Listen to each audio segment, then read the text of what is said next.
Hi there, it's Jen from Jen's Homemadeology, and today we have the add-on for the Scholar Pack that is from Sewfisticated Craft Designs. For this add-on, you will need access to the original pattern for the back half and main structure of the backpack. So if you don't have the Scholar Pack pattern, make sure you grab that while you're also grabbing the add-on portion. Now the add-on is this front gusset forward. Front gusset with the two 3D front pockets. You have a smaller one and the bigger one. You have an option of doing a zipper pocket on the front of your 3D pockets. Three-dimensional front pockets. And then which makes this add-on very unique and very cool is this zip around panel that then opens up. So this will be the inside of the add-on. You have a key leash that you can put on either panel. You have a divided mesh pocket, a zipper pocket that can be made with either clear vinyl, stiff mesh. This is the Flex Classic Mesh from Sewfisticated Craft Designs. You got a slip pocket over here, and then a divider pocket with a little end pocket.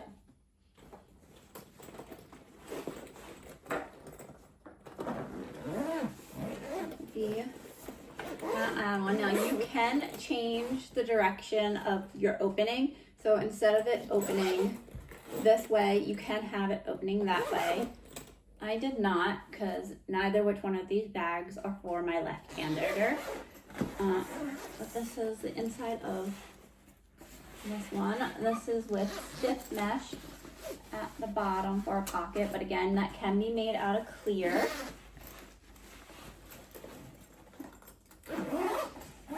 And then outside of this section, which is the add-on, the remaining of the features for the regular Scholar Pack include your side pockets for your water bottle. You got padded backpack straps that are adjustable, a hanging hook and a grab hook. You have an option of doing a luggage sleeve, and then you can either do a horizontal back panel zipper, or you can even do a vertical. Those will be covered in this tutorial as they're covered in the original pattern. You got your laptop compartment, and your main part of your bag that has a sleeve pocket, a little small slip pocket in here, and then a zipper pocket also.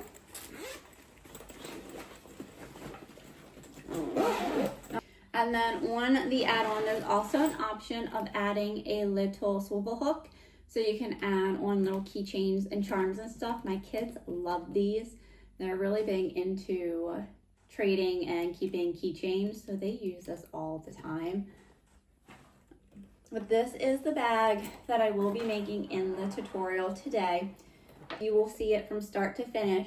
So as a reminder, you do need the add-on portion of the pattern and also the original Scholar Pack pattern in order to make this completed bag. If you need a link for those patterns, they are below in the description. I will also link all of my supplies for you, and I can do them for both of these makes. So let's go ahead and walk through our pattern pieces and supplies needed for this Scholar Pack. I will do a little bit of prep for this front panel too. If you don't want to see the pattern pieces overview, then you can go ahead and skip to the sewing part. Now let's go ahead and go over our pattern pieces that you'll need in order to make the Scholar Pack add-on. You'll need both the instruction and the cut list from the original and also the add-on. You'll need everything from the add-on cut list And then that will be replacing the front panel part of the cut list on the original. And then you'll need everything else from the original to make the rest of the bag. So for the add-on portion, you'll need one piece of A exterior. You can use this pattern piece, and you just don't cut out these two boxes. Those will be for using to trace on where those front pockets will go. And we're gonna do some prep work on our piece of A. This will give us our placement markings for our 3D pockets. This is that front pattern piece with our two sections cut out. Some weights around, even though these are tuna cans, to help keep my pattern piece in place as I trace. Now, make sure you do a test go of your fabrics to make sure that whatever you are marking with will erase from your fabric. Just gonna go around and trace this opening.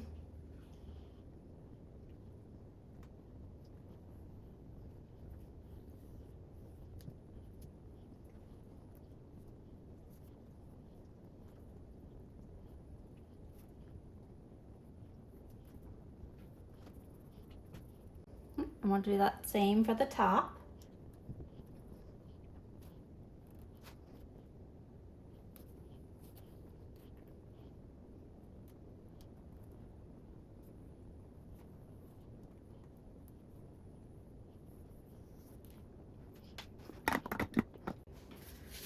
Those are our markings. And I can go around and clean those up a little bit. And then this piece will be ready for when we attach our 3D pockets. You'll need one more additional piece of A1 lining, as there's another 5 of the lining pieces in the original backpack pattern. So all together you'll have 6 pieces of lining fabric, 2 for that very front opening, which is for the add-on, 2 for your center, and then another 2 for your laptop compartment. But for the add-on, you just need the one additional piece in addition to the original pattern. Piece of A3 for your upper exterior for that upper zipper pocket. Piece A4 lining for that upper zipper pocket lining. And then these pieces, along with your bottom circle pieces, will be the pattern pieces of which you cut out from that big piece of A. So when you cut around those blue dash lines, you'll get your upper piece for your zipper pocket. And then when you cut around the blue piece on the bottom, you'll get your bottom pocket piece.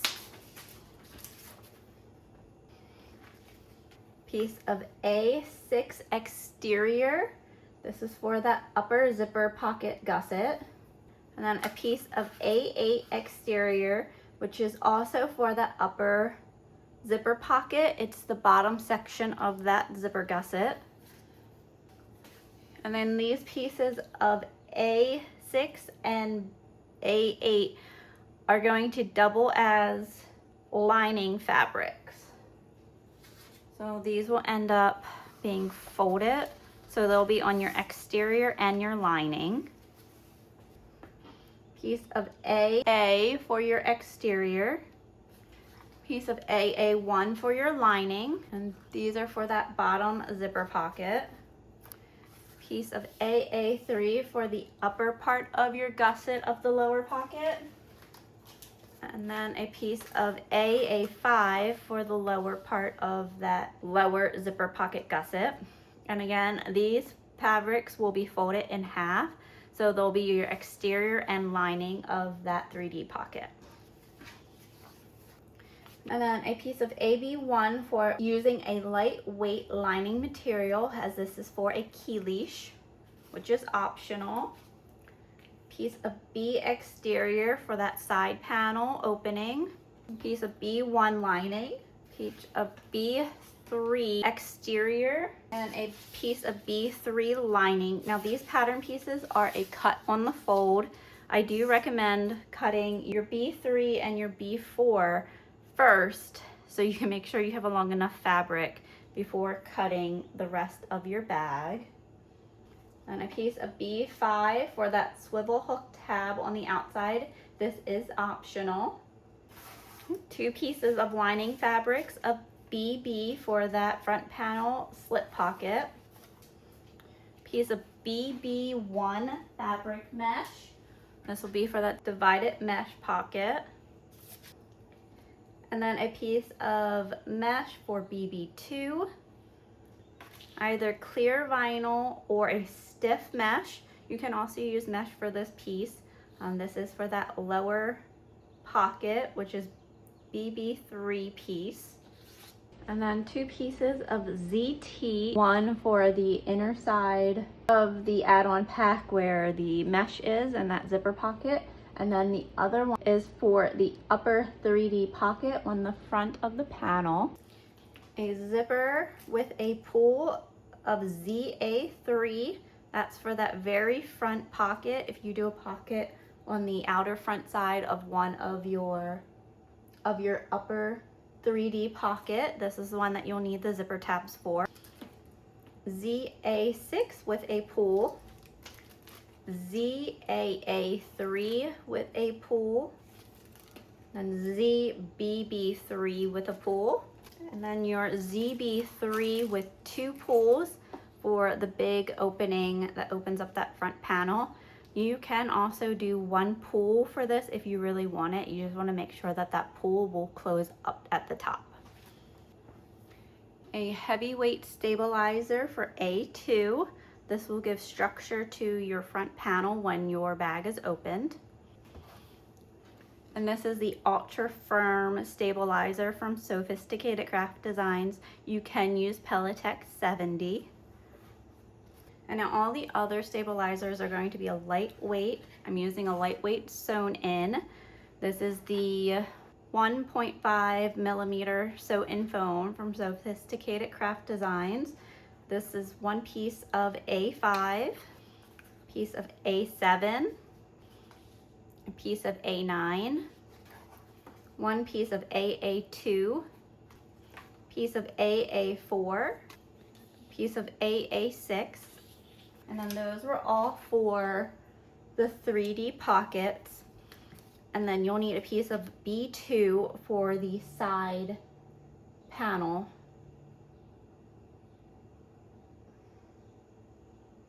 That goes in between your zipper gussets. And then you'll need a 1-inch swivel if you're doing the tab on the side. And then a 3/4 inch swivel if you are doing a key leash. And then you'll need a fold over elastic for your mesh pockets. Now this is 3/4 of an inch of fold over elastic. You can use 1 inch if you would like. It's to cover the edges of your mesh pockets. And then from here on out, the rest of the pattern pieces and supplies will be for the traditional backpack that you will need to make in order to complete your bag. So let's go ahead and go over those. 2 pieces of C, which is a lining fabric. 2 pieces of a lightweight stabilizer for C1. Using a lightweight stabilizer for these really allows you to get into the book bag without making it too firm. 2 pieces of C2 for your zipper pocket lining. And 2 pieces of C3 for a slip pocket. And then a piece of C3A, which is the binding to that slip pocket. 2 pieces of C4, and this is that sleeve pocket. A zipper tape of ZC with a pull. 1 piece of D, this is for your back panel. I am using a 3D air mesh, but you can make it out of your exterior fabric. And then 2 pieces of lining fabric of D1. These are for that back panel, which is your laptop compartment. D2, which is a heavy foam stabilizer. This will give your back panel some padding and support. 2 pieces of D3 for your zipper pocket lining on the back panel. Your ZD zipper with a pull for the back panel. A piece of D4, which is your strap backing. You could also use a piece of 1.5 inch webbing. D5, which is your back panel grab handle. This is optional. 2 pieces of D, which is your tab strap connectors. A piece of DD exterior. This is the part of your zipper gusset for the laptop compartment. And a piece of DD1, which is a lining fabric. This is the lining to that zipper gusset for the laptop compartment. And then ZDD, along with 1 to 2 pulls. I'm going to use 2 pulls on mine. This is the zipper to that back panel compartment / laptop compartment. And then 2 pieces of 1 inch webbing. These are what you will use to adjust the tightness of your backpack. So these go through your ladder buckles.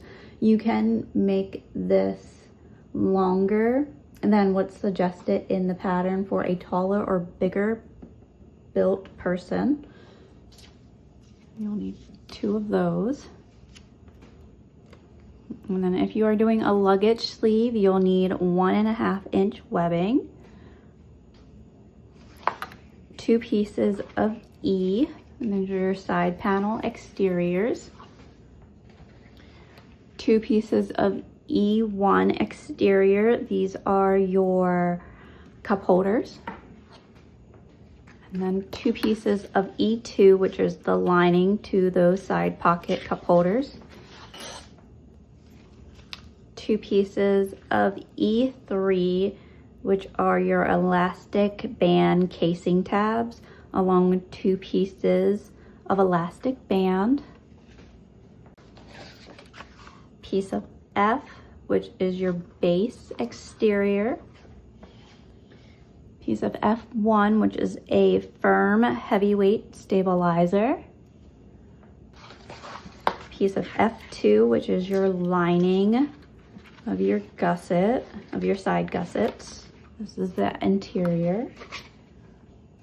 Piece of F3, which is another firm stabilizer. This will help give structure to the whole bottom part of your bag, which then makes the bag easier to carry. Piece of G, which is your upper part of your gusset. And then 2 pieces of G1 exterior. These are also part of your upper gusset. So these 3 pieces end up making the back or thick side of your gusset. So it makes this gusset right here. It goes towards the back panel. A piece of G2 for the grab handle. So this can be made out of exterior fabric or lining. A thick foam for your G3 stabilizer. This goes in the middle of your grab handle. G4, 1 piece for your lining. That's the lining to that gusset that we pieced together. So all those G's that we just walked through, this will be the lining to that.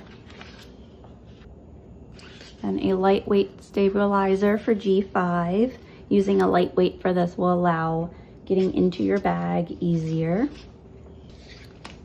A piece of GG, which is an exterior for the front part of your gusset.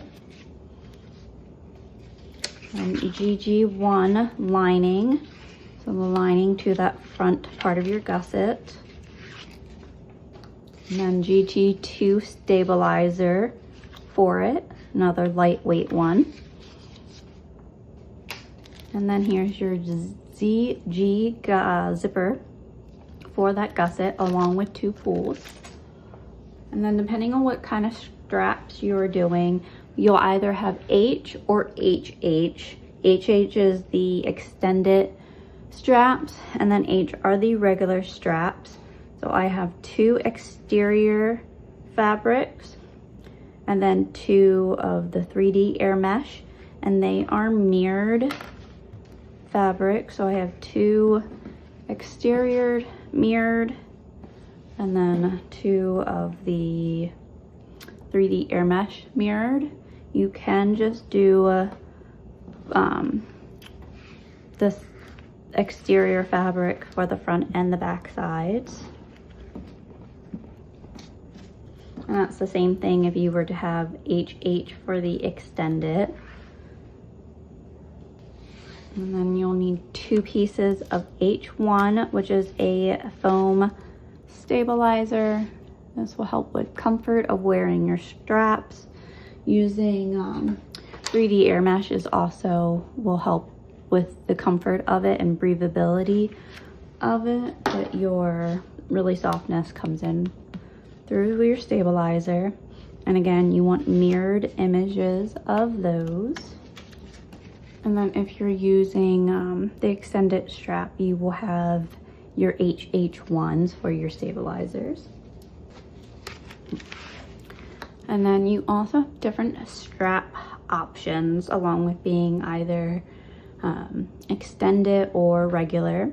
If you do the extended one, you have an option of adding a D-ring in. So you can put a D-ring into your tab. You can also do it on the regular, but if you want the regular length with the D-ring, you need to cut the extended length, do the D-ring, and then use your pattern piece to cut it down to the right length. That way you make sure you have enough fabric to do that. There's also an option to do a strap connector across, so you would have long webbing here and then you have strap that goes across. So if you did that strap connector, you would need a release buckle and whatever width of the release buckle that you do, make sure that your webbing matches.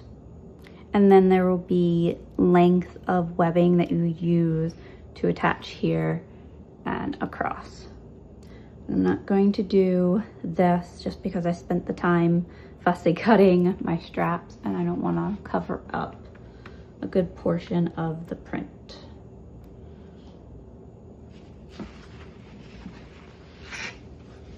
When you're doing the regular version of the straps, you'll need 2 pieces of smaller cut webbing per the cut list.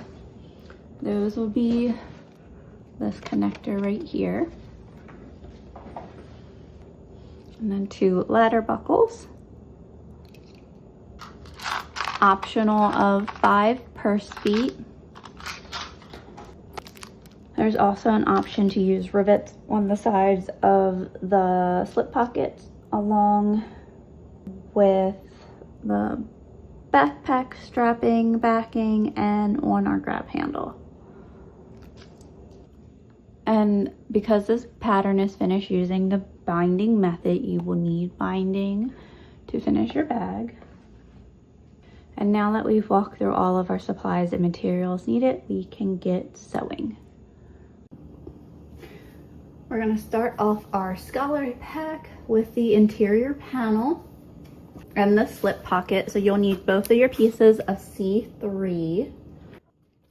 And you'll place those right sides together. And you're gonna join the 2 sides and the bottom.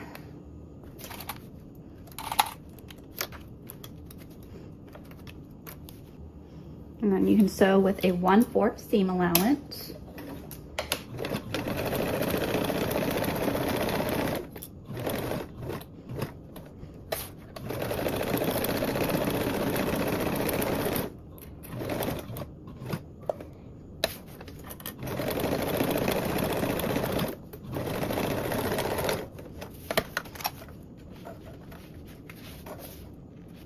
And you can snip your seam allowance corners.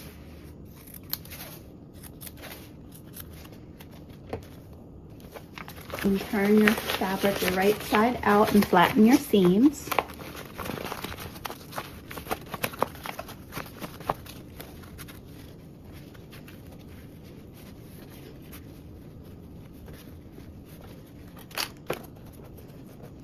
And you want to poke out those corners.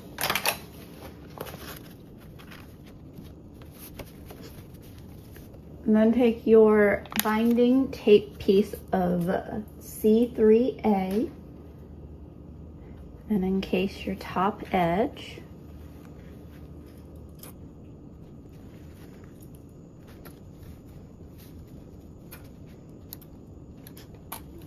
And then we can top stitch the tape in place using a 1/4 seam allowance.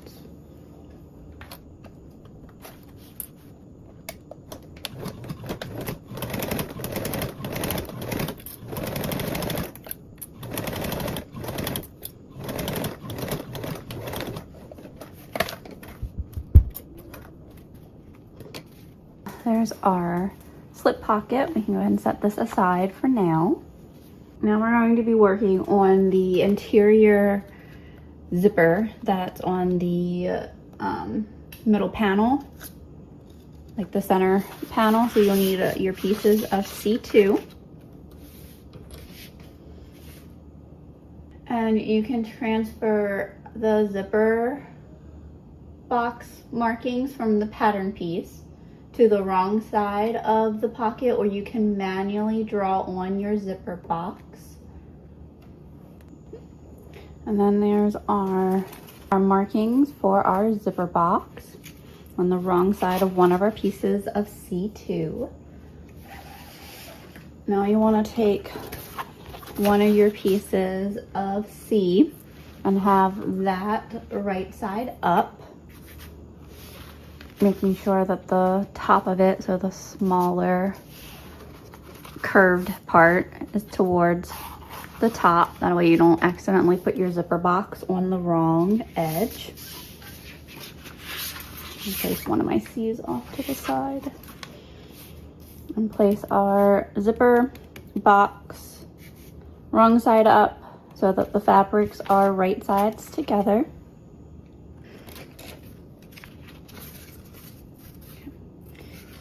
Center of my pocket lining, and then the center of this top edge.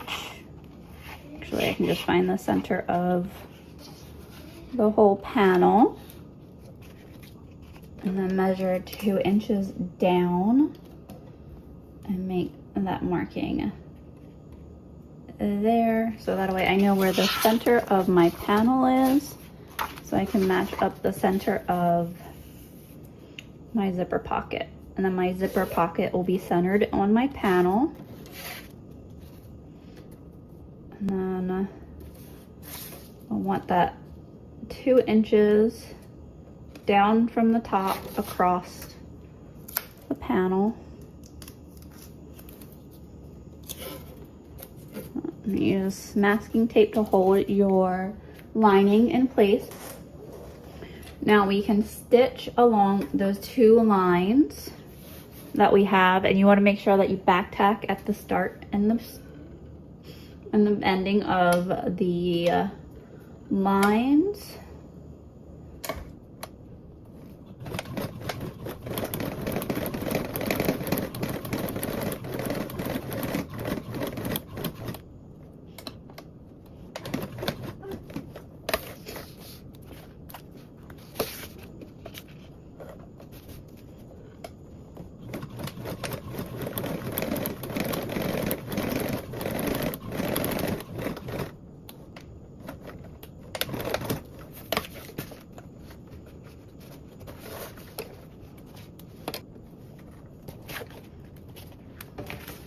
And then you can remove your masking tape.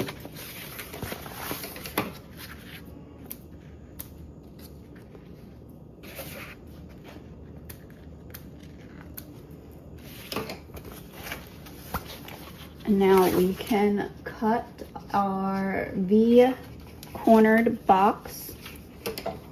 Make a slit right down the middle for our zipper. Once you get to the end, you'll make that V. Make sure that you don't snip into any of your stitches. You want to get as close as you can to them.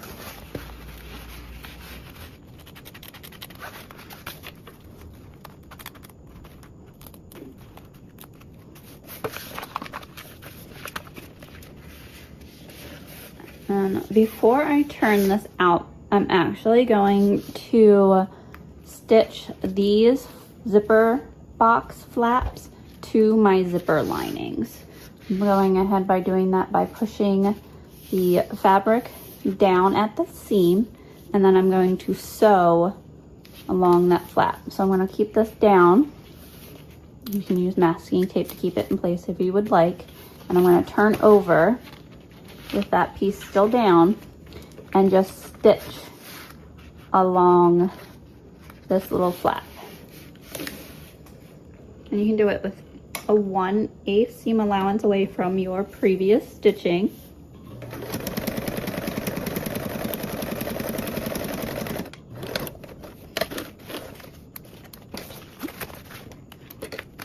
There's that one. And now I'm going to repeat with my other part of my zipper pocket lining. So the bottom piece, I'm going to put that up. I'm keeping that up. I'm going to flip over. I just flip over because it's easier to see where my zipper actually ends. And I'm also going to stitch that side.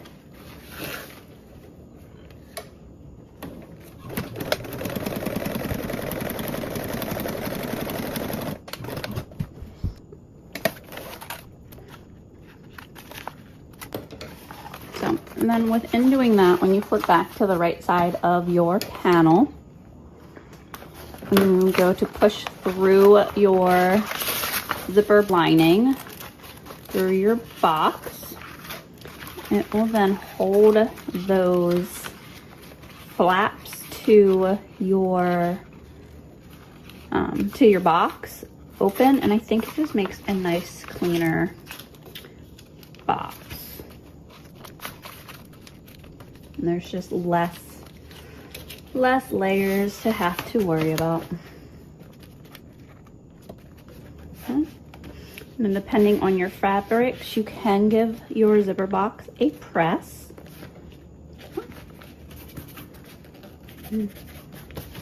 Markings. So now that will be ready for our zipper. So you'll take your ZC zipper with your pull. You'll need double-sided tape for this step.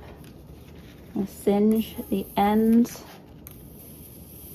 of our zipper tape to prevent any fraying. And place your zipper pull on.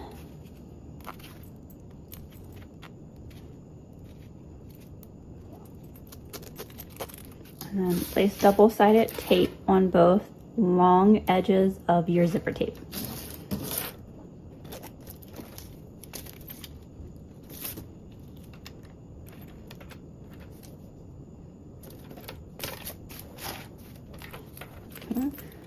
And then make sure that your zipper pull is facing the way that you want it to. It won't matter too much in a backpack, since it will kind of depend on which way you're looking into your bag, at least in my opinion, from what I noticed with my kids. You can either remove one double-sided tape edge and do them one by one, or you can do it together. You'll just center the tape in the box between the teeth.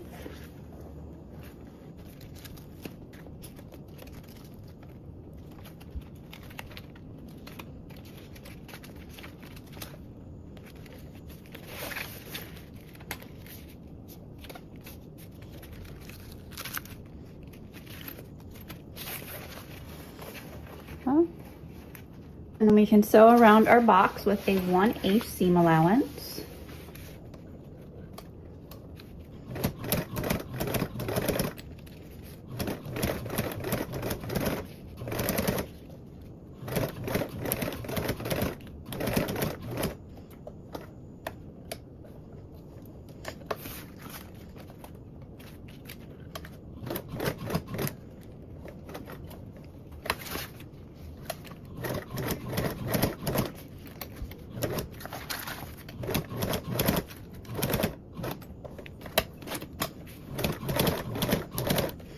I did not back tack at the beginning of my zipper box, and I did that so I can pull through the thread.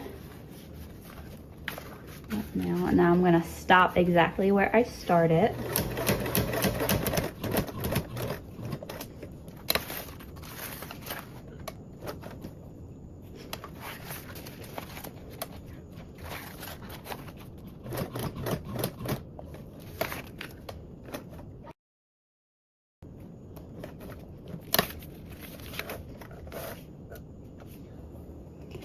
And leave a little bit of a tail so you can pull through and tie off.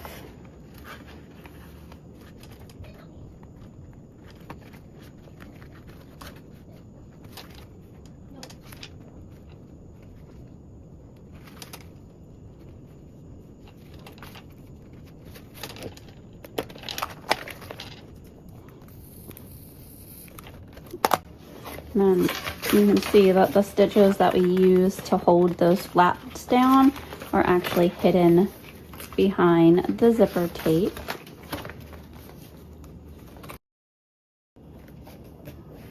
Then you can trim your excess zipper tape.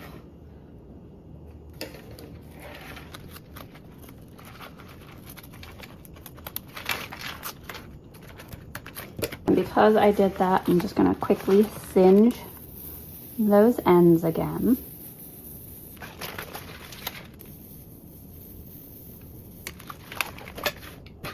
Take your other piece of C2 lining and place that right sides down so that your lining, pocket linings are right sides together. And you'll match that all the way around.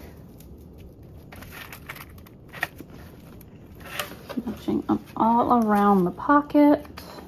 So we're going to sew these two pocket pieces linings together with a 3/8 seam allowance. And you'll just ensure that you keep your main panel lining out of the way. Now we can sew around with a 3/8 seam allowance.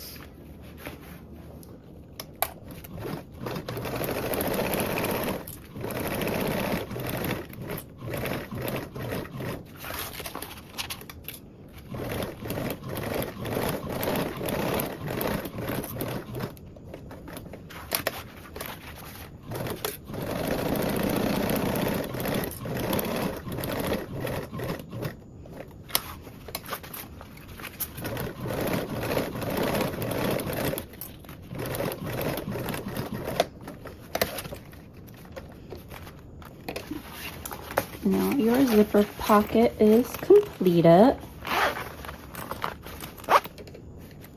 Now for the next step, you're going to want your zipper pocket lining to be up out of the way. So I like to grab this now and clip it to the top of my panel. So that way you don't accidentally sew through your pocket lining. Because we are now going to attach our slip pocket. I'm going to find the center of the bottom and the top of my slip pocket. And then the center of my panel from the bottom.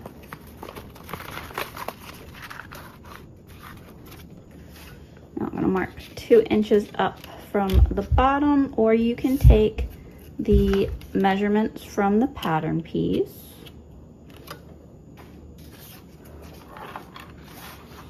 I'm going to mark this 2-inch center up, and then if I keep my panel in half, I can take the height of my slip pocket by brushing it there, and then I can mark the center of where my top of my slip pocket will go. So that way I know that that line is a center marking, and then my top and my bottom center markings, I can match those up, and that will help keep my pocket straight. And then what I can do is I can stick masking tape to help hold this pocket in place while it's being sewn.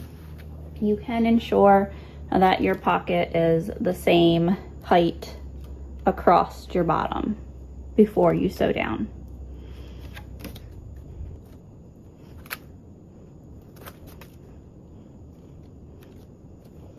Now we're going to sew around with a 1/8 seam allowance along the 2 sides and the bottom to attach our slip pocket. Again, ensure that your zipper lining, pocket lining is up out of the way. You can either place rivets on the 2 ends for extra security, or you can also draw triangle stitches at the corners.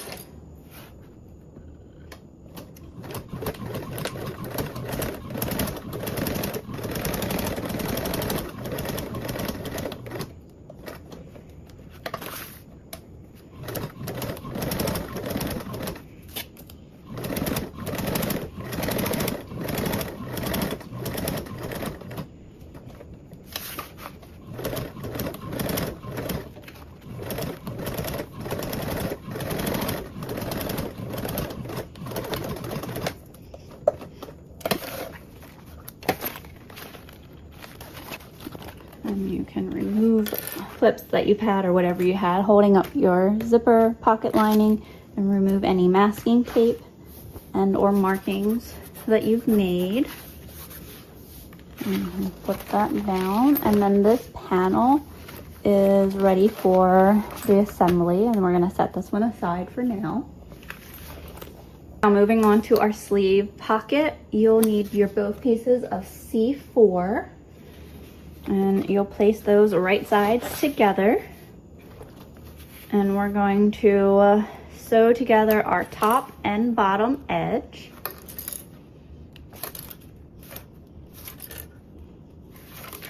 Sew these together with a 1/4 seam allowance.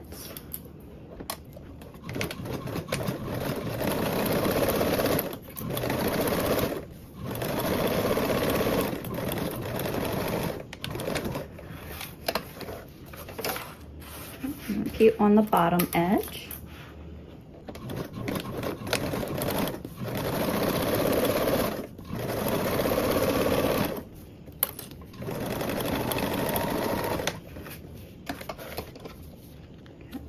And then snip your seam allowance corners.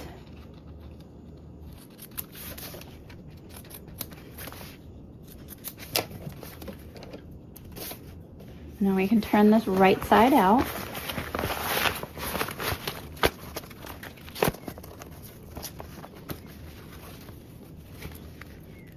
And you can give this a press if you're able to. You at least want to flatten your seams so that you can then top stitch along them.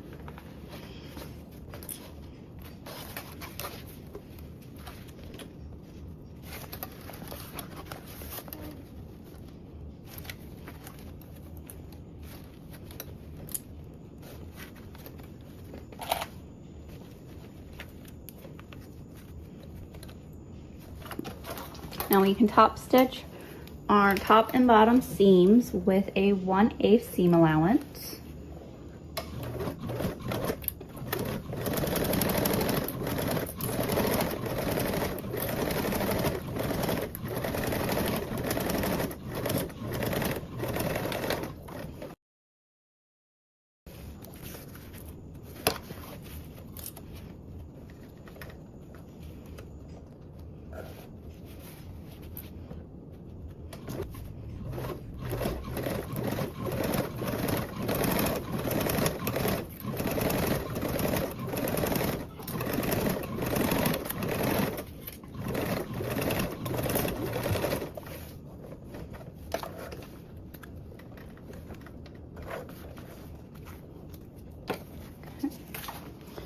And then there's that. So now we'll attach it to our other piece of C4. And place your C4 lining right side up, again making sure that your smaller curve is towards the top. Let's see how this is the smaller. That part goes towards the top. And we're gonna measure 2 inches up again from our bottom. You can also take your placement markings from your pattern piece.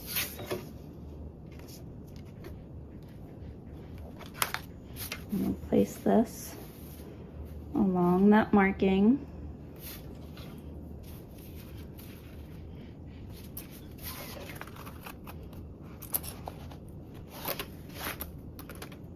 Okay. Now this pocket does have some space. Like, it's not a flat pocket. It's going to have some separation in there. So when it's in your book bag, it has somewhat of like a divider with being able to have space in between the sections. So it's great for like textbooks and stuff when you're trying to keep things separated and organized in your bag. I'm going to baste on the one side first, and then I'm going to stitch on my other side. That helps with keeping your clips in place.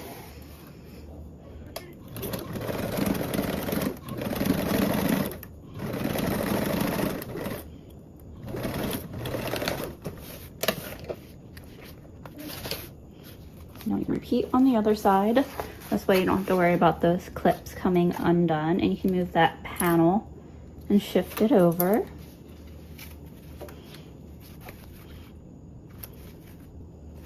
Now you can baste this side on.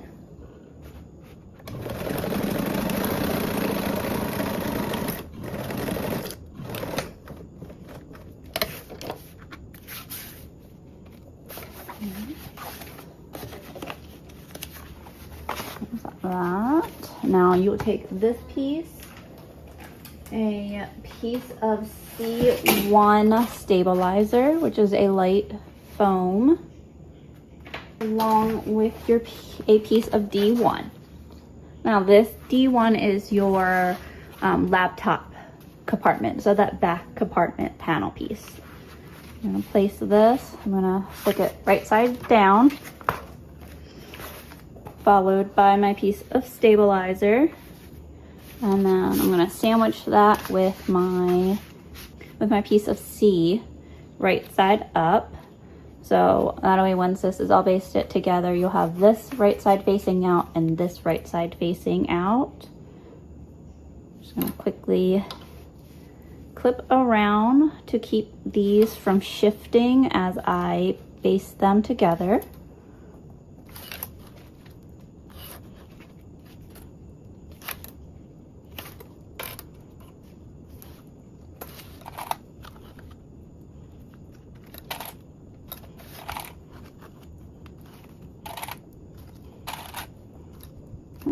I'm going to baste this all together with a 1/8 seam allowance.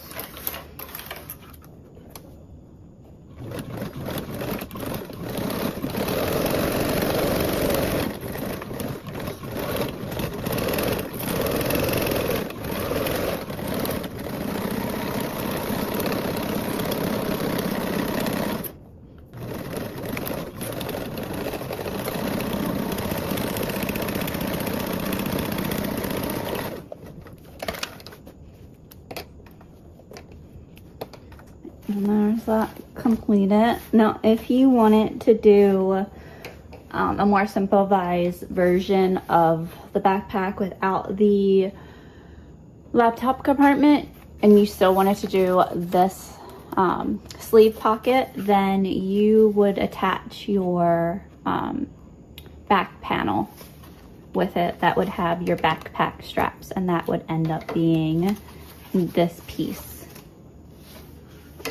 Then you wouldn't have another compartment behind it. So there's this, and this can be set off until your final assembly. Now for the front panel interior. Now this section for the add-on is where it differs from the original. I'm gonna grab our zipper tab and then grab our ZBB3 zipper with the pull. And if you're doing any zipper on your very front 3D pocket, then you will need those zippers, which is a ZA3 plus a pull. I'm gonna start off with my ZBB3 zipper. cinch my ends of my zipper tape.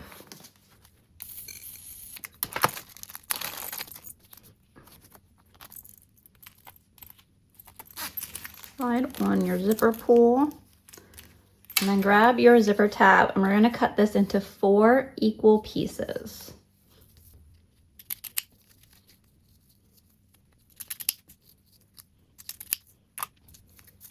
And then stick your zipper tab pieces right sides together and sandwich your zipper tape in between that.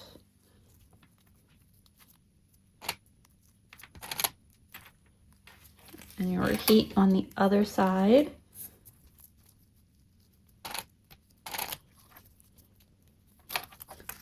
That's what the back will look like. There's the front. Our zipper is right on the edge. And that's sandwiched in between. And now we can sew with a 3/8 seam allowance.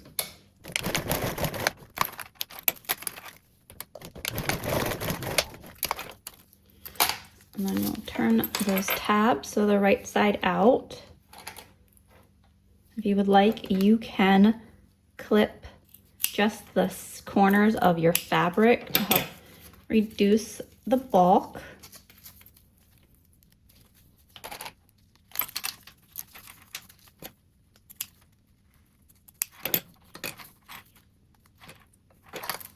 And now we can sew around our perimeter of each of our tabs with a 1/8 seam allowance.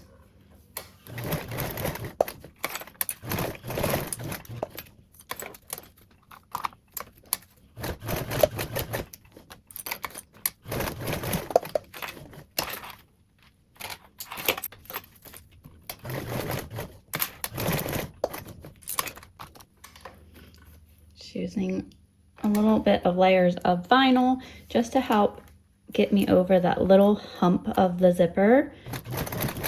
Sometimes I find using a hump jumper is just a little bit too big.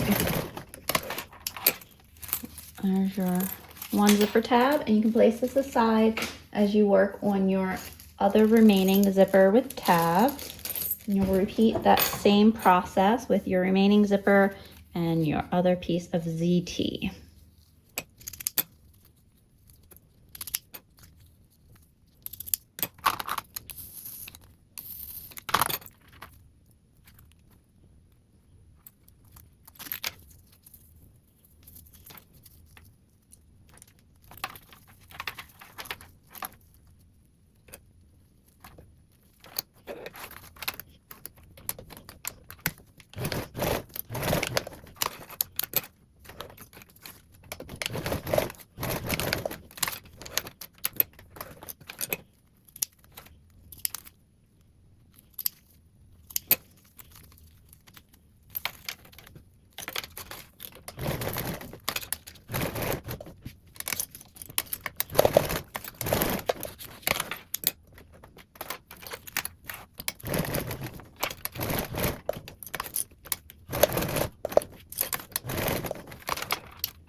Now both of our zippers with our tabs are done.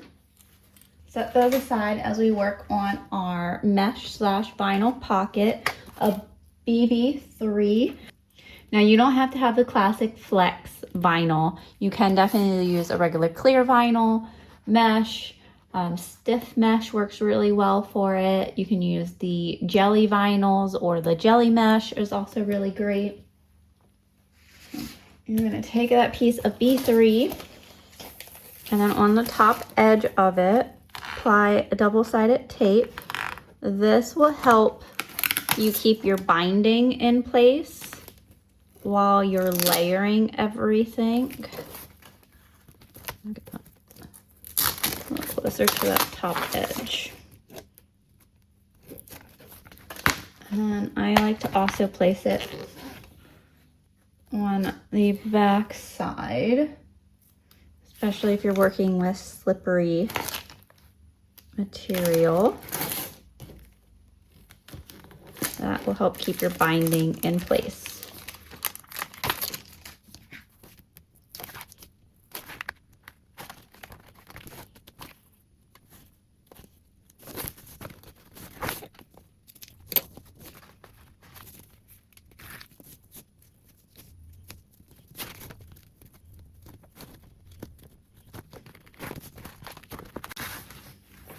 And then if you are placing a little tag, you want to place it at least 1 inch away from the short edge. So you can place on either side, just 1 inch in. And then you're going to top stitch along the bottom edge of your binding using a 1/8 seam allowance.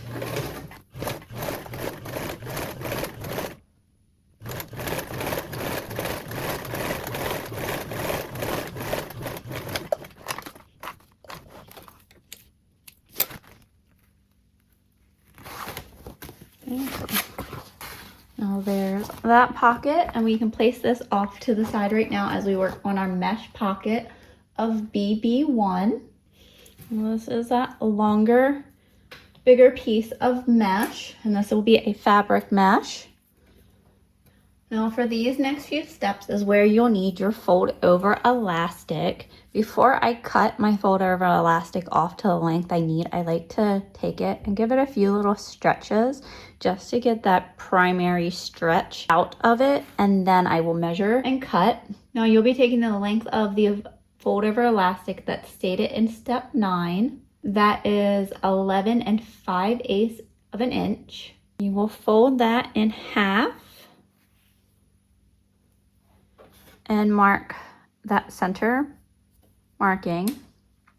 And then from there, you're going to measure 5 inches out on each side of that center marking. So you'll end up with 3 markings. And yes, your elastic will be smaller than your mesh. You want it to be able to stretch, and then that gives it that elasticity to like hold in your pockets, but also stretch to open. You'll mark the center piece of your mesh and match that to your center of your fold over elastic. I like to clip that center in place and then match my edges. You'll have a little bit of an overhang left over. That will allow for ease of sewing. You'll repeat on the other side. And you'll have a piece that looks like this. Now you can go ahead and stretch to where the mesh is just straight and your fold over elastic is just over it. You don't want to go yanking and stretching your mesh, so you can stretch and clip a little by little. I personally like going ahead and taking it to my machine. This will be done with a 1/4 seam allowance. I'm going to put my needle down right where you can start sewing a little bit before you get to your mesh. But you want to make sure that your needle is down right where your mesh starts, so that way it holds that little bit in place. You can take your center marking and pinch there and just stretch that elastic. Make sure that your mesh sits inside of it. Just stretching the elastic to where your mesh is nice and flat. In between those layers, you can quickly clip into small little sections. That way you're not working with as big of a section at once. Grab that little piece that hangs out back, and you are just going to let it go through. You want to keep the tension through it evenly. Not still pulling on that mesh anymore. You're just keeping that same tension as you're sewing. And we'll get to that other side. So once you get to that center, you can remove that center pin and stretch the remaining piece.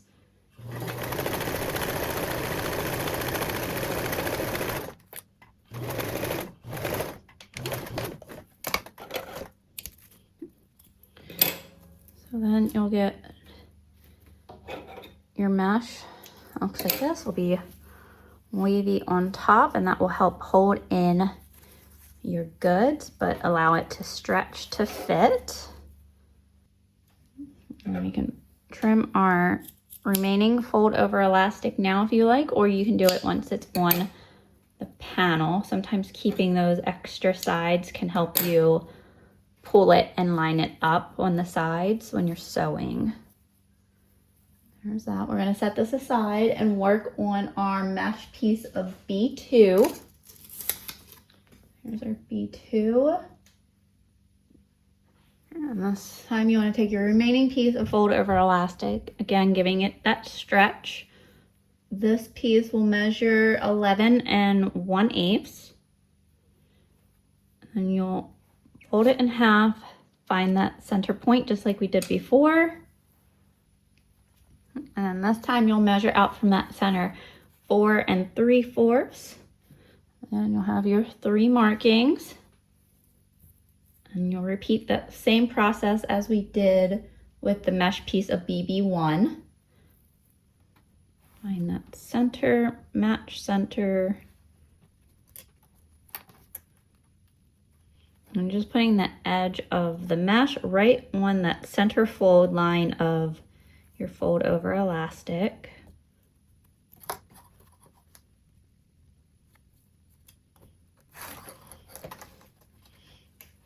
Again, so with that 1/4 seam allowance, making sure to evenly distribute that mesh.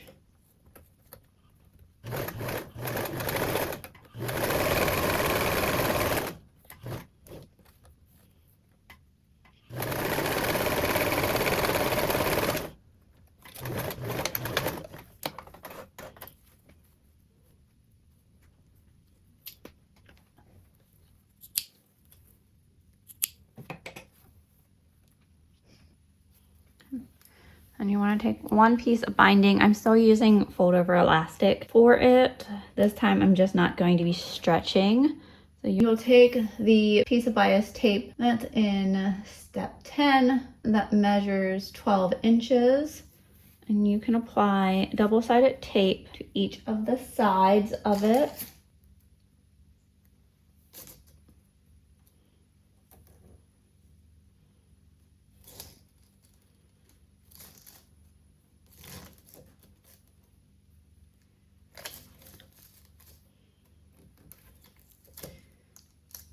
Honestly, I'm gonna see if I can get away with one piece of double-sided tape on it.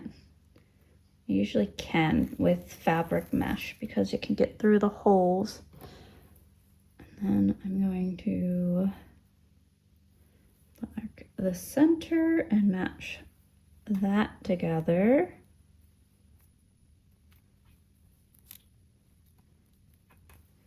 And then match the end to the end of the binding. And then with this, you want to evenly distribute this half of the mesh between it. So you want to make these little pleats.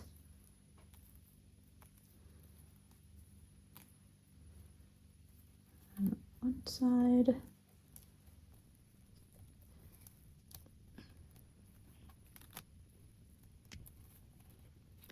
And then fold up. I'm just going to use some clips to help keep it in place since I only did double-sided tape on that one side. And then you'll repeat on the other half of your mesh. Again, matching that end and your center. And then this bit of mesh, you just want to evenly distribute between this half by making 2 little pleats facing outwards. They are just very, very little pleats. And then once you got those, you fold your binding over.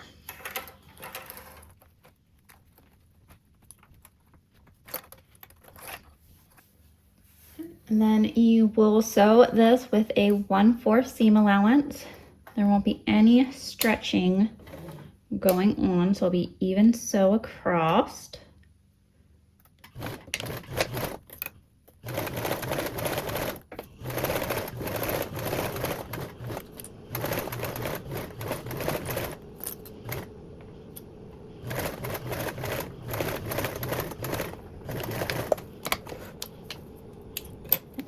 And there's that pocket. You got your stretchy side up here and then your pleated side down on the bottom. We're gonna set this aside for a moment as we work on this layering that goes on with our zipper. So you grab your ZBB3 zipper, which is the longer one. Position it so it's closing, whether or not you want it to close to the left or the right for your zipper pull. And grab your double-sided tape and you'll run it along both of your long edges.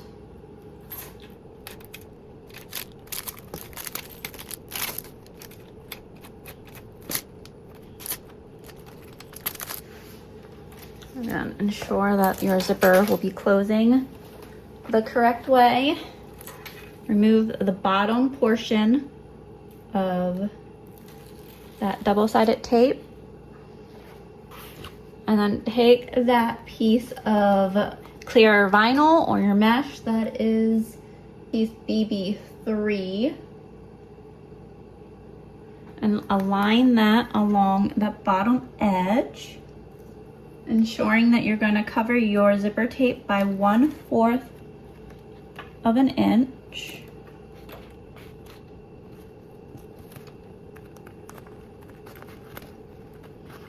Depending on your zipper tape, you might have a line that kind of separates closer to the teeth slash the edges of your tape. And I usually find for most tapes, if that's there, that's where that 1/4 line is. Once you got that lined up, you can now top stitch the top edge with a 1/8 seam allowance.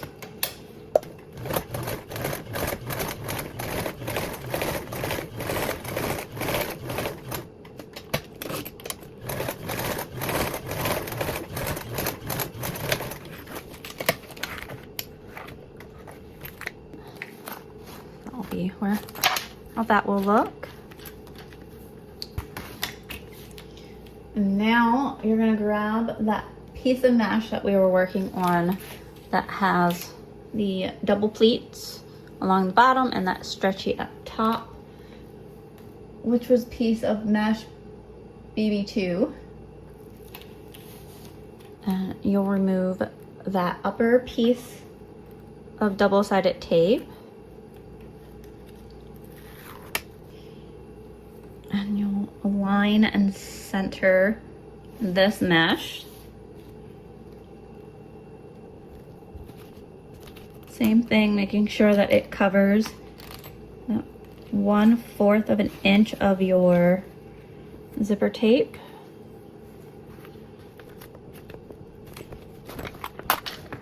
Now I ended up using that 3/4 inch binding of that fold over elastic. So another thing for me with the size of my zipper tape and then the binding, it ends up falling right on the edge of that for that overlap. Sometimes I might shift it to where it doesn't cover it as much.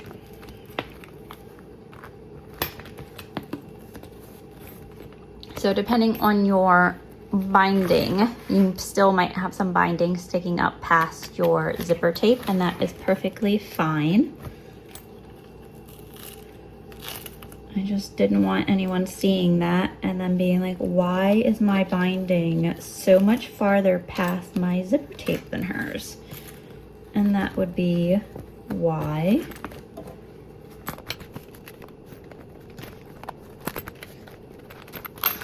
Now I'm going to set that aside for a moment so that I can grab one of my linings of A1 that I want to use for this section of the bag and have it to where they're both right side up. So this lining is right side up, and then of course my zipper and stuff is right side up. I'm gonna match along the side and the bottom. We'll have that little overhang in this section.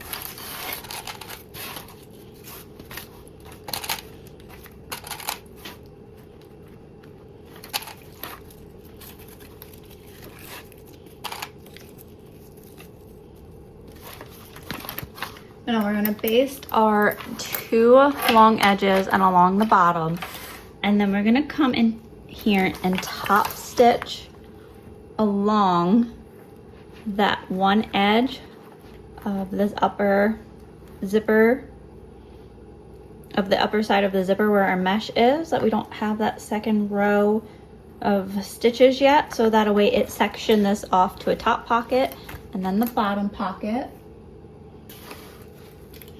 I'm just gonna baste with a 1/8 seam allowance. And if you would like, you can do a little back tack across this elastic on the top just to help reinforce it, especially while it's inside your bag. It will have more stitches that will go over it, but my kids are usually really rough on that top pocket.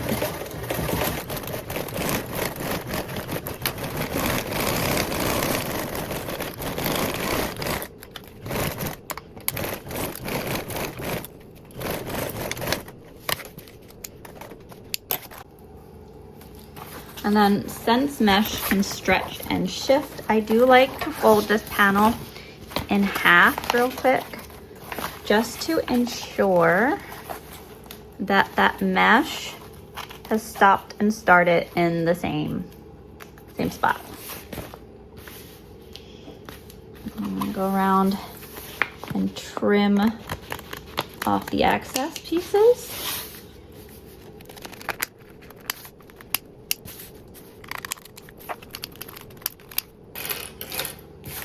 Now that that's done, I'm going to go over and top stitch along this. Again, using that 1/8.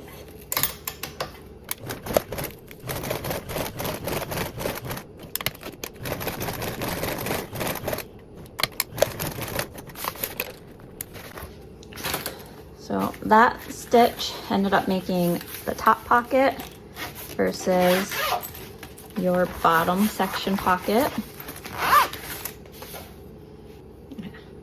Now, if you want, you can leave this as one big mesh pocket, or you can make it into a dividing pocket. Fold this in half. I'm going to stretch that elastic a little bit so you can find your center of your elastic. And then you also want to find the center of your panel. So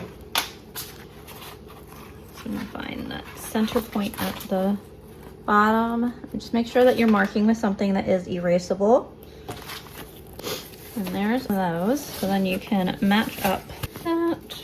I do like to take a ruler and just draw an edge along the mesh, just so I have something to follow along to when I'm stitching. Now I'm gonna do 2 rows of stitches 1/8 of an inch apart, starting from that bottom and working my way up.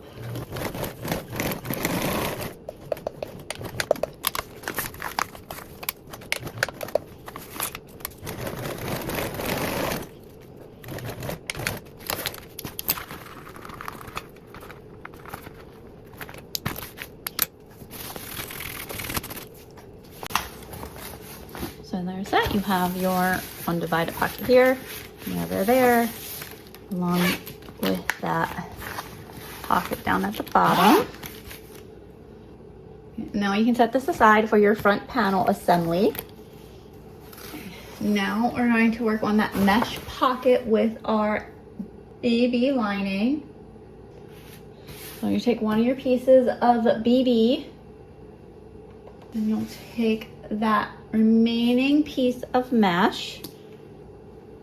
We're gonna match along our bottom and the side.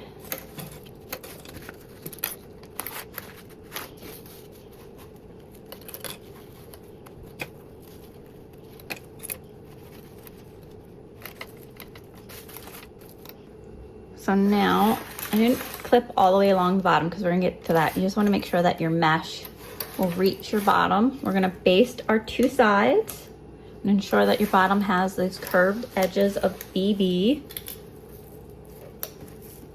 I'm gonna baste these sides. Now this is where keeping that little bit of fold over elastic can help, because then you would have that to hold onto.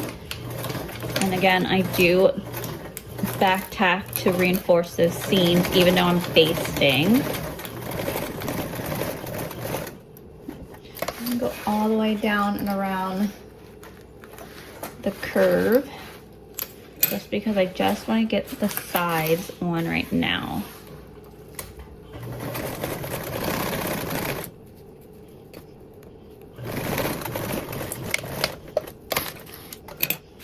Now you can fold your panel in half, one to ensure that your mesh is stopping the starting in about the same spot, but also so that you can mark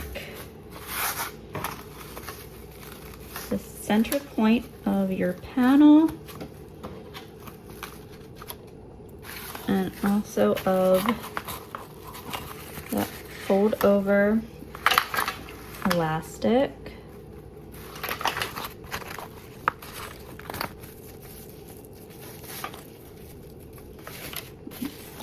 Let me get that bottom center of the panel too. I'm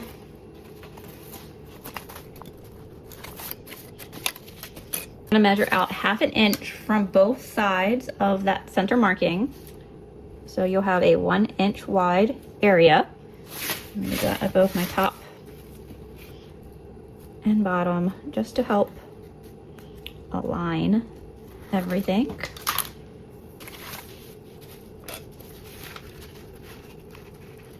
And that center of that mesh, center point.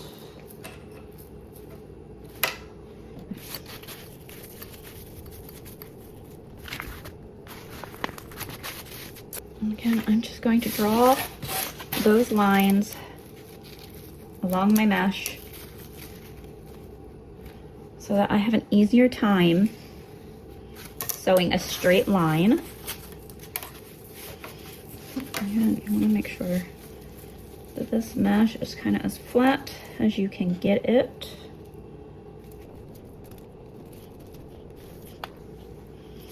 Okay, now I'm going to sew up those lines and then do my 1/8 inch of away stitch line into the part of my mesh side.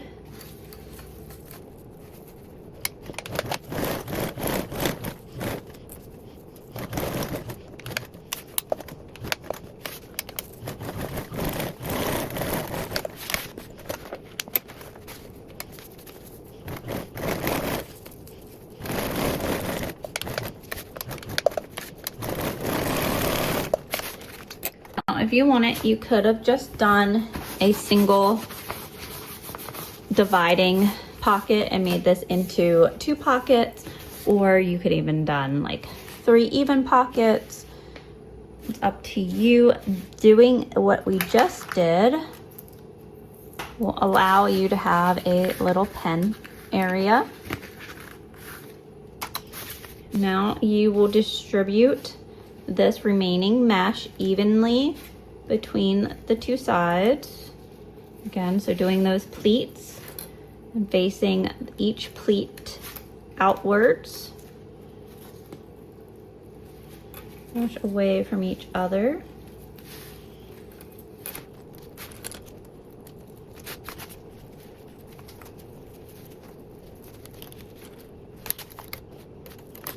And then once you are happy with that, you can go around and baste along that bottom edge.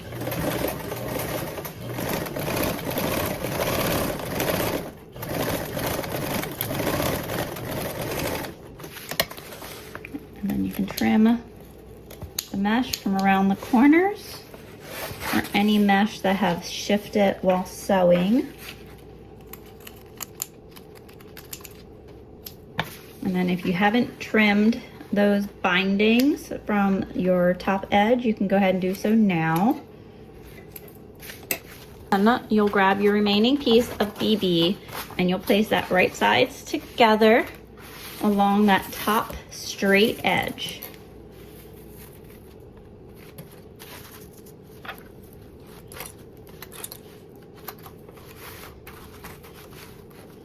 And then we'll sew with a 1/4 seam allowance.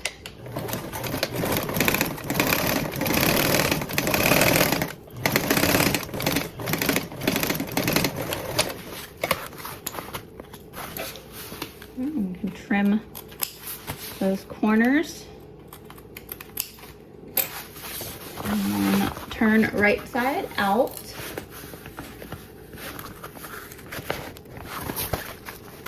And then we'll top stitch this top edge with a 1/8 seam allowance. I'm gonna press the seam really well here.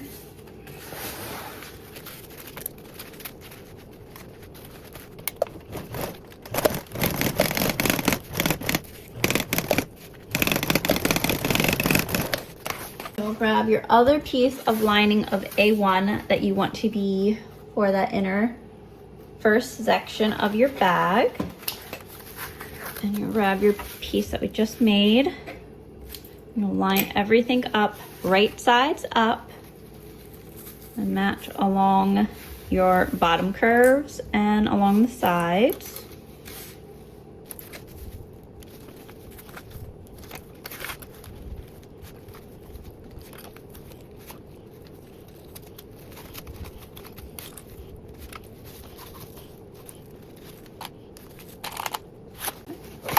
Now we're gonna baste around with that 1/8 seam allowance.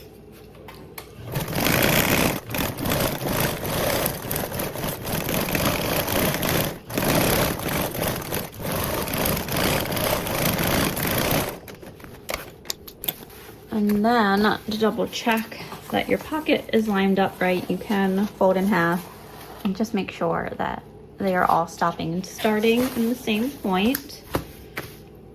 Now you take this panel, your piece of stabilizer of C1, which is a lightweight stabilizer. I'm gonna sandwich this in between my other lining of A1 that has my zipper pocket and my slip pocket. You're changing pockets, then you can switch these panels up to how you like it.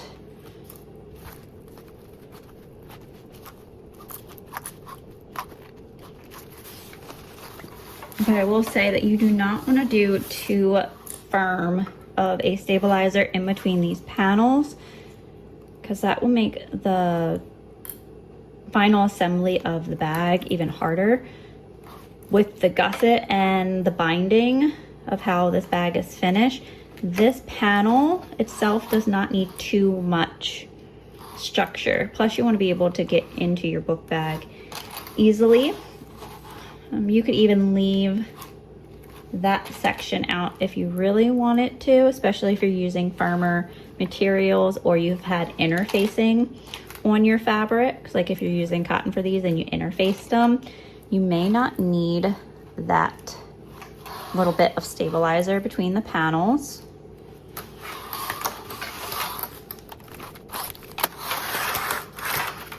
Going around and clipping and then just pushing out the fabrics on each side, because then you have a nice flat panel.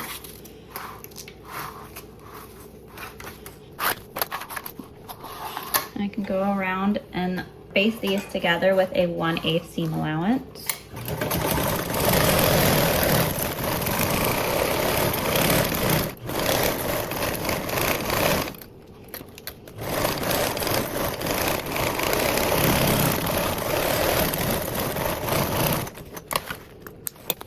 There's our one side, and then there's our other side of this panel. And we can set this aside for our front panel assembly. Now for our key leash, we'll have it wrong side up first. You'll find your center points of your two short ends. And then you'll fold your fabrics up to meet that center.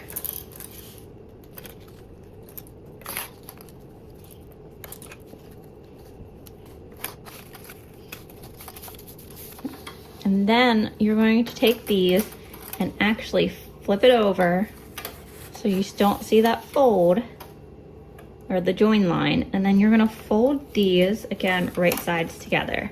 So it ends up making like this little M. You're gonna take one of your sides and fold that over your fabric.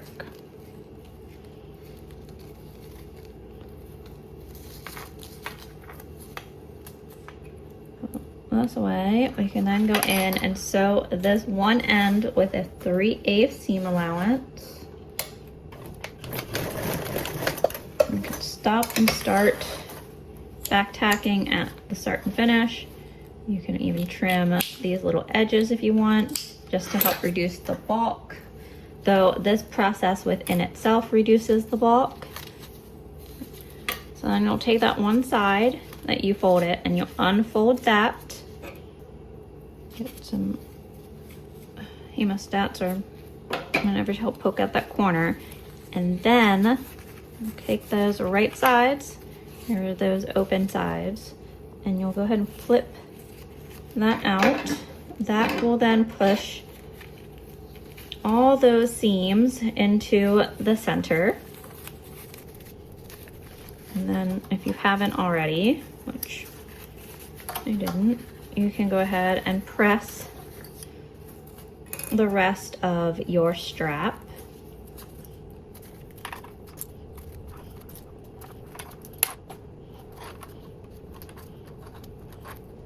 And now you can top stitch down both of your edges with a 1/8 seam allowance.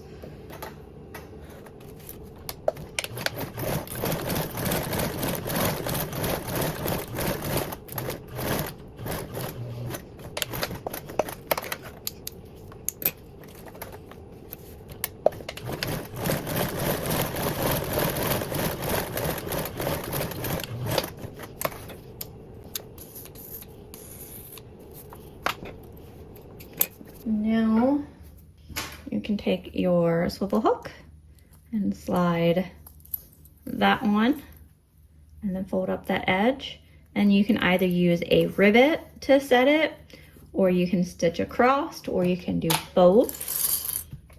So across,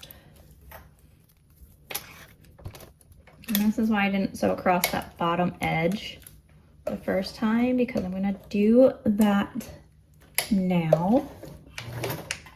And so I'm going to need a hump jumper, which I'm just going to use that strap of vinyl.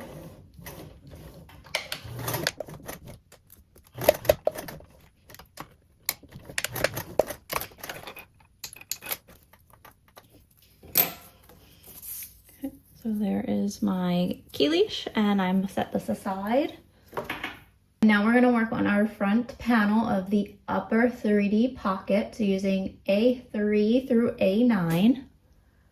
Now for this section, we're going to start off by placing your logo tag onto your piece of A3. If you are using a logo tag, you want to ensure that it is at least 1 3/8 away from any of the edges, though there is no exact placement. It just depends on personal preference. Now, if you are doing the front zipper pocket that's on this panel, you will do steps 18 and 19. If not, you'll skip over to step 20. Now, this process can be done with either A3 or the bottom pocket piece of AA. If you are doing these steps on the piece of AA, you will need to lengthen the zipper to 7 3/8. So So if you are making that zipper pocket, we are going to measure down anywhere between 1/4 to 1 3/8 of an inch away from the top edge.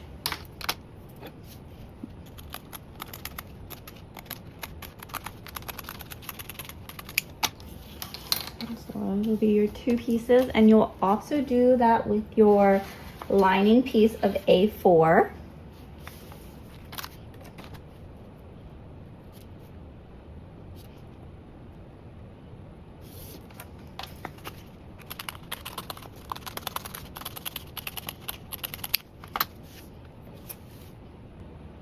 And then we'll take your exterior and that zipper with the zipper tabs that we made earlier.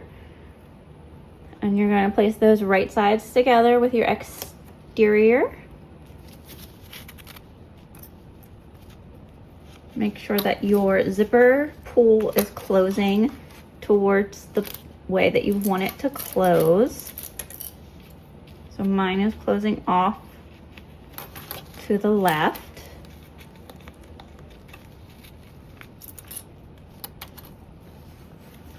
And now we're going to base this with a 1/8 seam allowance.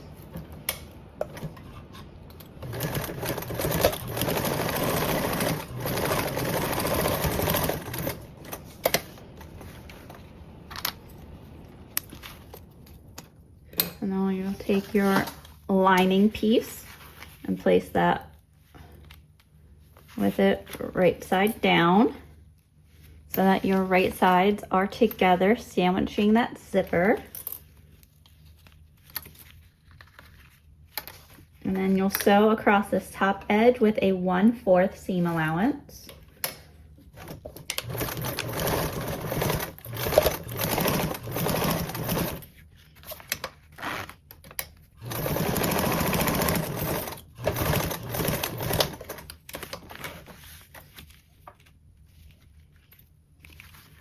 And then you can trim those corners.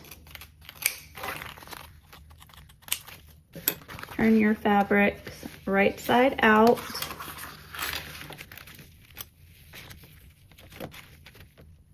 And then you can top stitch along that seam using a 1/8 seam allowance.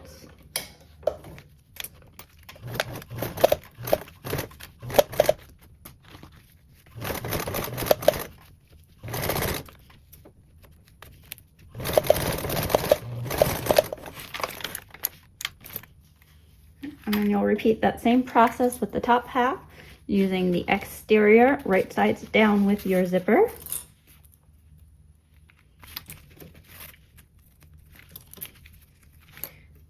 Basting with a 1/8.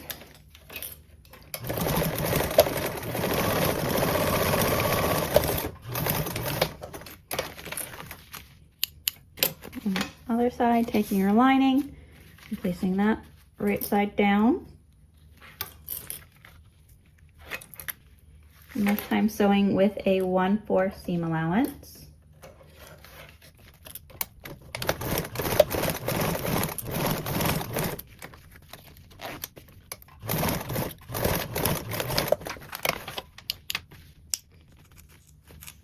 Trim your corners.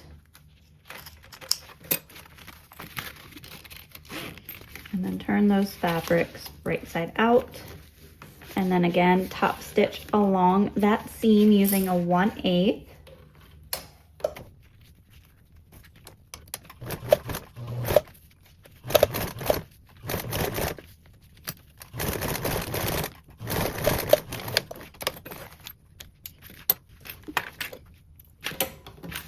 There's the front part of your pocket. Now, for step 20, if you did not do this zipper pocket on the front, so you just have your exterior, you would take your stabilizer of A5 and sandwich that in between your lining of A3 and A4. And you would base these two together. I'll show it that way, like first. because these are my remaining 2 pieces of A4 lining. So now I can take that zipper pocket that I did make and place it all on top. So I have my zipper right side up, followed by a lining of A4 right side up. There's that A4 lining that I cut into to make the back side of my zipper front. And it's followed by the A5 stabilizer, which is a lightweight. And then another piece of A4 lining that's wrong side up so that the right side is facing outwards. And I'm gonna roughly clip around just to help keep all the layers intact. There's a lot going on here and they can easily shift.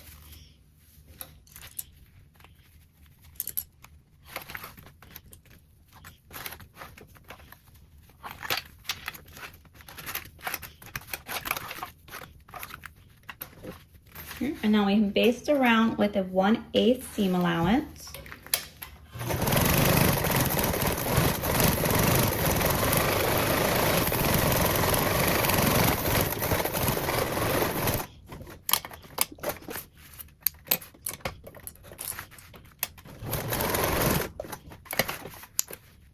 Okay. So that would then make your front little zipper pocket. And then there's the back side of your panel. And now we can set this aside as we work on our zipper gusset. So you'll take your piece of A6 zipper gusset, the upper half of it. And if you have a directional print, the bottom part of the print will be here. And my little card you will want the bottom of your print down. And then you'll take your ZA zipper with its pull. I'm gonna singe ends of my zipper tape. And then align the right side of my zipper with the bottom edge of this gusset.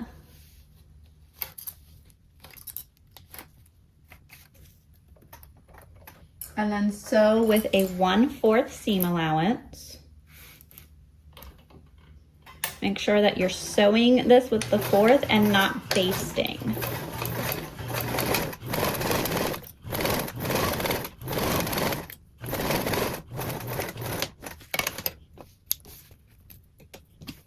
Now you will flip this over the wrong side, and on this top edge without the zipper, measure 3/4 of an inch.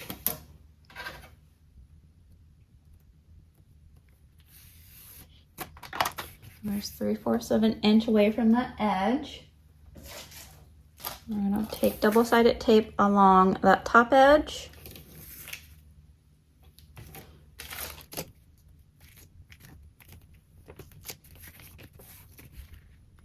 Move the tape backing, and now we're gonna meet this edge to the marking that we made, so down to that 3/4 marking.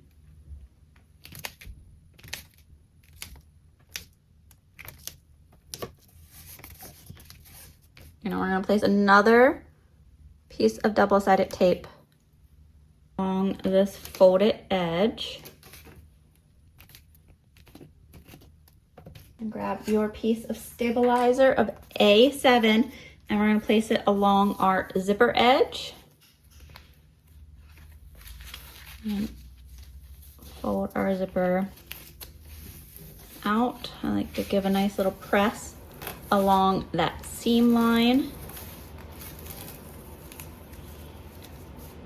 And remove our backing of our double-sided tape. And now make sure that the zipper is facing down. You're going to take this folded edge and meet it up to our stitch line. And that double-sided tape will help hold it in place.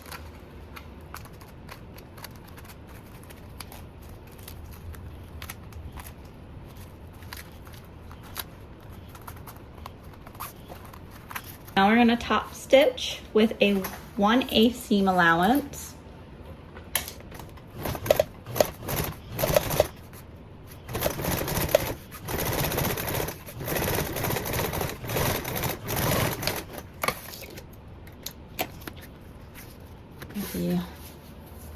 That gusset so far. Now, if you haven't done so already, make sure that you are inserting your zipper pull.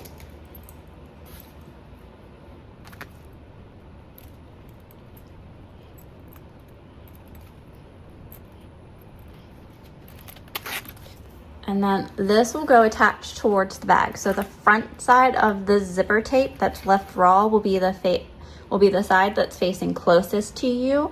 So this will be the orientation of which your zipper will close. So if you want your zipper closing to the left, make sure that it's facing that orientation right now. And then you want to take your bottom portion of your 3D zipper pocket. For this one, it is A8. And align it to where your raw edge of that zipper tape is towards the top. You're matching the sides of those panels, so you'll have a little bit extra overhang of zipper. Make sure that's straight along your zipper and straight along the side. And then you're gonna fold up this bottom to where that gusset hugs the zipper part of the gusset like a little hot dog. And then we're going to sew across this side with a 3/8 seam allowance.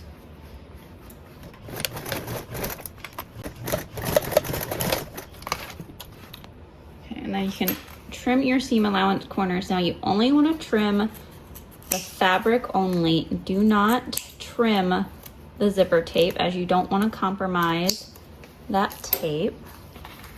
Once you've done this on the one side, you can go ahead and repeat and slide this down to the other side.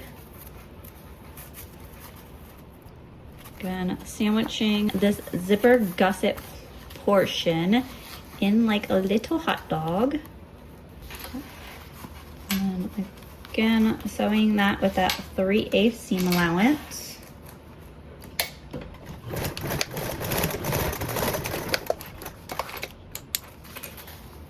Trim your corners of fabric only.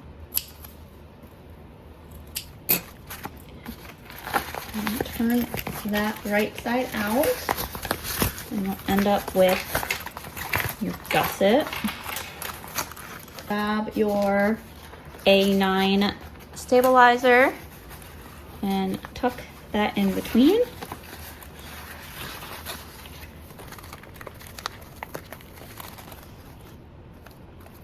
And then you'll match up those layers so you can sew this seam shut or baste it shut, and we're going to top stitch this seam based along this top edge, and then we're going to top stitch down the seam. This folded edge you're going to leave unsewn. And do that with a 1/8 seam allowance.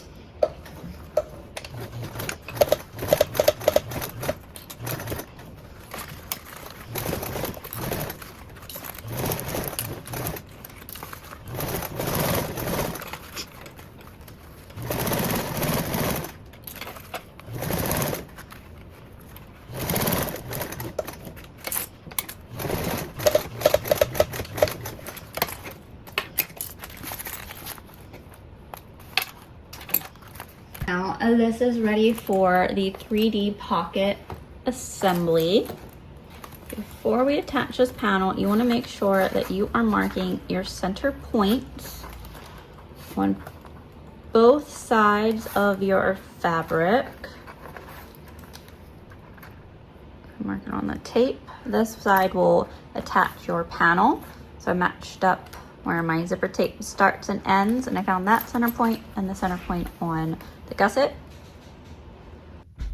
And then you also want to mark the center points on the fabric side too, because you'll need those for when attaching it to the front panel, and it's easier to mark those now than it is later. And if you want, you can find the other centers, since those centers are not where the seam is. And just below it. Okay, now, so there's that, and then here is our front panel with your front panel facing right side up. And turn this gusset inside out to make it easier to match this. Oh, I gotta find the centers of this panel. I did not do that yet.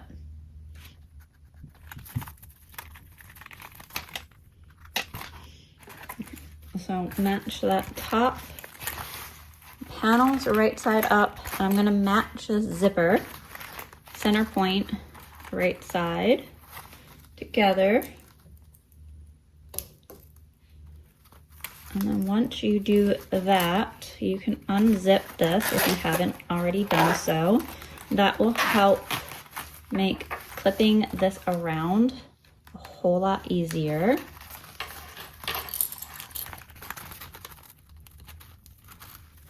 And I find it helpful to let the zipper tape curl up so that it lays more naturally of how it will when it's around that corner when I'm clipping, versus trying to keep it flat. I find it helps me work out a lot of the bumps.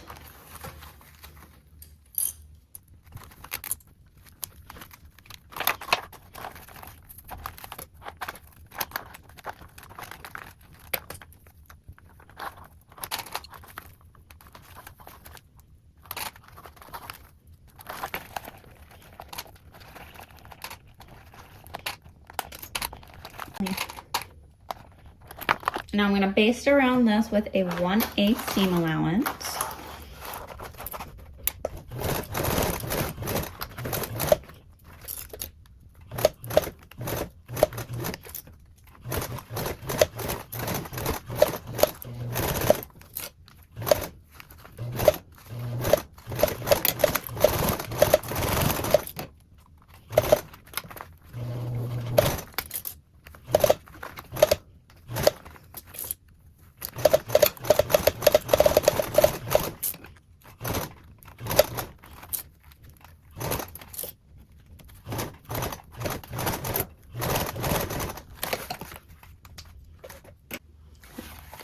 And then once you baste, you can go around and check that you are happy with those basting stitches. I do like to turn it right side out just to ensure that there's no major puckers.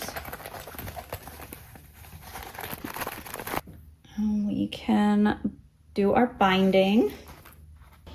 Now I'm going to take my binding, which I'm using to fold over elastic, on my panel. I did use pinking shears around just the two bottom corners. I didn't want to do the top because the top has my zipper and I don't want to snip into that zipper unless you want to pull that zipper out of the way and do a few little snips around that corner just to help your bag settle out a little bit when it's done.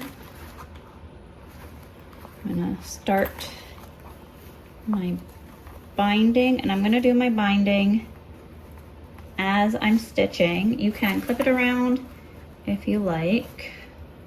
And you also could have pre-attached it to your gusset before attaching your panel. I'm gonna put my binding on with a 1/4 seam allowance.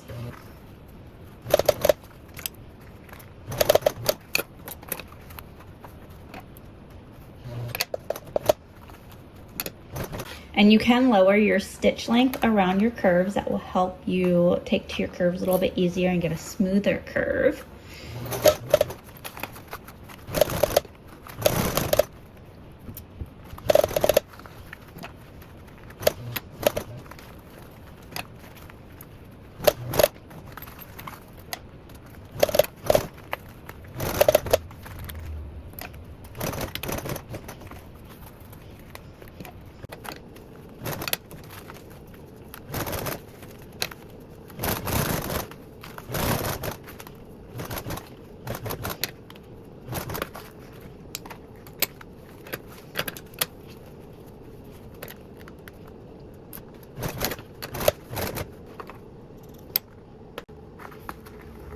And then you'll fold over to cover that raw edge.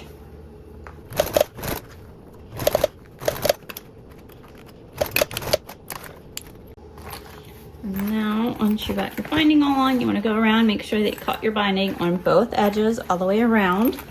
And then you can work out the bag and make sure that you are happy with your stitches around.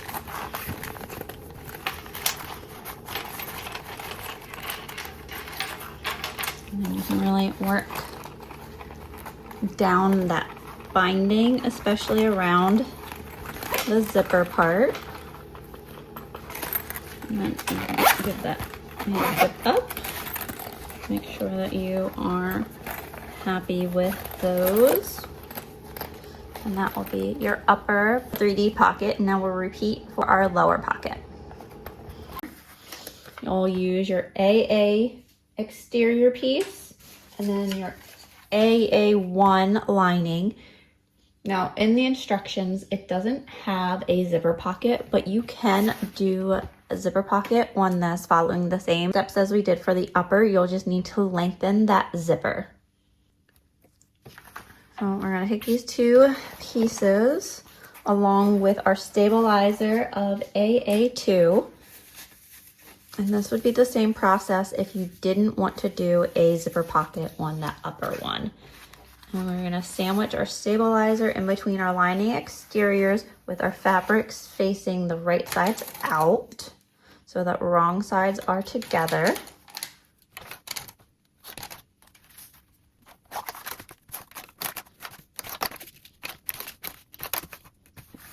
And then I'm gonna baste around this with a 1/8 seam allowance.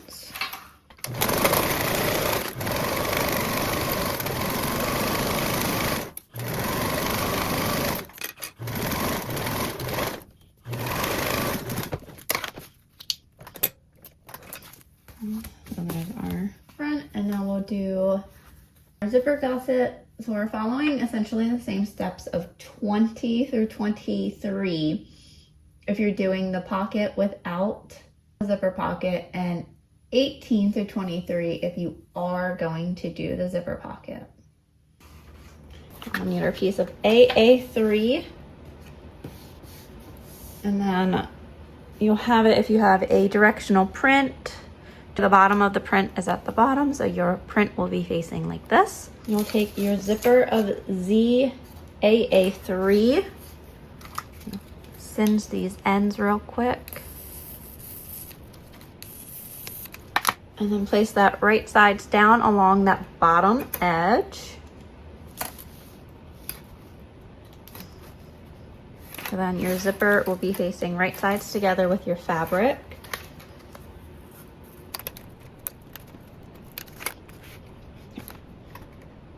And then sew with a 1/4 seam allowance.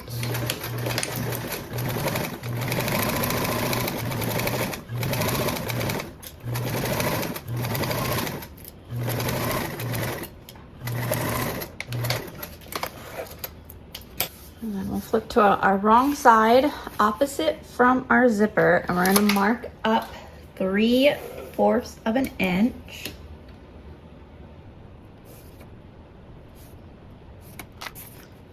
Once you have that 3/4 of an inch marking, we're going to take tape, double-sided tape, along the bottom edge.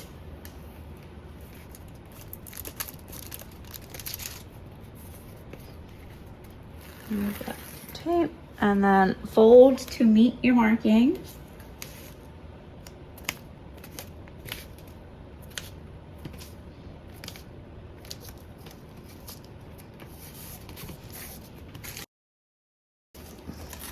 Place your double-sided tape over that fold.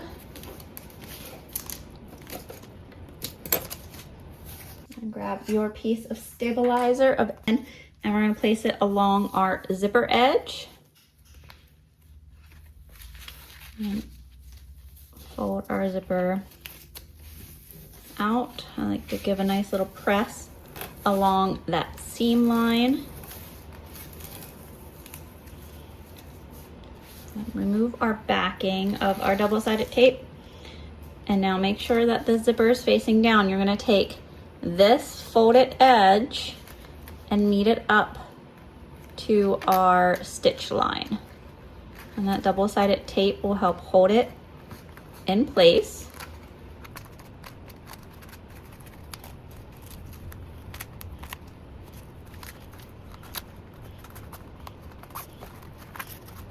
And now we're gonna top stitch with a 1/8 seam allowance.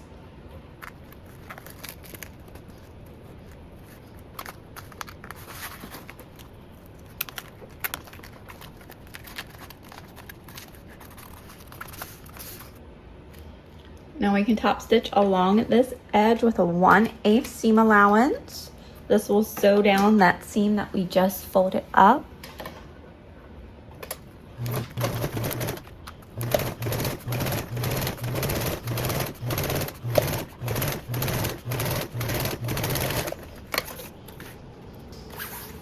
And then there's that. And then you're gonna wanna slip on your pull if you haven't done so already. And if you have, you wanna ensure that it's closing the correct way. So this part is to the back of your gusset and your zipper will be towards the front. So you wanna make sure that that pull is closing towards the direction that you want it, so that both of your pockets are closing the same way, and that your bag as a whole is closing the same.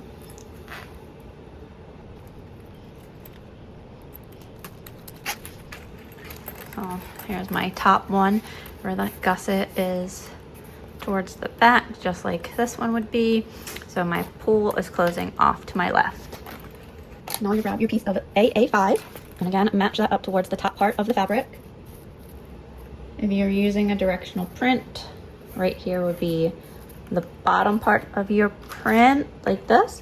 And right now, this would end up being upside down looking. But it would all be the same once it's around, because once you flip this up, that would also end up being upside down. You want to match up that side and along the top, just to make sure that it's even. And then fold this up like a hot dog. And then sew across this with a 3/8 seam allowance.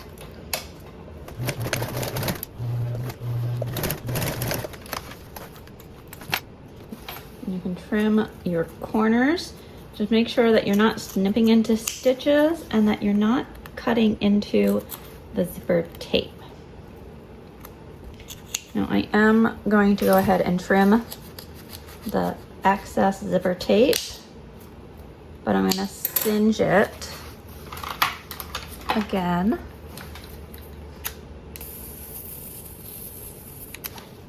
And then repeat on my other end.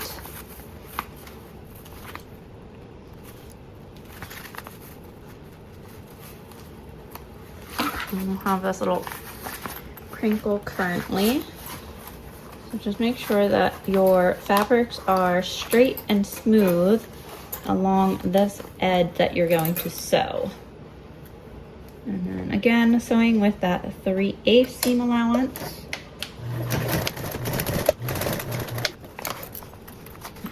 Trim the zipper tape just down.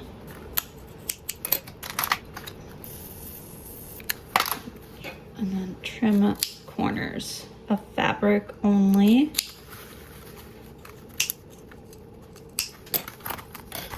Now once you've trimmed your seam allowance corners, you can turn your fabric and gusset so where it's right side out. And stick in your stabilizer piece of AA6.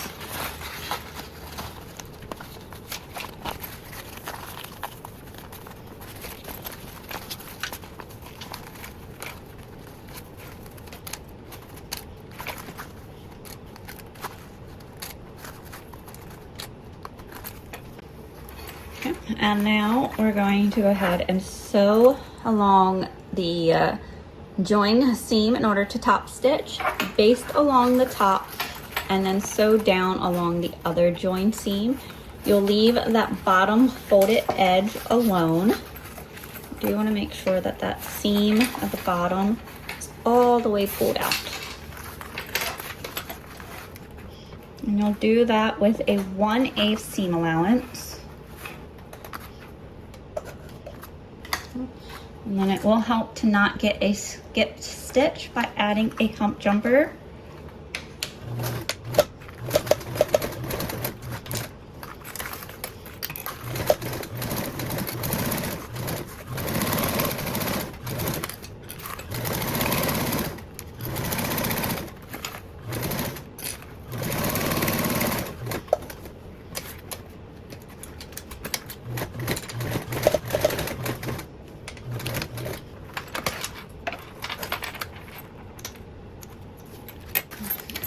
So there will be that gusset that will be ready for your front panel.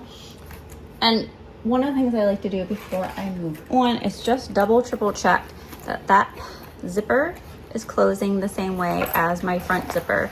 So when that fold is towards the back, that zipper closes that same direction. And we'll find our center points of this gusset.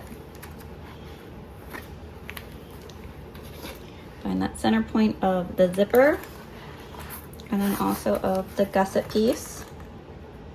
And remember, it is better to do your center markings on this panel on the other side right now also, as they're easier to do that than once you get that panel on. These markings on the gusset fabric side of this folded edge will be done for when you attach it to the front panel.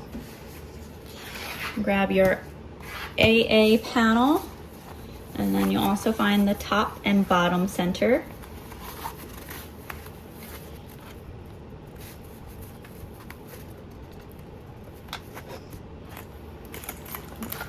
Turn our gusset inside out, so where the zipper teeth are on the inner loop.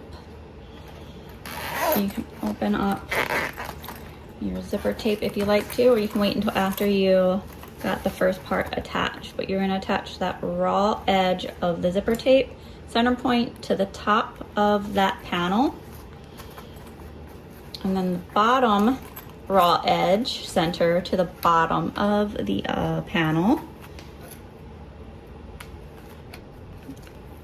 And then you'll clip around, make sure that the right sides are together.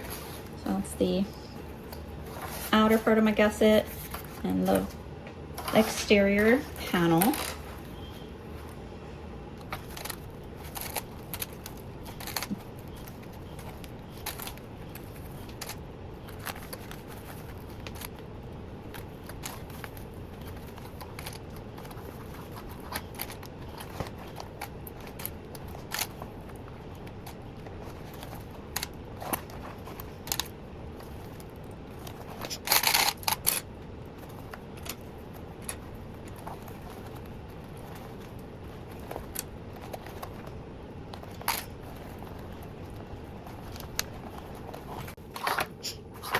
Now we're gonna go ahead and baste around with a 1/8 seam allowance. Now remember, around those curves, you can lower your stitch length. That will help you take to those curves easier. And it will allow for a smoother curve. I'm gonna use my hemostats to help me position my fabric so I don't have any puckering or gapping going on.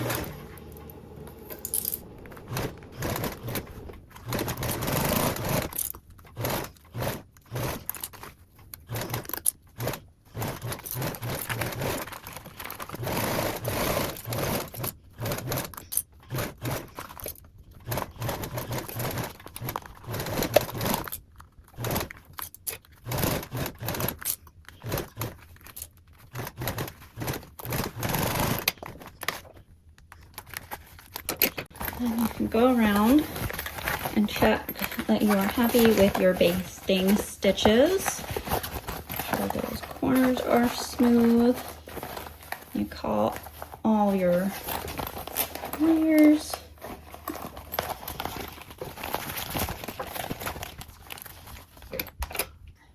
And we're gonna cover with binding. I'm gonna start off on the side that has my zipper, just so that that area is a little bit more concealed in the bag, and that little side seam overlap will be hidden a little bit more. At least I feel like it is when I do that. I'm gonna sew our binding on with a 1/4 seam allowance. Again, you can clip around pre-clipping your binding. You could have done the pre-attached and attached the binding to your gusset before attaching your panel. I'm just gonna sew this on as I go.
And then you'll leave some overhang, and then you can fold back. If you have fold over elastic, you can actually just singe to seal it. But I do still like doing the fold over.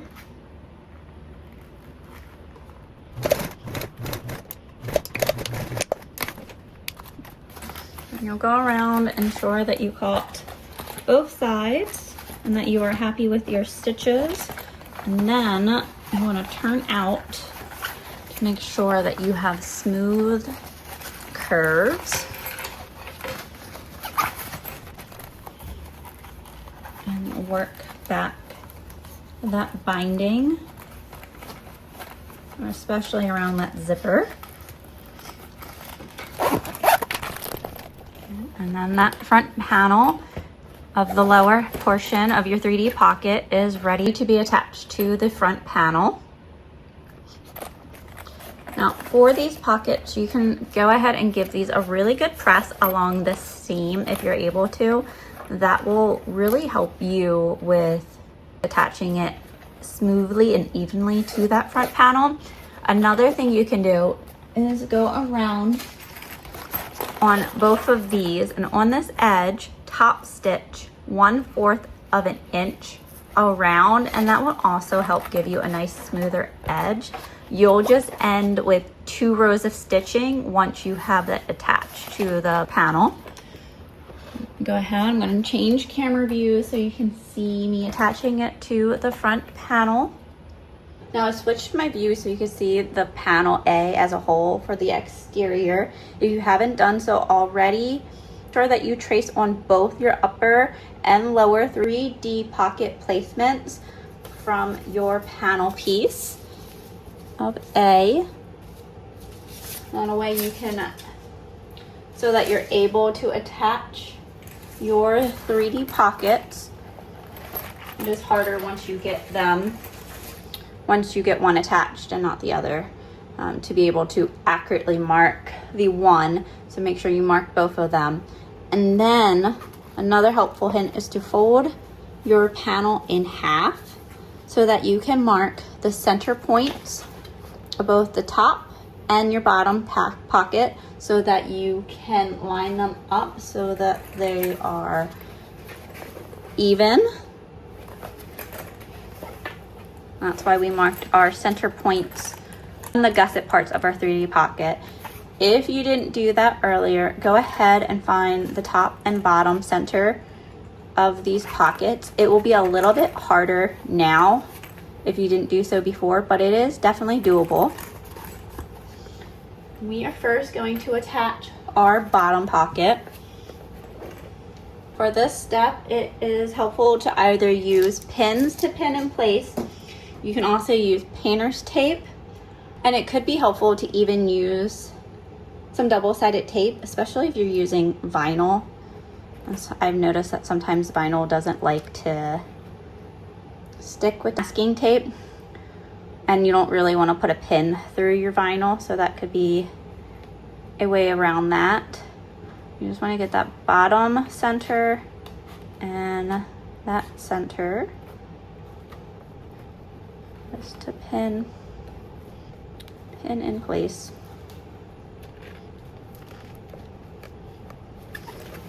Same thing with the top, and it will help to unzip that pocket so that you have more movability of your gusset.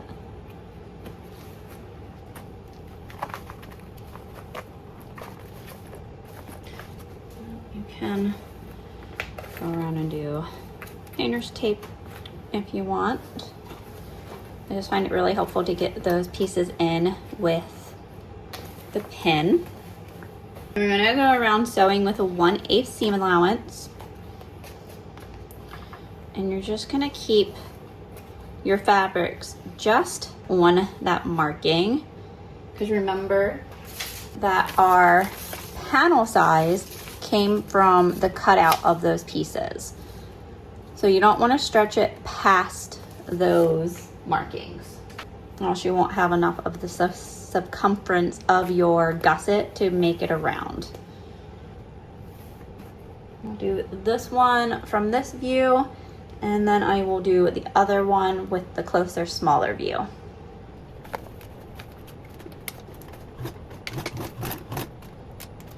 Remember, we're sewing with that 1/8 seam allowance. Around those curves, you can lower your stitch length to help take to the curves so they're smoother. I like using hemostats so I can help pull and position my fabric where I need it to be, and also maintaining a smooth curve slash fabric so that there's no bunching.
So then you want to make sure that you are happy with those stitches, that that panel is on straight. And then you're going to repeat that same process for your top. And match those center points.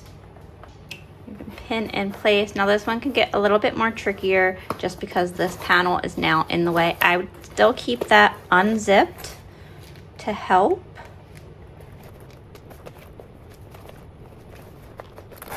This panel.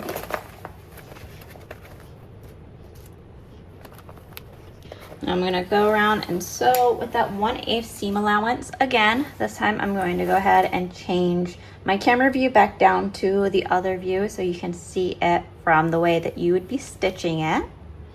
Now we're going to go ahead and stitch on this. You'll have a little bit of extra maneuvering around to do, do definitely suggest doing the bottom part of the pocket first.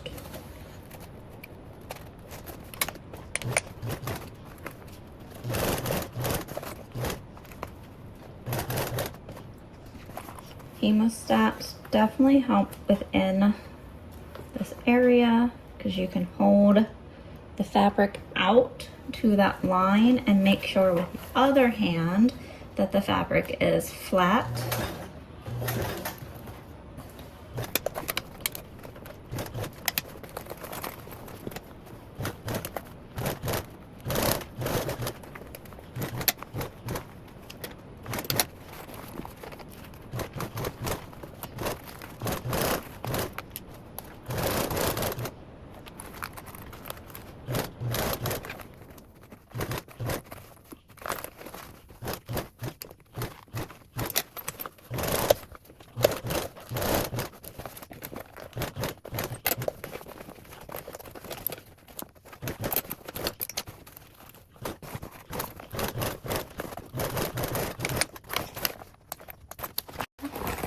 And then you can go around and make sure that you're happy with your stitches and that your panels are straight. Once you do that, you can grab your firm stabilizer of A2. And remember, you do want a nice firm stabilizer, as this is the panel that will open up and stand on its own. So it does need to have some structure to it. So this is a firm stabilizer. This is the Sew-In Ultra Firm 1.5 millimeter that's similar to Pelletex. And then your other lining that has that clear pocket, and then your mesh pocket.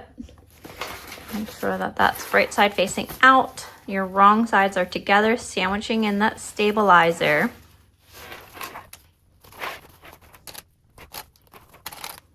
I'm just going to quickly flip around to just help everything and my layers stay smoothly together. This will also help me ensure that my front panel will be smoother and you won't end up with as many like wrinkles, because you can make sure that it's pulled all the way out. I'm going to pull that elastic to the side.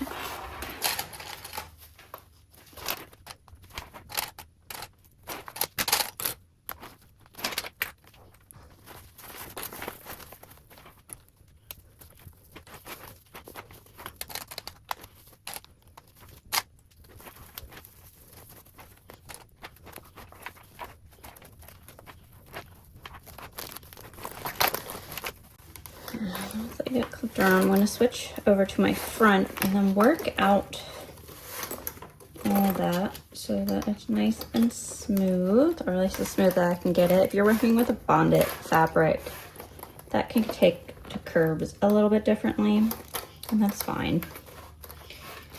I just like trying to get it as smooth and taut as I can now, so my backpack doesn't look like it's droopy later.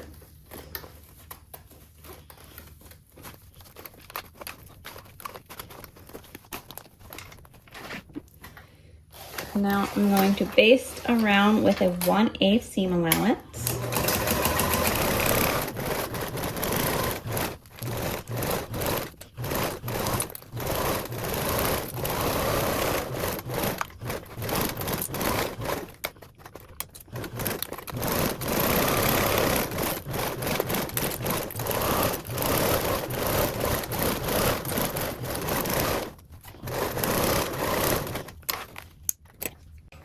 And you can go around, make sure that you are happy and pleased with that. And if by chance you have any excess overhang of zipper tape, you can go ahead and trim that. Not zipper tape, of your zipper tab.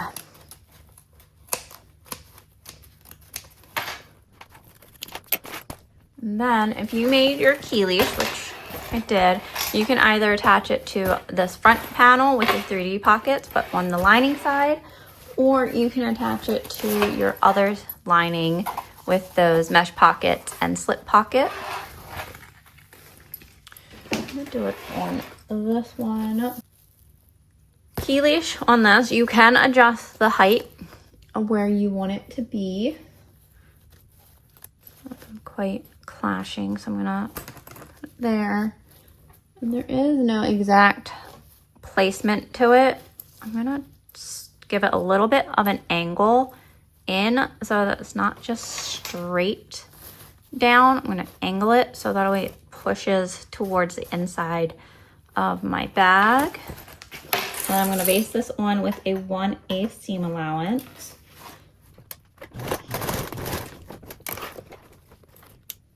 And then I'm gonna trim this remaining piece. And I'm gonna set this whole panel aside while we prepare our zipper gusset for our front panel assembly. For your front panel zipper gusset, you're gonna start off making that swivel hook tab. Now you'll skip over this portion if you're not doing that little hook that's on the side front panel. But if you are, you'll take your piece of B5, fold it in half, and then meet those edges to that center line.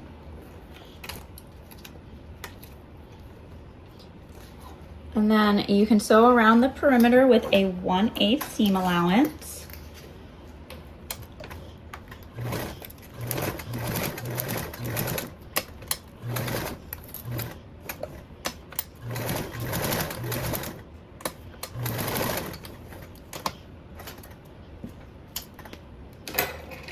Grab your 1-inch swivel, slide that tab on and fold to conceal those raw edges.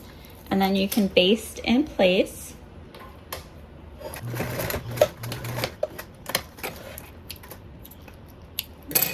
And we'll place this off to the side.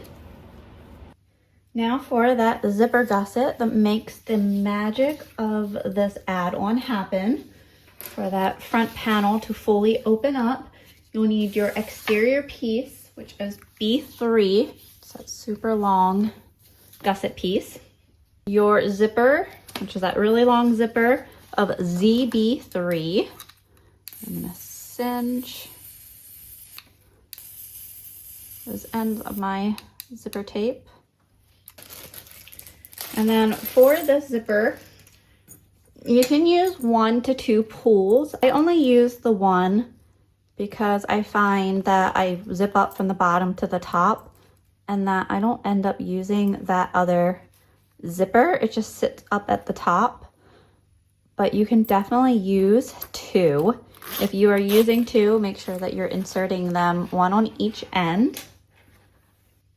And then you're going to place these 2 right sides together.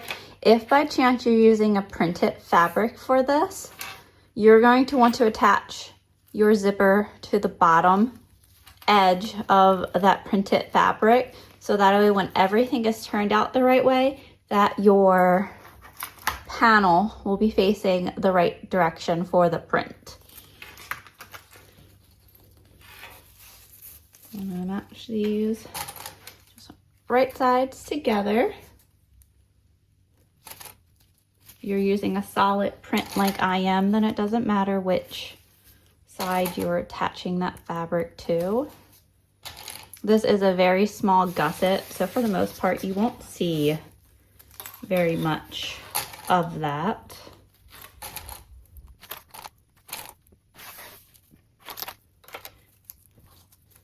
I'm not gonna clip this whole thing, I'm just gonna get a few on here. And then I'm gonna base this with a 1/8 seam allowance. You'll have a little extra overhang at the start and the finish of the zipper gusset of remaining zipper tape. That just allows for ease of sewing. So you can totally clip along your whole gusset if you would like. Just gonna base this on with a 1/8 seam allowance.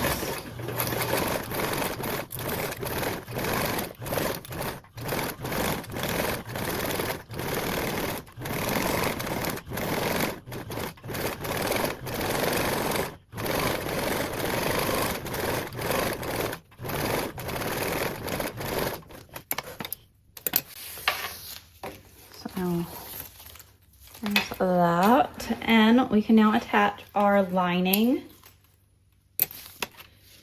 your lining piece of it is the BB4. And you'll place your lining side, right side down to the back side of your zipper. This is where I will line up my exterior fabrics with the lining, so I can make sure that they start and stop in the same point.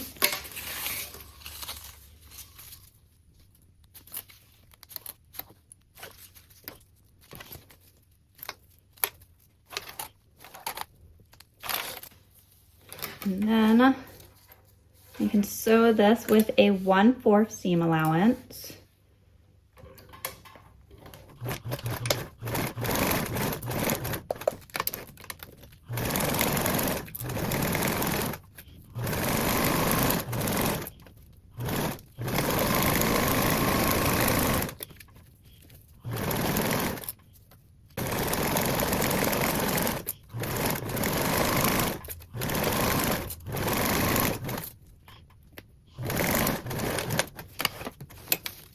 And then we'll turn our fabric right side out. And then with this being such a long gusset, it does help to use some clips to make sure your fabrics stay together and even.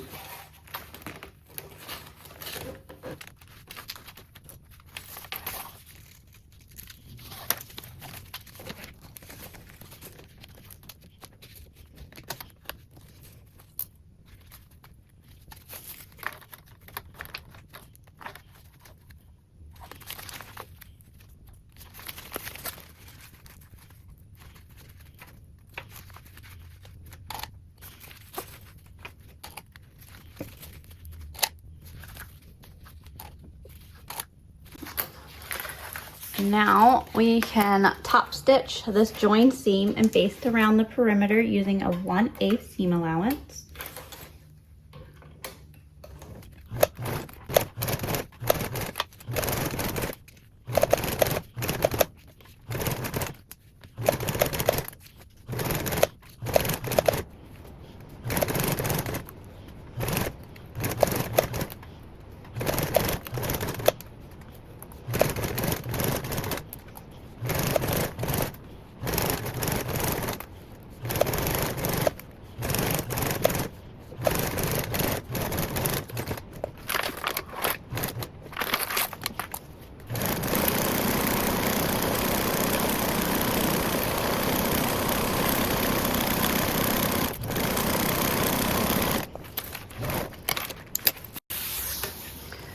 So then there's that gusset.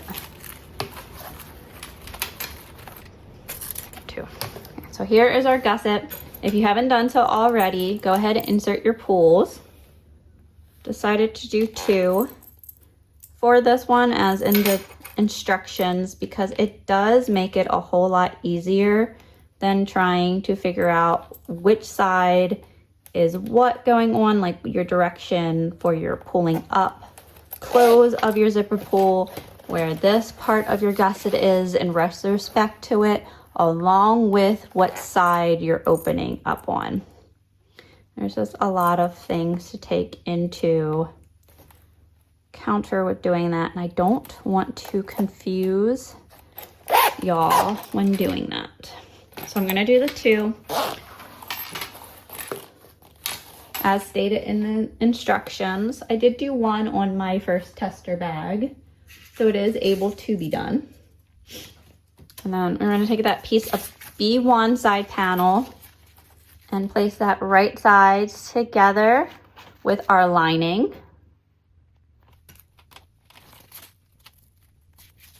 And then baste that one with a 1/8 seam allowance.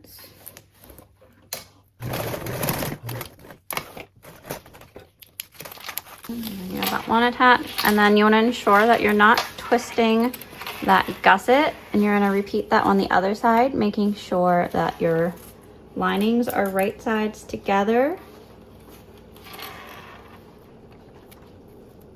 And then baste with a 1/8 seam allowance.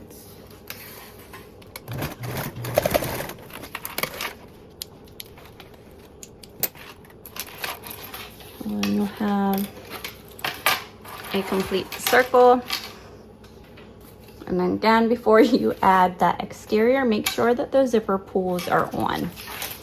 Now, if you are using a printed fabric for this, and there's a right side of the print as in directional, so your bottom of your print is down here. Depending on which side you want your bag to open on, whether or not it's this side, keeping this zipper taped towards your front, or on this side, will depend on where you're attaching this print. I'm gonna have mine over here, and I wanna make sure that that print is towards the bottom. So you'll place those right sides together, so that way when you flip that up, that bottom is there and your print will be facing the right direction. If you're gonna do it on the right hand side for that opening, then you would need to flip this piece the other way if you have a directional print. I personally like doing my gussets solid, because then I don't need to worry about which direction those gussets are facing. There's also pictures in step 31 that show the orientation of which way your fabrics would be placing if you need another source of imagery for placement. Now we're going to sew this with a 3/8 seam allowance.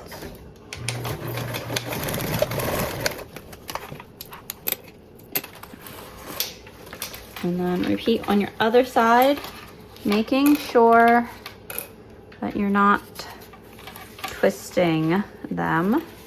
They do curl because obviously you gotta bring it around so that fabrics can face right sides together. But before you sew, you can always just turn it out to make sure that that makes that loop. And again, I'm going to sew with that 3/8 seam allowance.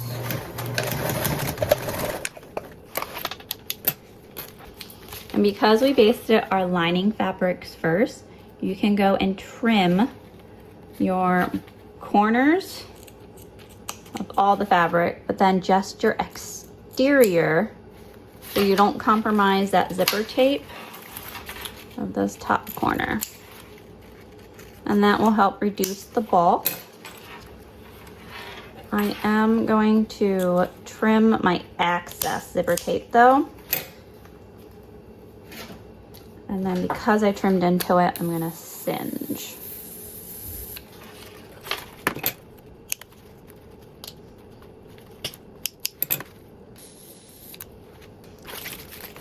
And then before you close up this gusset, you need your stabilizer piece of BB2 to put in between.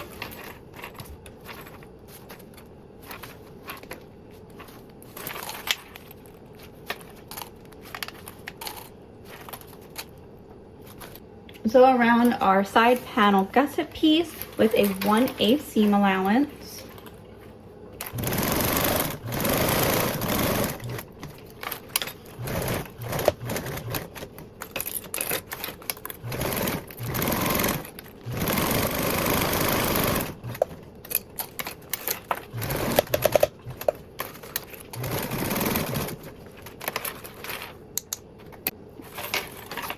And there's that. And your gusset is ready for our front panel assembly. So for our front panel assembly, you'll need your front panel with your 3D pockets attached and your lining on the back side. If you are doing the swivel hook that's attached to the side, you will want to take that marking from your main panel piece and then place your piece just below that marking. Now this is completely optional, but it is a nice nifty little thing to hang extra stuff off of. And my kids love all the keychains and stuff, so this gives them a little something to hang them off of. You could also do a D-ring here versus the swivel, but this works just easier for them as they sometimes have a hard time getting those keychains on and off when they're trading with their friends. And you can change this per side depending on which side you're doing the opening on, because this will go along the side with the gusset. I'm going to base this on with a 1/8 seam allowance. Now I'm also going to switch over to the upper view so we can attach this gusset. So here is our panel. I'm going to have mine opening this way, so my panel will go over here. And I'm going to grab that zipper gusset with panel. I'm going to find my center of the side of which I'm attaching my panel.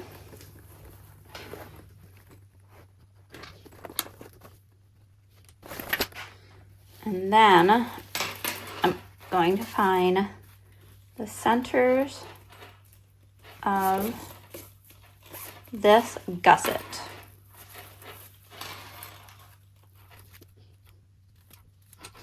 Now, you do not need to mark the center of your zipper tape, as this panel is not symmetrical, as in there's more going on than there is up top, so marking our center won't make it the same way around. So you're only marking the center of this panel gusset,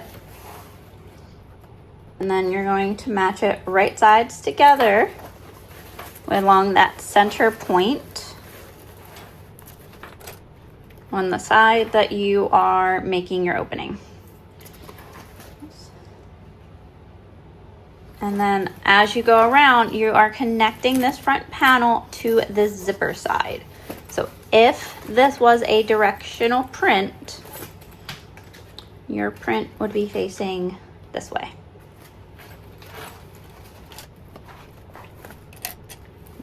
Just gonna clip along this gusset panel part first.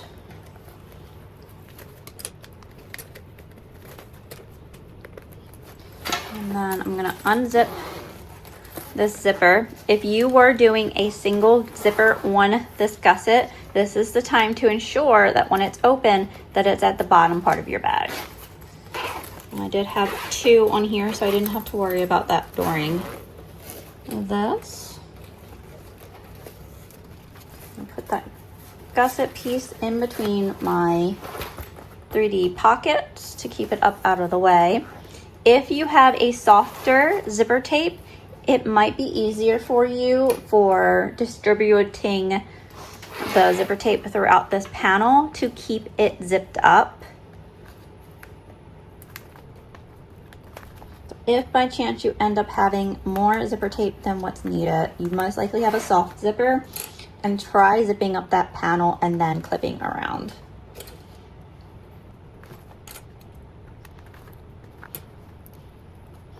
And I always recommend when clipping your zippers around these corners to have it to where the zipper teeth are curled up, not trying to lay them flat, so that they are laying the natural way that they will curve. And that helps take to that curve more naturally and evenly.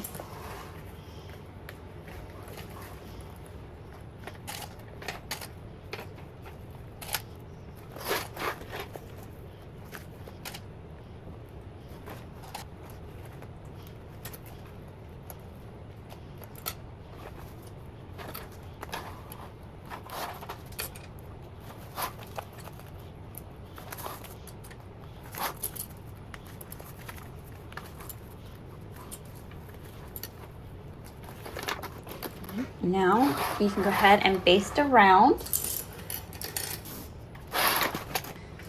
And now I like starting my basting stitches on the panel side of the gusset, since that is the side that we match that center point along the one edge that we want our bag to open.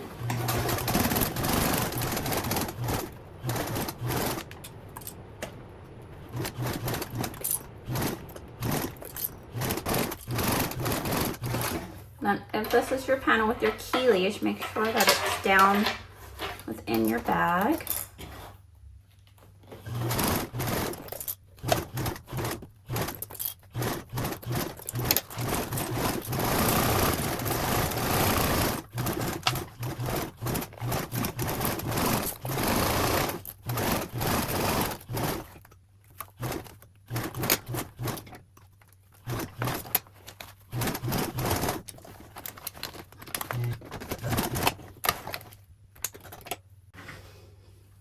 And then you go around and check to make sure that you are happy with your stitchings, especially around those curves, and that there's no puckers or gaps or gathers in your zipper curves or tape.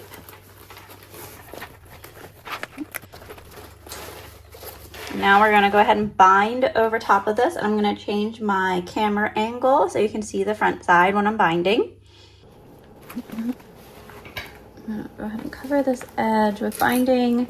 Now you can go around and clip in all your binding first if you want.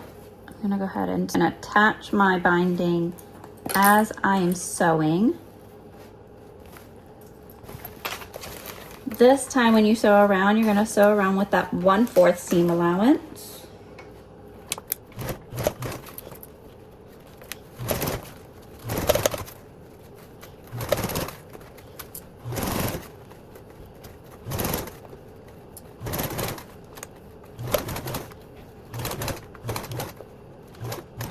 Now, when you're doing your zipper tape section, if you have a binding that's bigger than 7/8, you can make sure that more of your binding is towards your lining fabric. That will help ensure that you have more room for your zipper to move around.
I'm going to leave a little bit of overhang so I can fold back.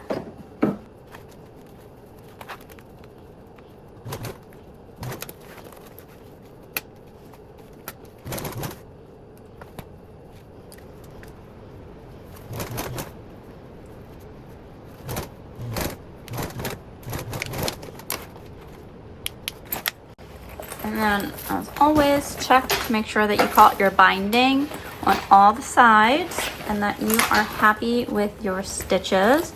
Another good time to turn out and check those corners or the curves.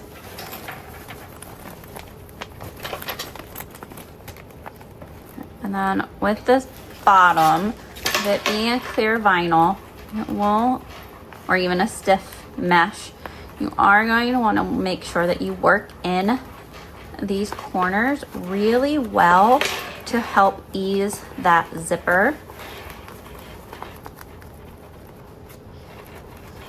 If you do have issues with getting this to curl, you can go in and make snips around that corner before you do your binding. I would just recommend leaving your zipper tape out of those snips because you don't want to compromise that zipper.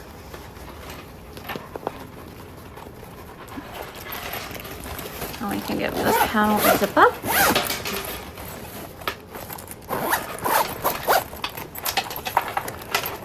And now this panel is ready to attach our other piece of lining to.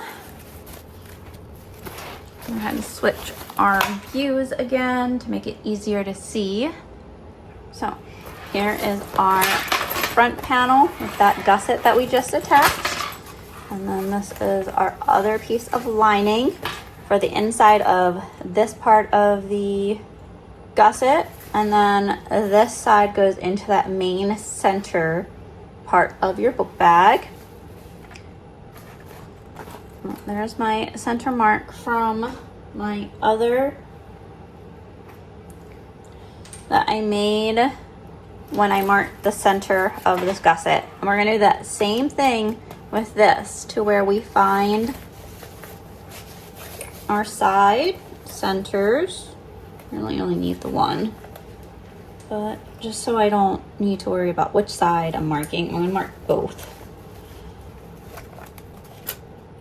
And then you'll need those markings, and those center markings are also helpful when you go to attach it to the main bag. So we're gonna use these so that the ones with all of our mesh are facing right sides together.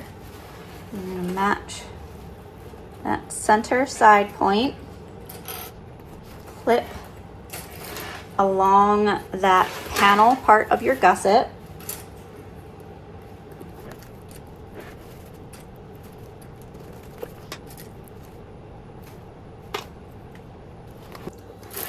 And then we will continue to clip around.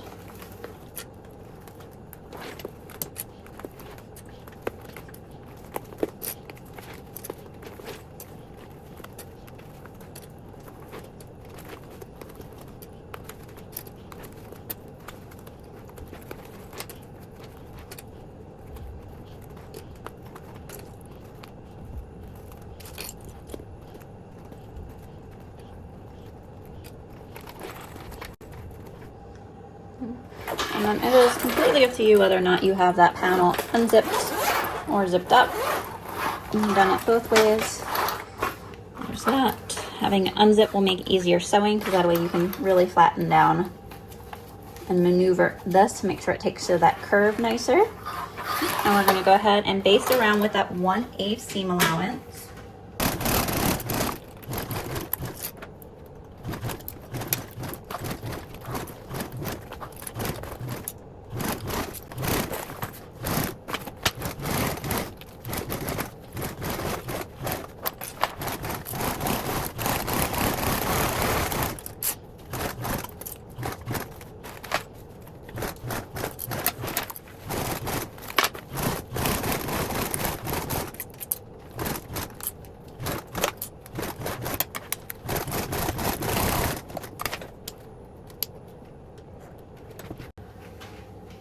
So there will be that, and then you can check that you are happy with your stitches. And now this panel is ready for your final assembly. So you can go ahead and set it aside and continue to make the rest of your scholar pack as per the original instructions that will start on page 19 of step 24 for your base stabilizer. So you will need to switch back to your original instructions. Next, we'll take our piece of F, which is our base, and then our piece of F1 stabilizer, which is a heavyweight stabilizer. We'll need to find the center of our stabilizer so that we can center it within our panel of our base. And then repeat for your base.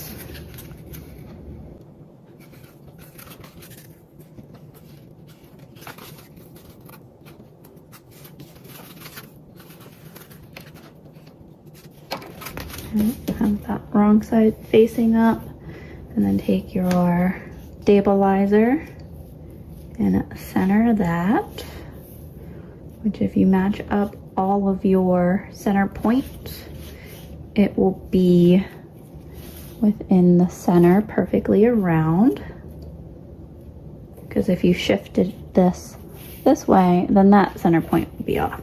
So as long as all your center points match up, your stabilizer is perfectly centered within the panel. You can take some masking tape to hold your stabilizer in place. Now we're going to secure the stabilizer in place by stitching around with a 1/4 seam allowance. Now what I did is I hurried up and marked the 1/4 of an inch away from each side, so that way I know that I need to stop my needle right here and then sew along. So I'm gonna start there.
Now I pulled those through and tied those off.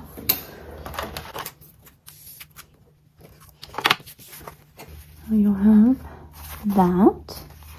Now you can sew a second row of stitching around 1/8 of an inch away from the previous stitches.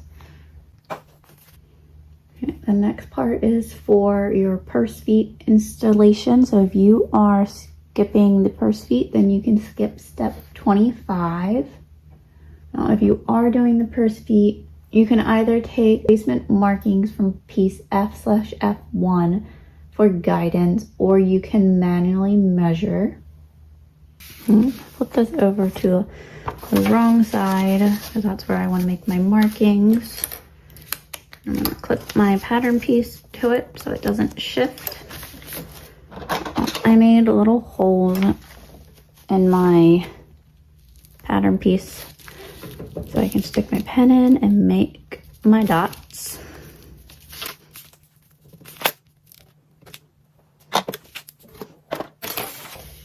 So there's that. And now I'm going to punch out my holes real quick. Alright, so I didn't do my hole punches on the camera just because then I need my mat so I don't damage my table, but I just use a little Japanese punch and poke on down. And I use a size that's slightly smaller than my screws.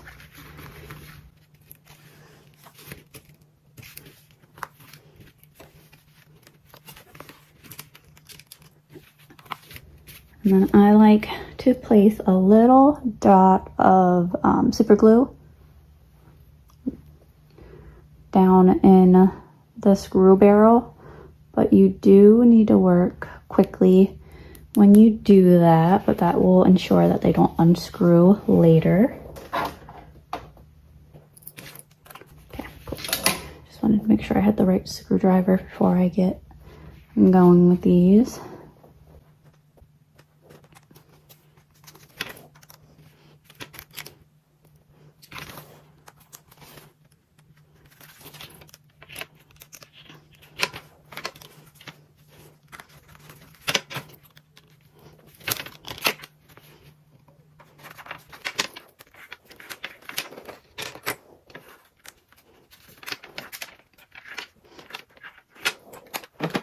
And then in order to protect your lining of your bag, you can go ahead and take tape and stick over your screws.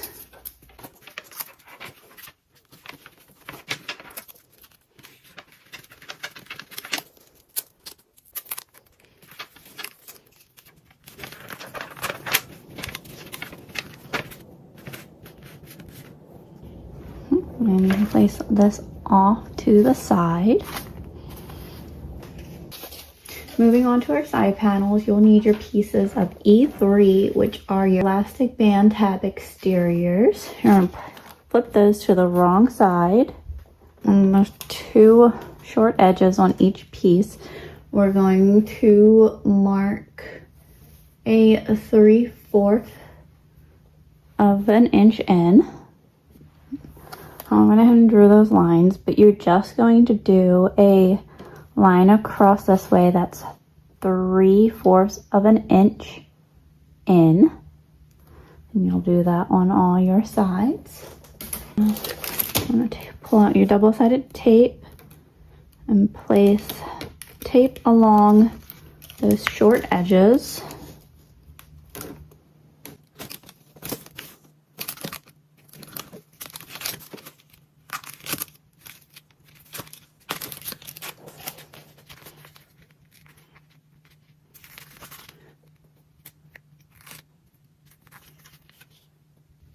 Now we're going to remove that tape backing and fold in to meet that line.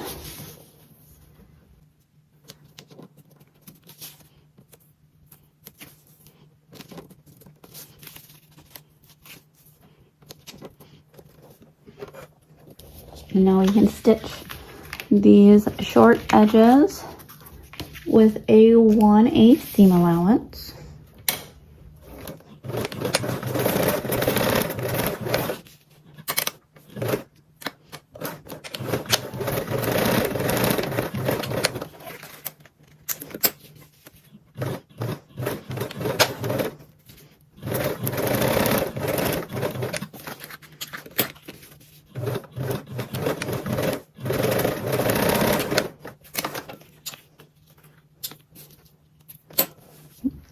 You're going to fold in half the long way. So there's that with a nice long casing.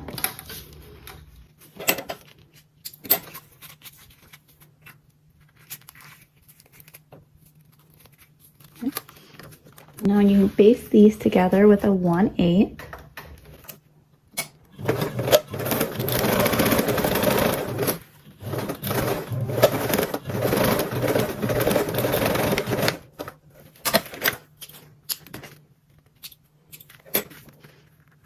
Now you'll need your pieces of E1. Find the top center of both of them.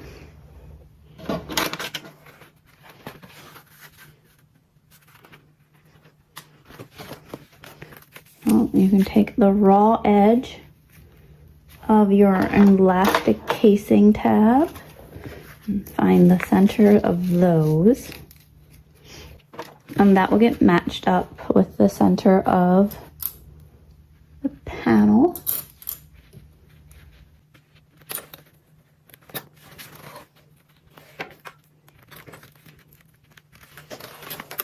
Baste in place with a 1/8.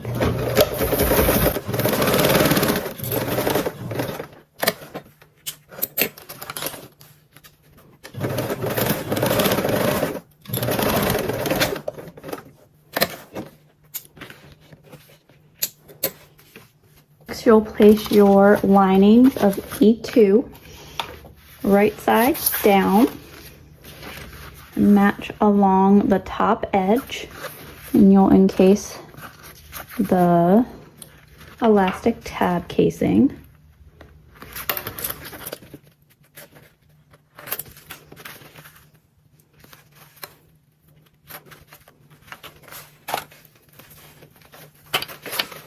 I'm going to sew these top edges with a 1/4 seam allowance.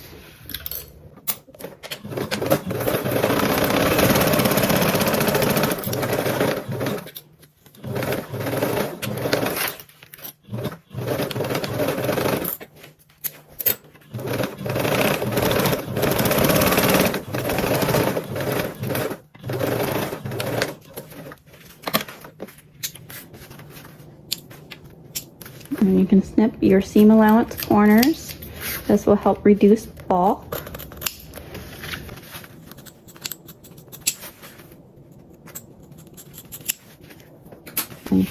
turn right side out.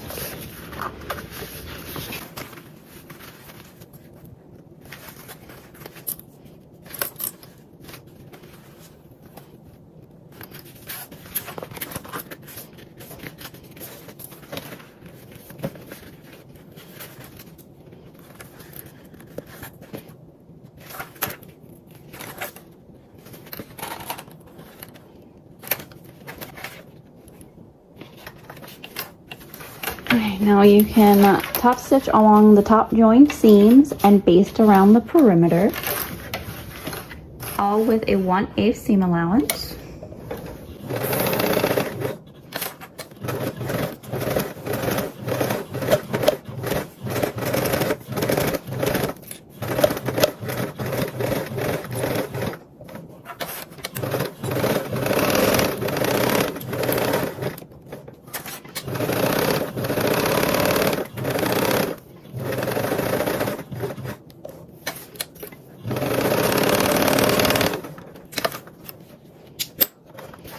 Now repeat on the other.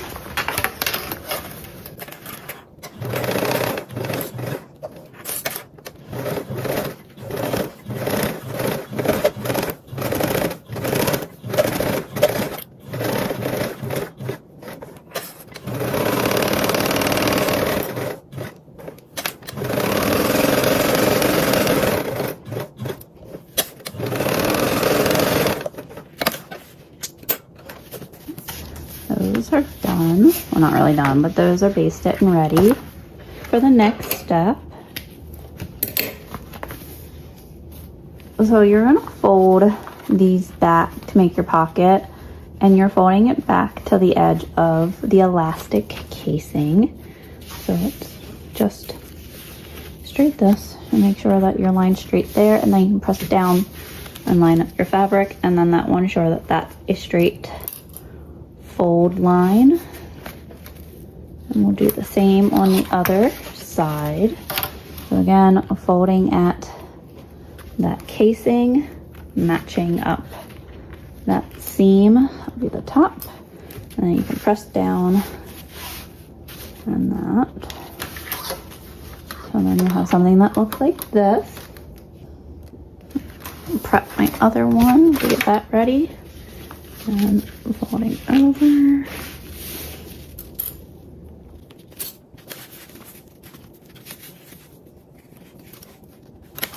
Now we're going to top stitch down both of these panels on each side with a 1/8 seam allowance.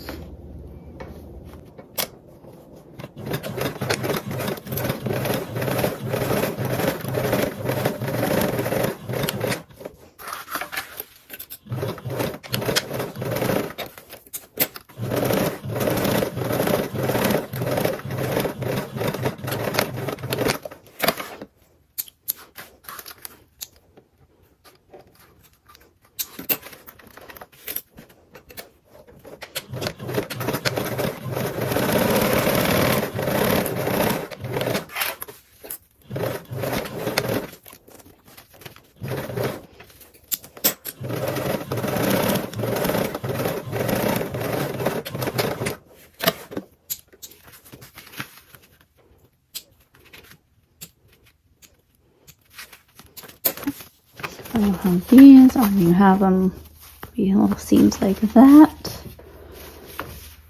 And we'll grab our pieces of E.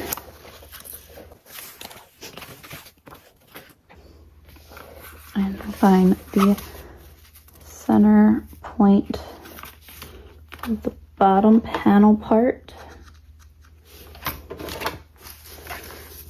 And the center point of this. Make sure that your center points are aligned. And meet out this edge.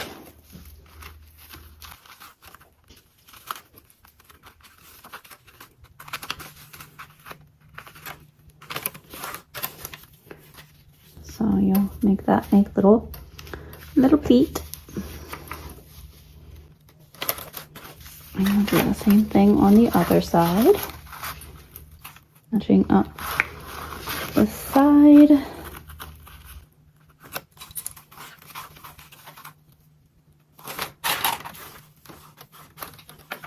And making the bottom have a little pleat.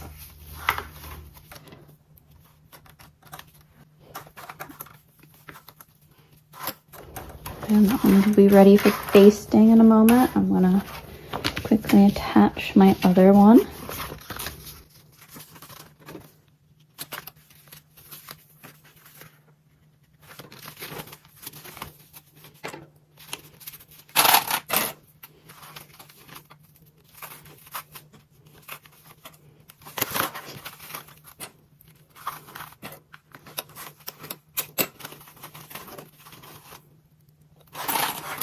And the pleats, which essentially just pushing down that panel and making sure that it's flat and straight along the bottom edge. Okay. And we can baste these on with a 1/8 seam allowance.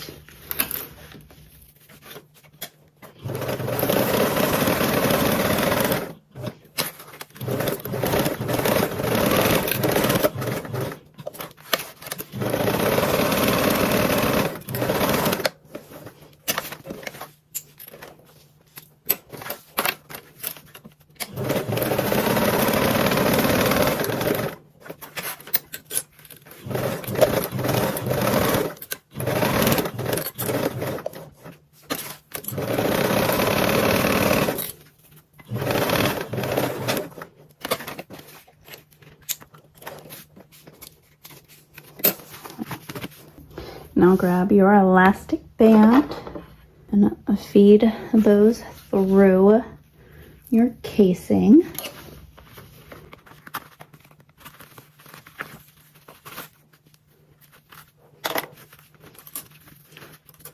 We're just going to attach this to each side.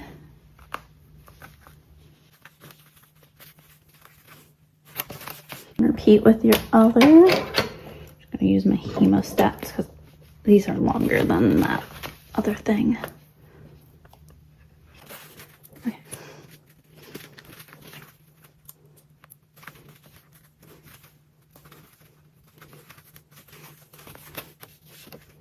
And now we can baste our elastics on with a 1/8 seam allowance.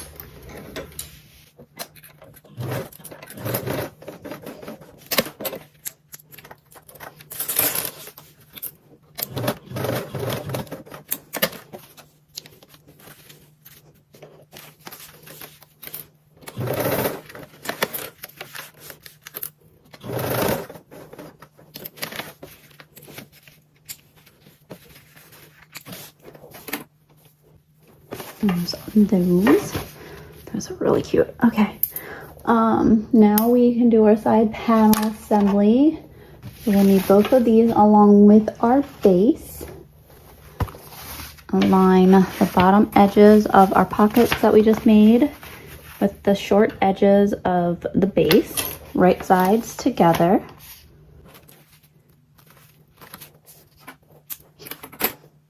And then sew with a 3/8 seam allowance.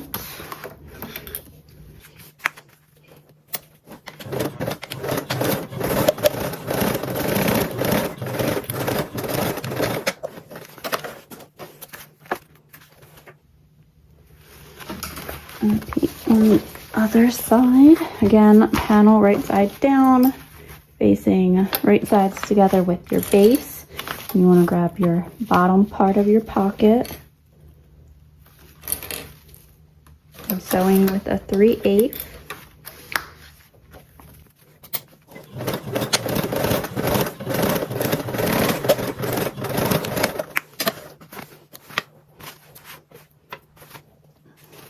Now trim your seam allowance corners.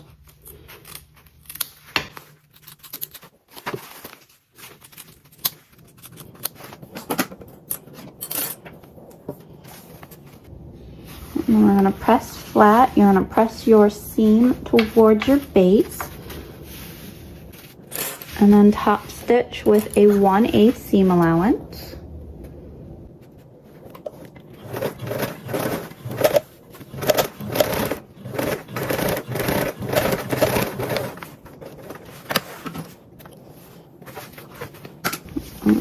on your other side.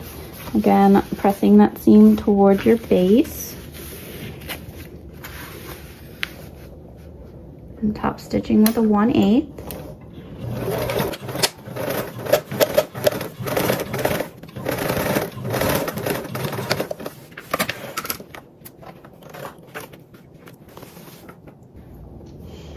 Now this finished panel should measure the same as our F2 lining.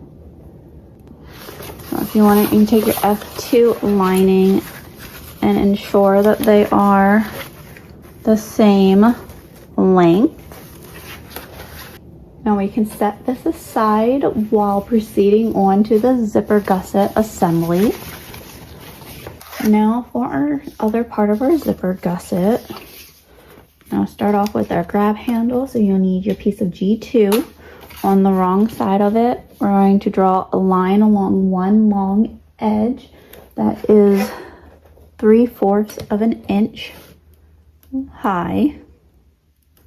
So that would be all the way across that. And then on that same edge, cover that long edge with double-sided tape. And once you remove the backing and fold down that edge to meet that line.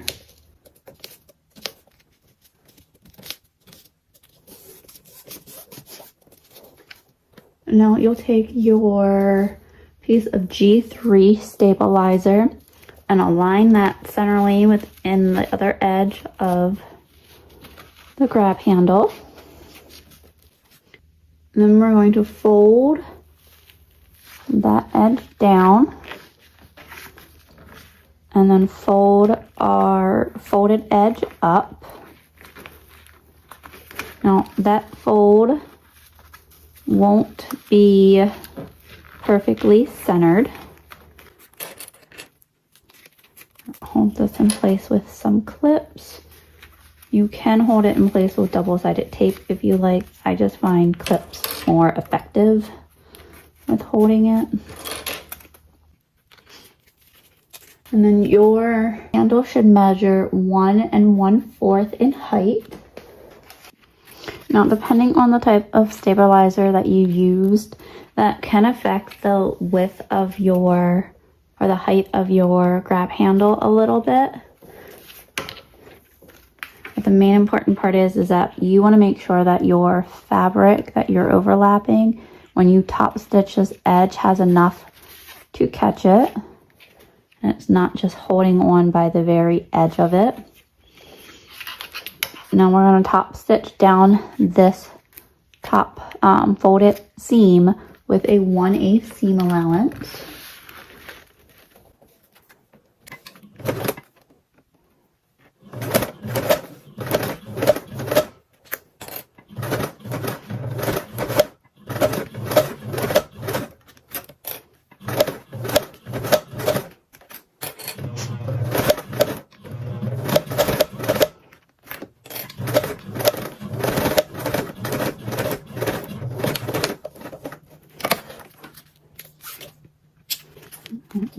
Now I personally like to take another row of stitches down my other side.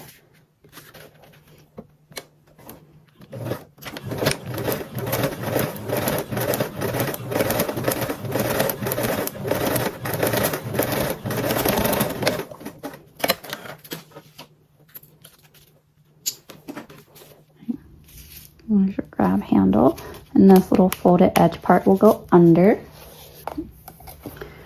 Now you'll take your grab handle and your piece G, and you want to center your grab handle and then have a 3/8 of an inch overhang. Baste this side on first with a 1/8 seam allowance.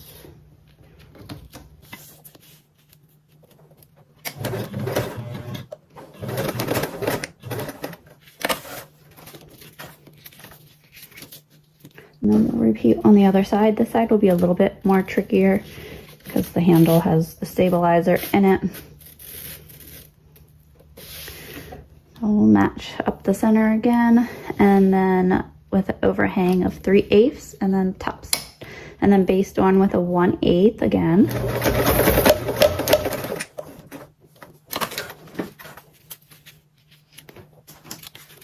Okay, so there's my handle.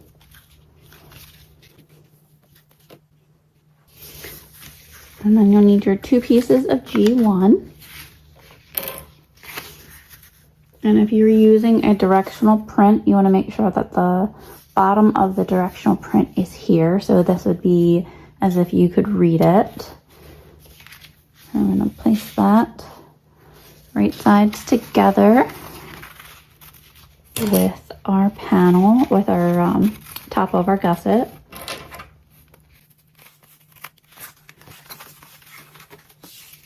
And so with a 3/8 seam allowance,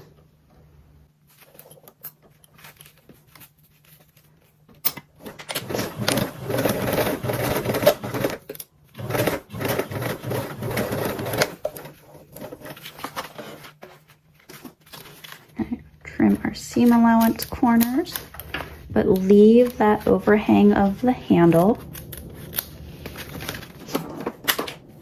And just open your seam and top stitch with a 1/8.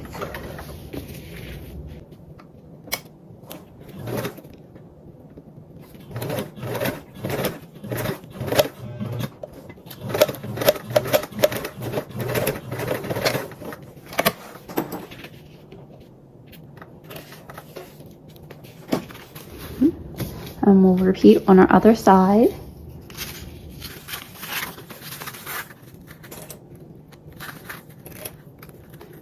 And match that edge. So with a 3/8,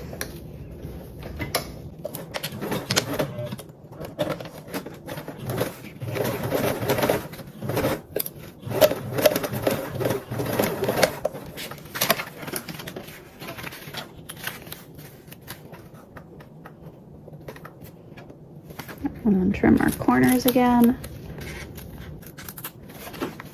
And then press out and top stitch.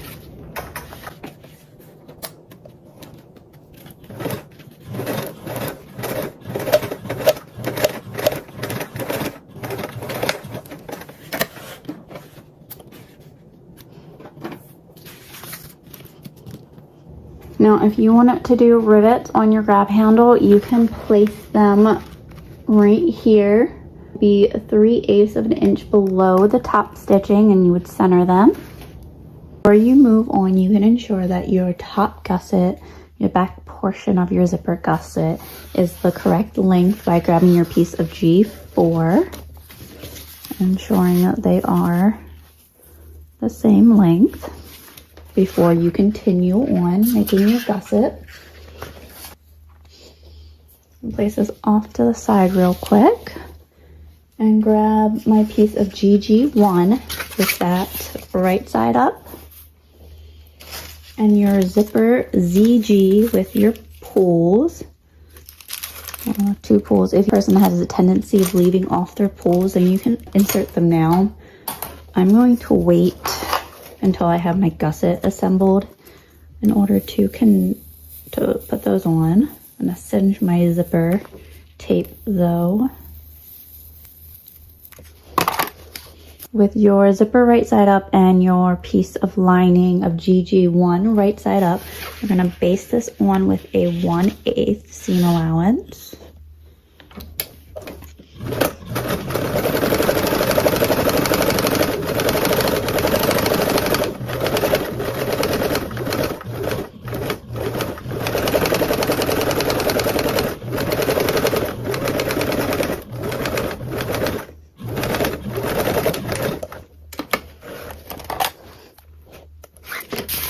And then you'll take your piece of GG exterior and place that right side down and clip along the zipper edge.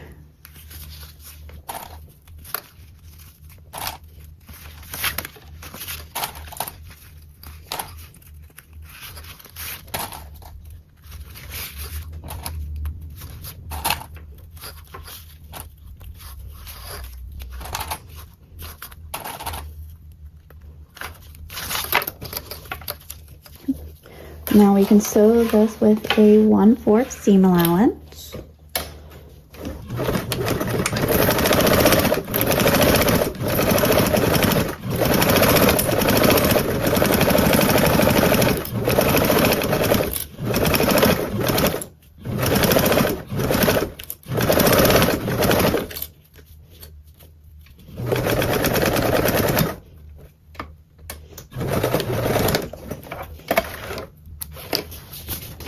And then you can snip your seam allowance corners of your exterior fabric only, making sure to not cut into your zipper tape. We can start to turn out our fabric.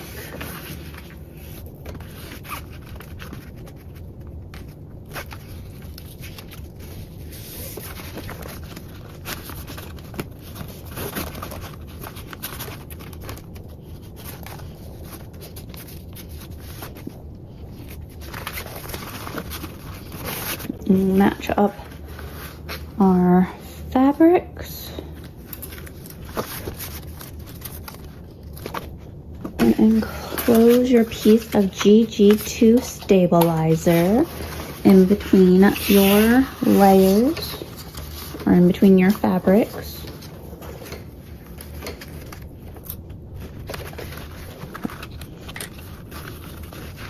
Now, depending on your fabric base that you used for your gusset, like if you used a vinyl, you might actually want to skip out on this stabilizer, just because this is that opening, the main opening to your bag.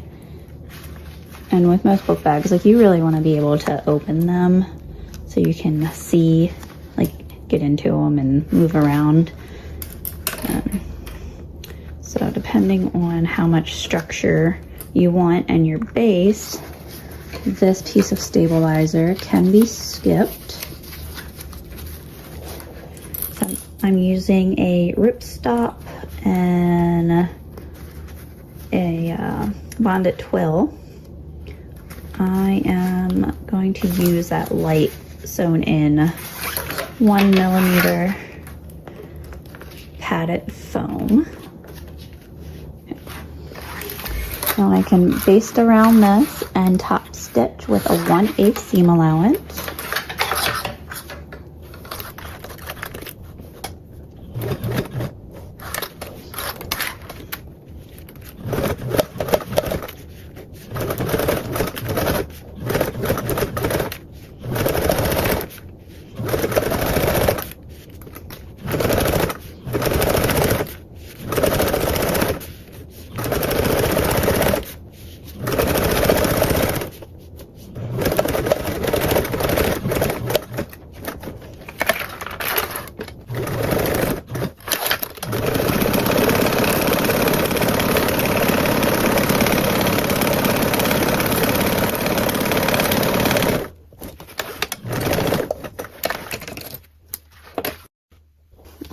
And there's that part of the gusset.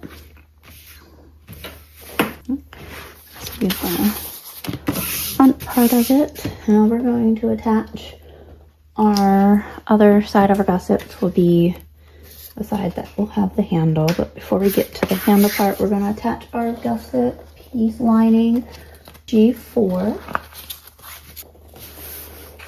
And you'll attach it to the raw edge of the zipper tape and line it up so that the fabric is straight with where your fabric is already starting.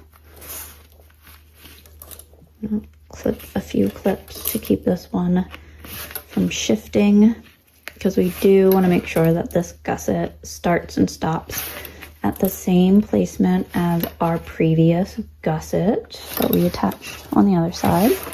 And I'll baste this on with a 1/8 seam allowance.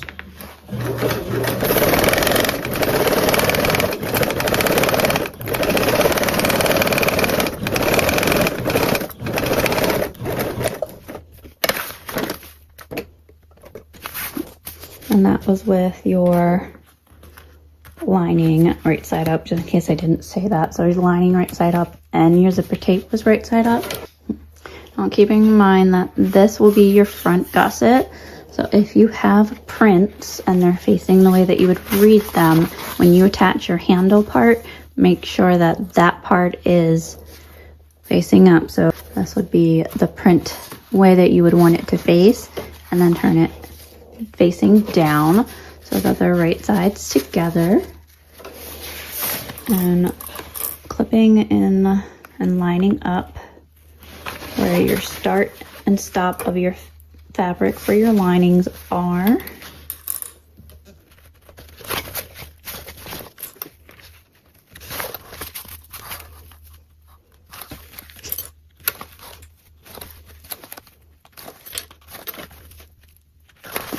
And then we can sew this one with a 1/4 seam allowance.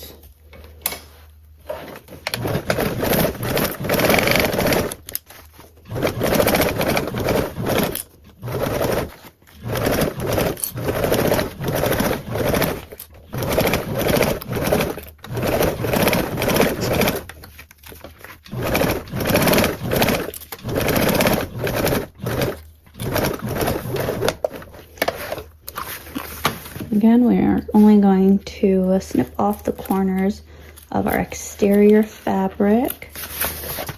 And don't cut into your zipper tape.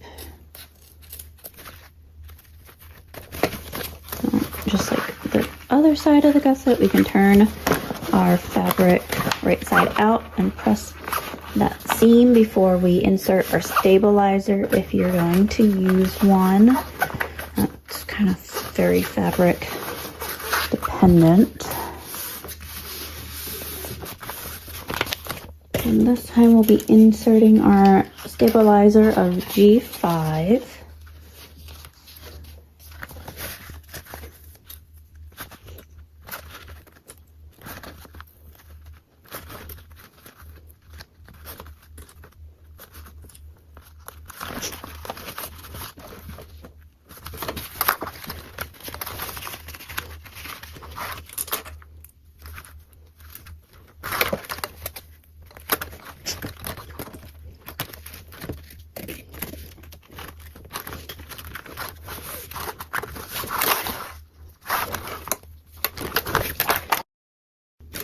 And now we're going to top stitch along our join seam and baste around the perimeter with the 1/8 seam allowance.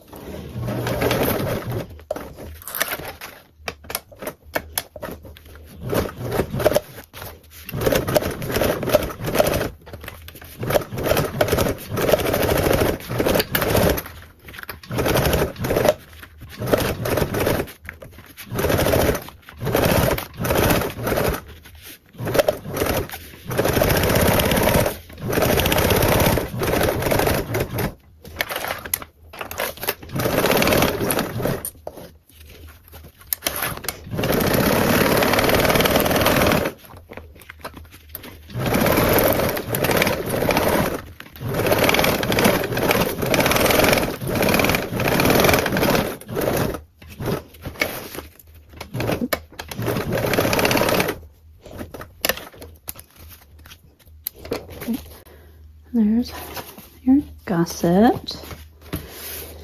Now, if you did not slip on your pulls, you will need to do so now.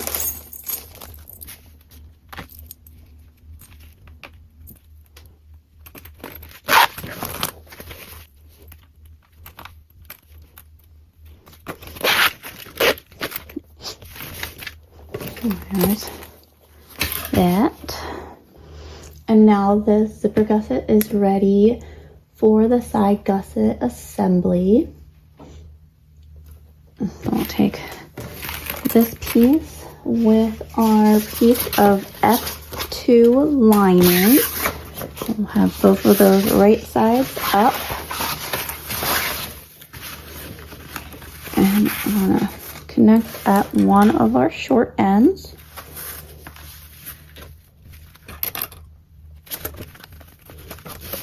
And baste this on with a 1/8 seam allowance.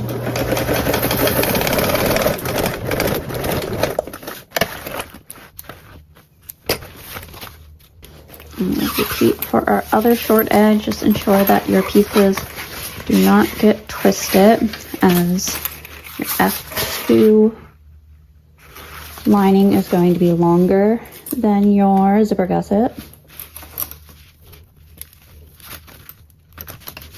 And baste this side with the 1/8 seam allowance.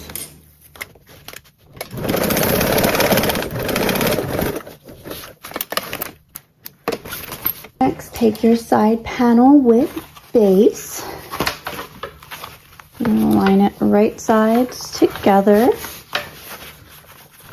along the short edge.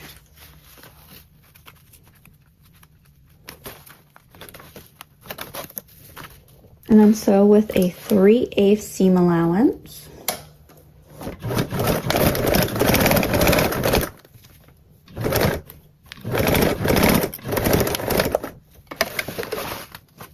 You can trim your seam allowance corners. And then repeat on your other side of matching your side panel with your zipper gusset along the short edge. So my zipper gusset, and there's my side panel.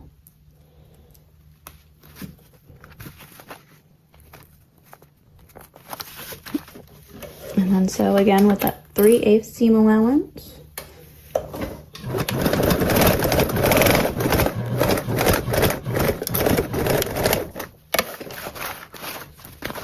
And then snip the seam allowance corners. And I can turn this right side out. And you have one big loop. Before we put our clips our seams together of this, we're going to insert our other piece of heavyweight stabilizer, which is our F3.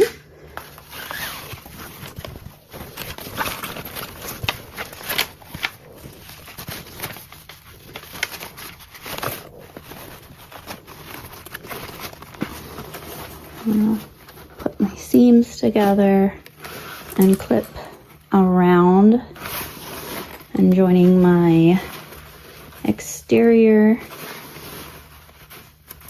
to my lining. And this is just of the bottom section with the base and the side panels.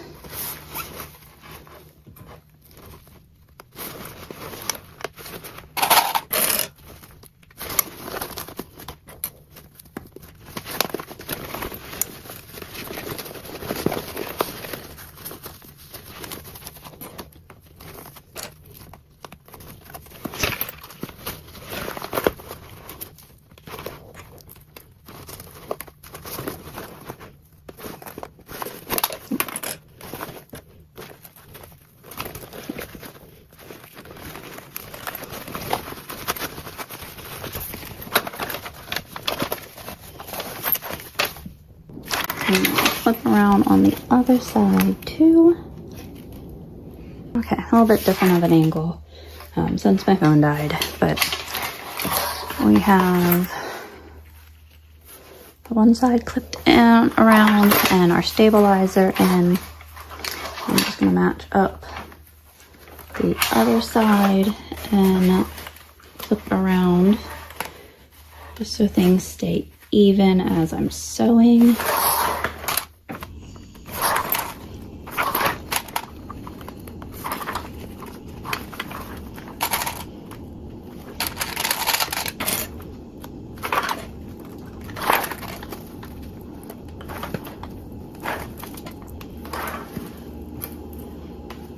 I knew I was squeezing in there.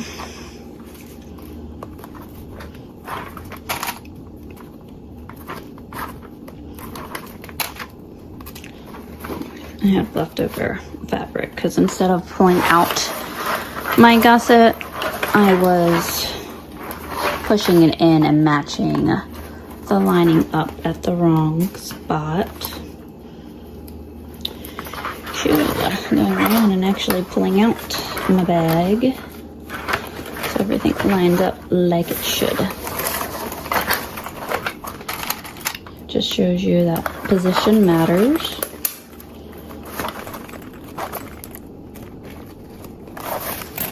And then I have that all clipped together. And go around. Okay. Now you can baste around the perimeter and just top stitch along this join seam.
Is our zipper gusset fully completed. This will be as if you were looking at the front side of the bag. The side gusset is now complete and can be placed off to the side for final assembly. Now moving on to the backpack straps. There's two different versions of the backpack strap. You can do the normal strap with or without the D-ring that come in the regular or the extended. And then you can do the backpack straps with the chest strap. I'm going to be doing the version without the chest strap or the D-rings, just because I spent time fussy cutting these straps and didn't think about it, and I don't want to cover up all the print. So there's are my pieces there. I'm going to take my two smaller pieces of webbing and my ladder buckles. I'm going to singe the ends of my webbing.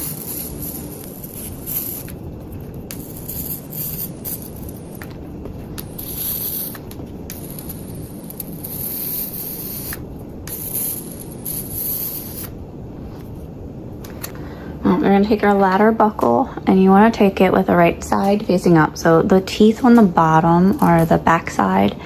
This is the front side. And loop your webbing over this bar. And then fold your piece, your bottom piece back up. And fold this top piece down to meet that. You want to have this top fold about 1/3 of the way across your webbing piece. So if you cut it like you've had it in thirds, 1, 2, and 3. And I'm going to clip this in place.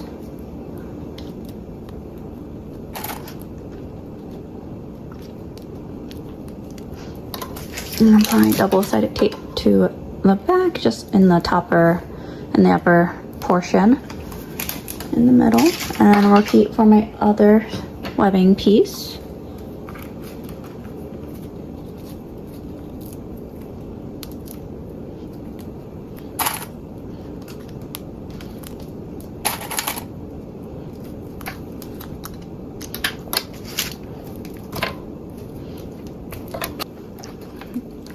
And these are those, and these can be placed off to the side for now.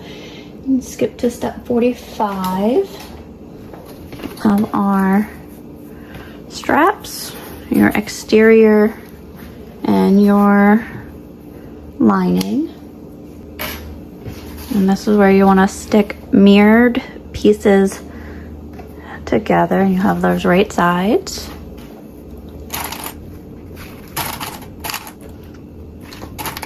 And we're just gonna clip around. And on that back arch, which is more straight than our inner arch, like this backpack strap curves this way. So on the outside of it, I'm gonna leave about a 6-inch birthing gap. It helps, especially if you have stiffer fabric, to leave a nice healthy gap.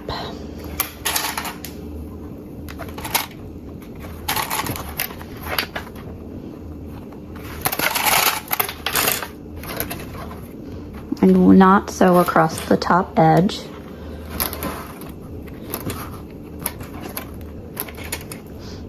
But also don't try to birth through this top edge either. You do want that nice healthy gap. All right, and clip the other. Again, leaving that gap now on this side, since the curve is on the other side.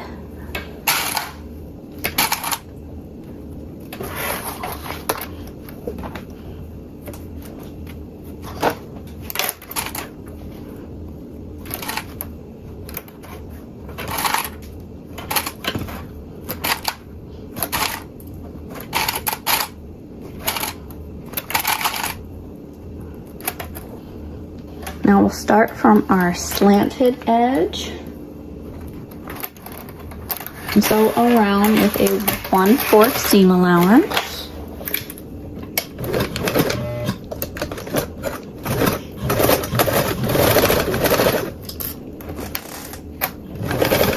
And remember to stop at your birthing gap. I'm gonna make a little L stitch.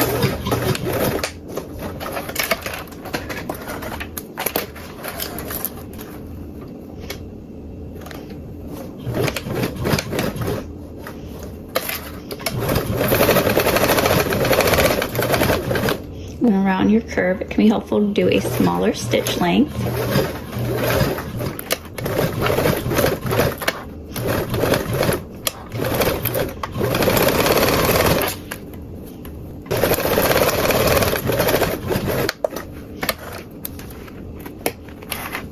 And then repeat on your other piece.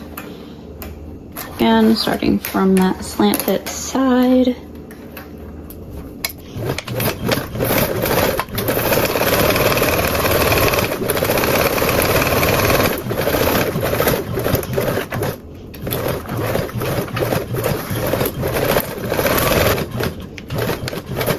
And stop at your turning birthing point. Do an L stitch.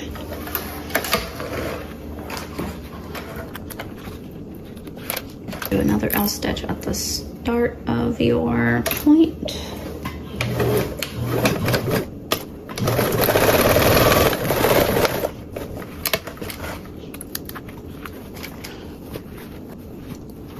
And then you'll trim your seam allowance with pinking shears, or you can make notches. Pinking shears just work out easiest. You especially want to get it around the curve, making sure that you do not snip into any of your stitches.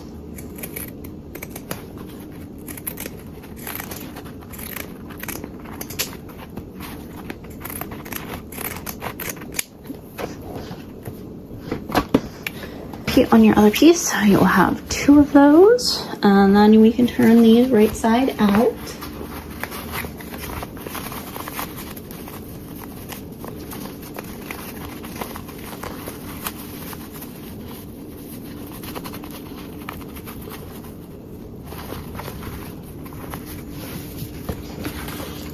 Learn out and turn out your other one.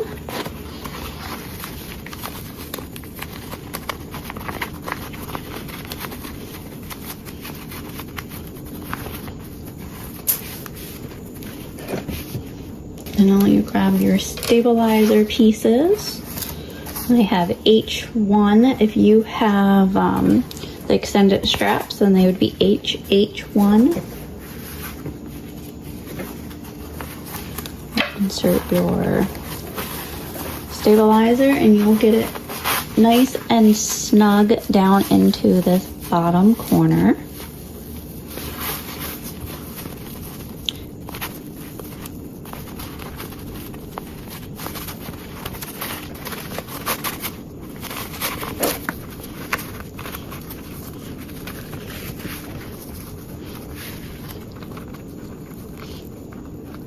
And you fold in your 1/4 seam allowance.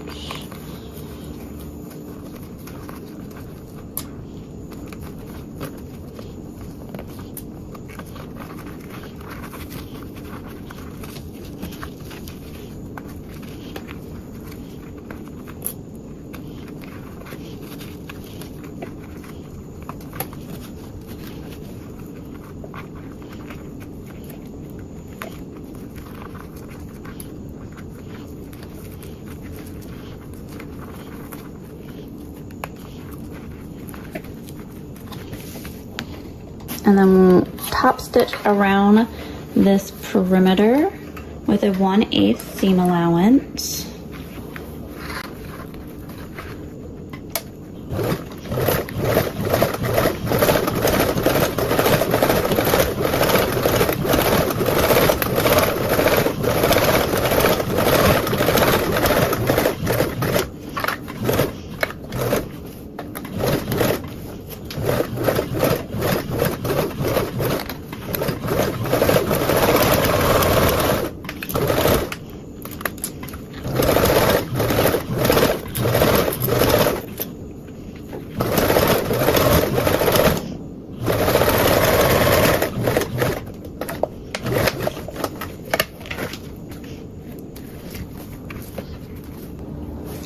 So there is that. If you would like, you can go ahead and do a second row of stitches 1/8 of an inch away from those previous stitching.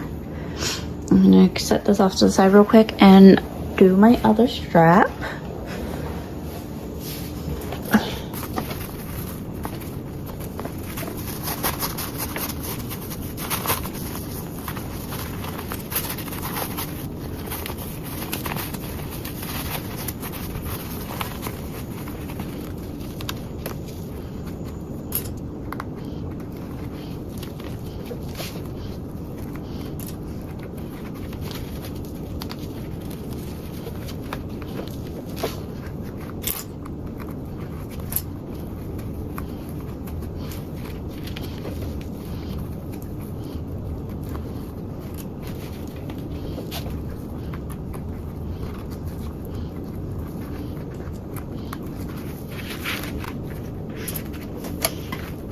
And again, top stitch around with a 1/8 seam allowance.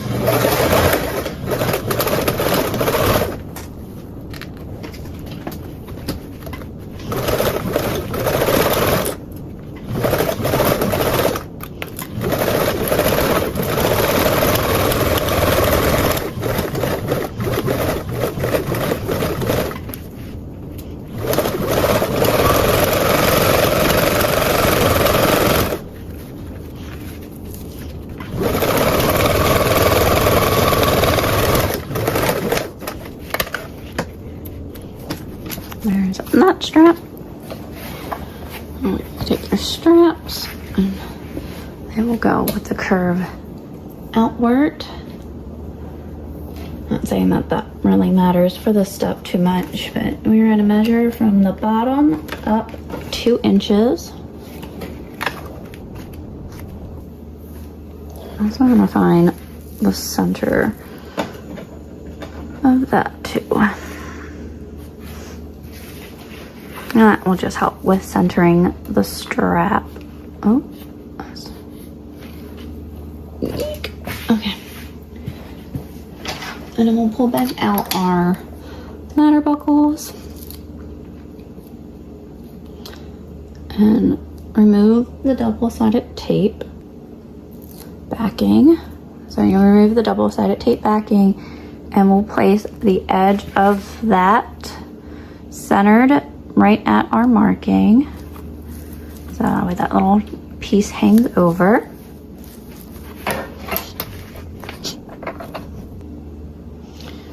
And then we're gonna sew a 1 1/4 inch box. I'm gonna measure down 1 3/8 because of the fact of the my seam allowance.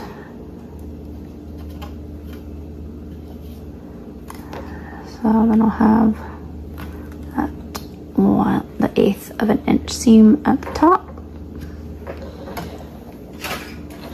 I marked my 2 lines of my stop and starting of my box. I'm gonna sew on this 1 1/4 inch box. I'm gonna start exactly at my marking and sew down to my other. As I get to that marking, I'm gonna pivot and sew along that line.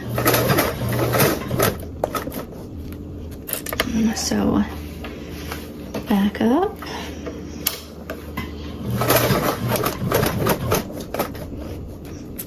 Once I get to this line, I'm gonna start to sew diagonally down.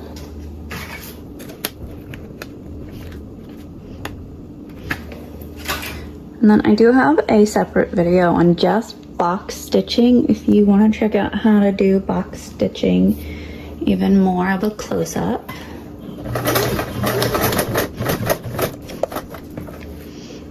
Okay, stopping at that point. And I'm gonna stitch back over my previous bottom stitching. And then this time I'm gonna go up on a diagonal and stop at that corner.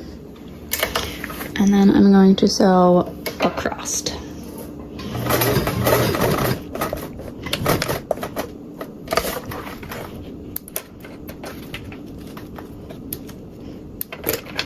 There's that box stitching, and then I will repeat on my other piece.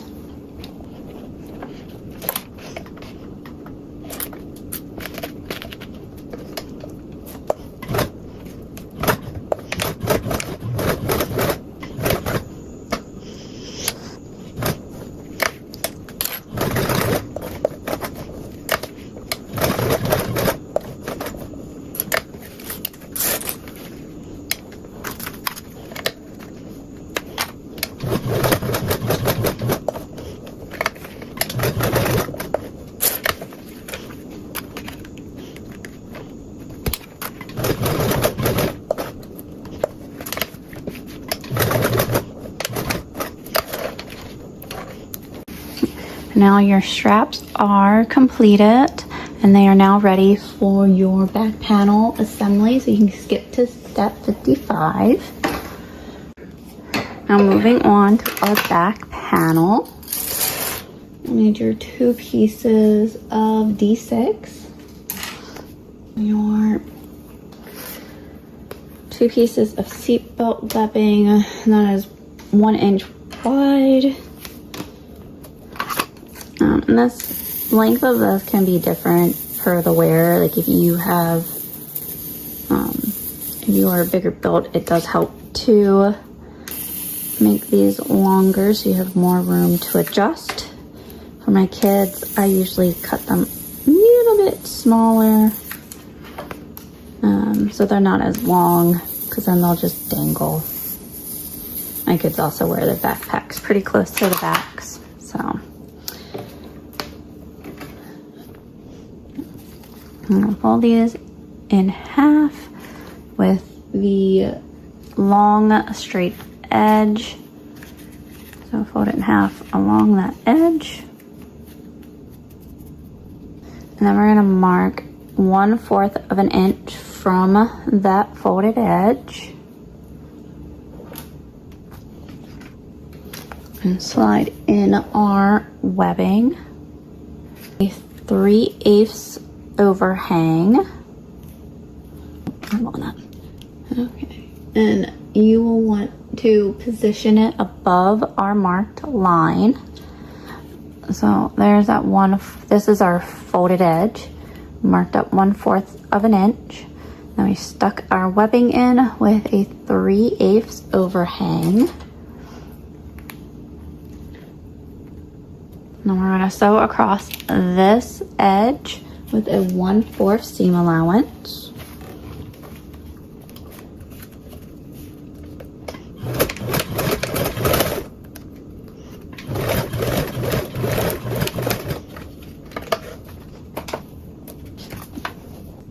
And you're going to trim your seam allowance corners.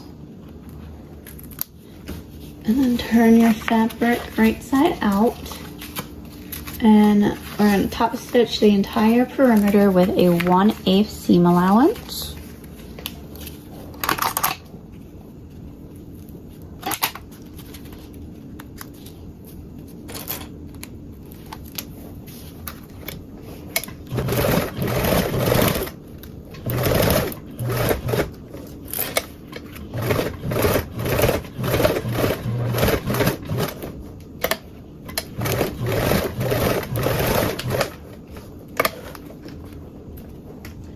Then we're going to add a second row of top stitching with a 1/4 seam allowance from this edge, and you're going to do it with the edge that has your webbing on it.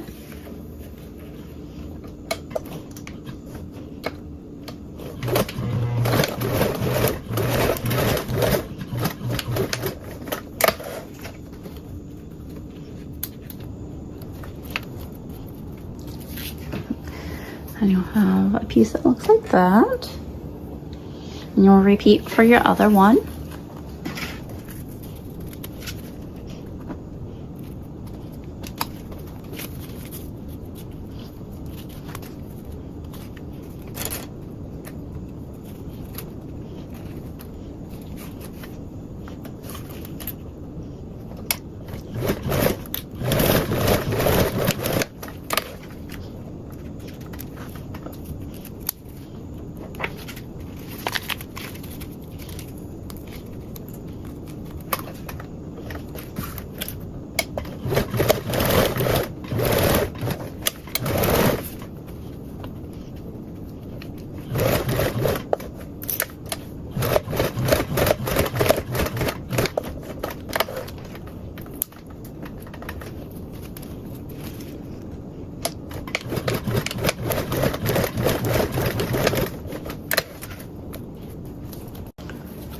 There's that one. So you'll have your 2 straps.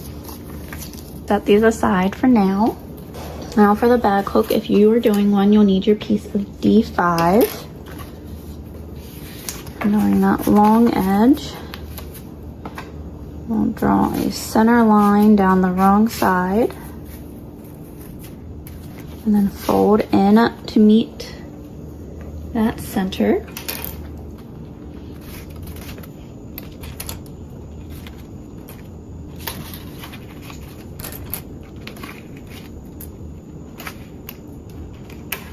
And then fold in half again to conceal that raw edge.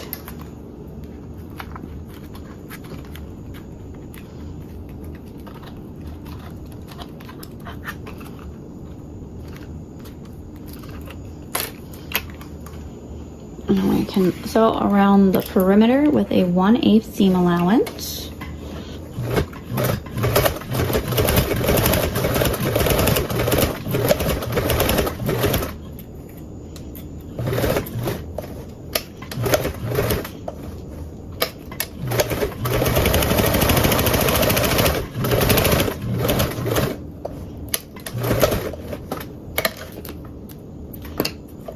Now your bag hook is done and we can set aside for now.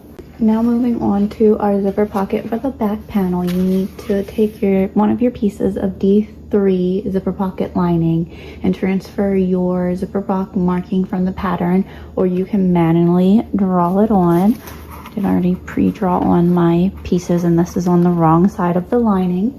Then you'll take your piece of D, which is your back panel. I'm using that 3D air mesh. Make sure that your small arch is up at the top. And with this right side up and the pocket lining wrong side up.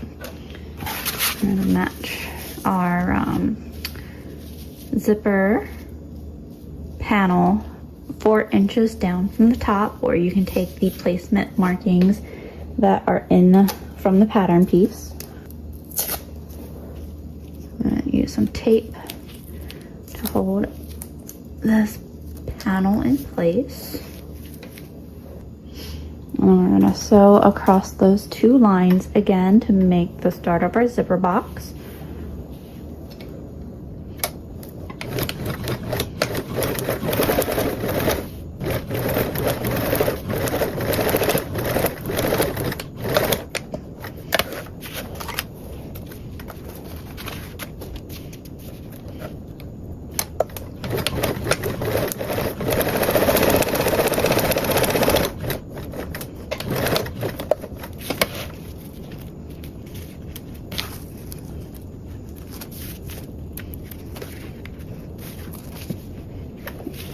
Now we can remove the tape if you have any that you were using to hold the piece in place, and then make our opening.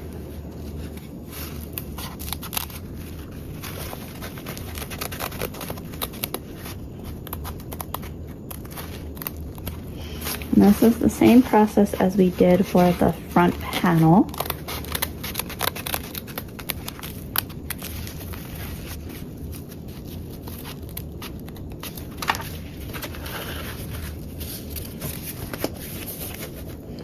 Again, I'm going to fold down those pieces so I can stitch them to the opening.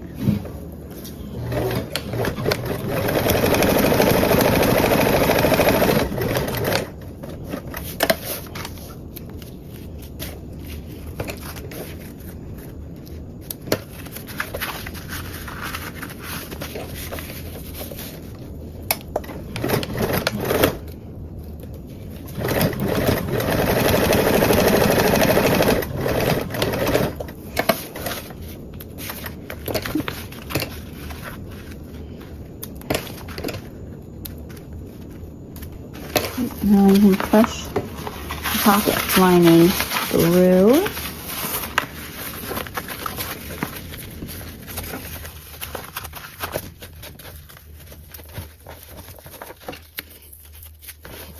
So there's my zipper box. Now you'll take your zipper ZD with its pull. Singe the edge of your zipper tape.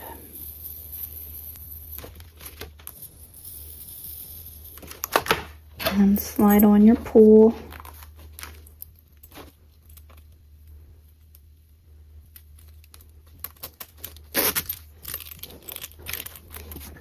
And take double-sided tape along both edges of your zipper.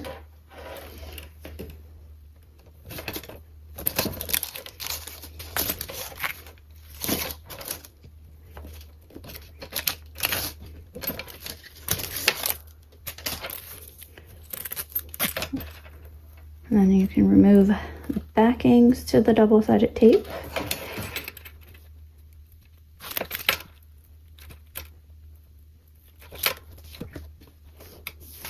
And I'll center that within the panel, which I start off, which I didn't show this earlier, I start off by matching the end of the zipper tape to the end of the panel and just keeping that this is in the center. That's how I start off lining up my box.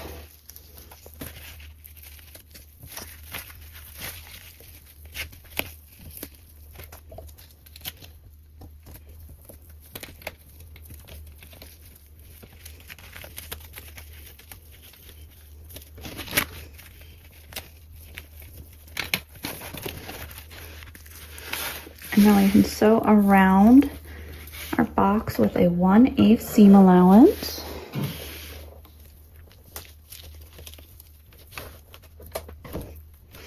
One of the other things I didn't show before is that those stitches that we did when we tacked those panels down versus me flipping it right on out after sewing those 2 lines, those get covered by the zipper tape.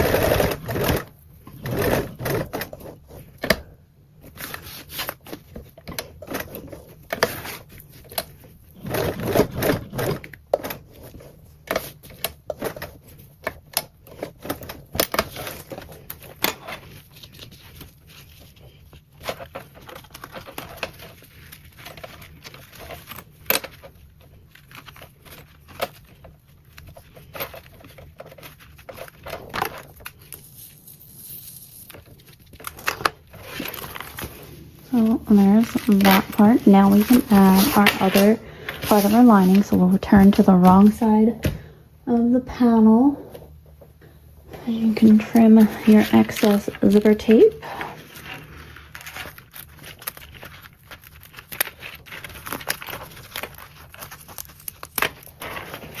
I'm gonna re-singe just my zipper tape since I cut it.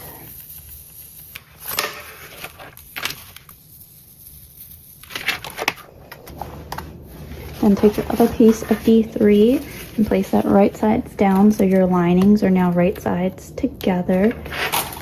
And we're gonna clip around just to hold the pocket in place.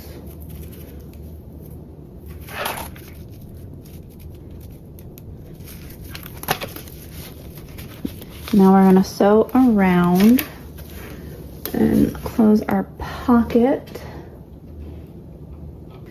with a 3/8 seam allowance.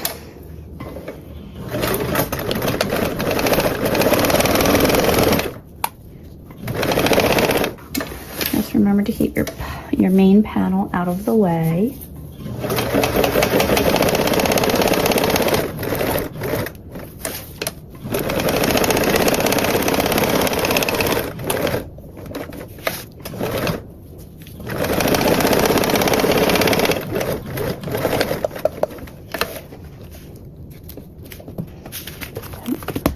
There's that zipper pocket.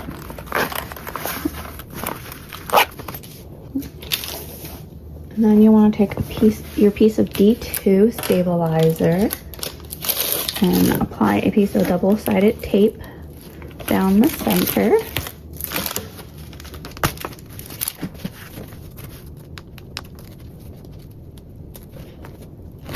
And then secure it in place to the back side of your exterior panel.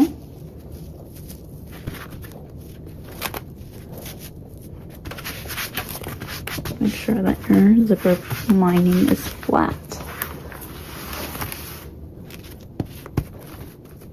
If you are not doing the luggage sleeve, you can skip over this step. You'll need your piece of webbing.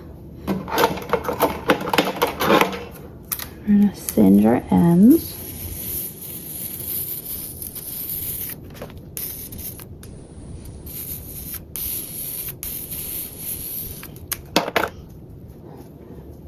Now we can transfer your luggage sleeves placement marking from pattern piece D, or you can manually mark a line that's 7 1/8 inch away from the bottom edge of the backpack exterior. You have your markings. You're going to place the webbing under that marking and clip on the sides. Now we're going to sew box stitches along our 2 ends.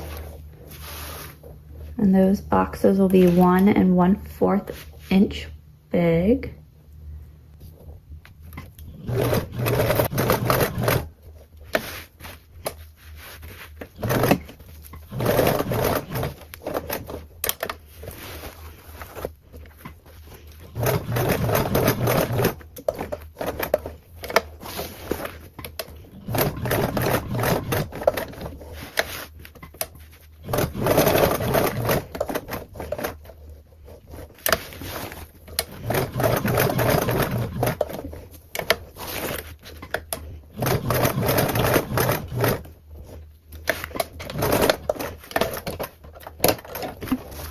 So there's one, and then we'll do that on the other side.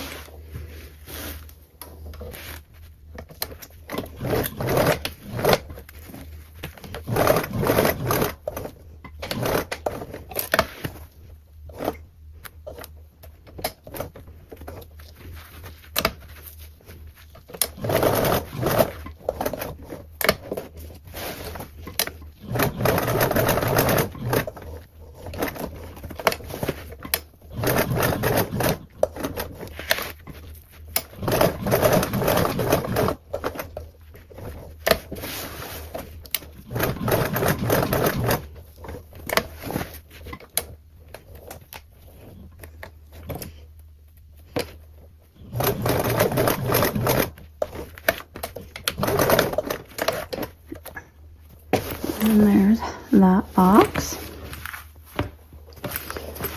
So then your luggage sleeve is now complete. Now there are two methods of creating the backpack straps and hook. You can either use the piece of D4, which I will be using in this make, or you can use a piece of 1.5 inch webbing. Just make sure that you take note on the proper placement and aligning. So I'm going to walk through this one. Here's a piece of D4, and we are going to turn this over on the wrong side real quick. So on the back side of your piece of D4, you will draw a line 3/4 of an inch away from the top edge. So if you had a directional print, it would be facing this way. So on that top edge of it, you'll draw that line 3/4 of an inch down, and then cover the edge with double-sided tape.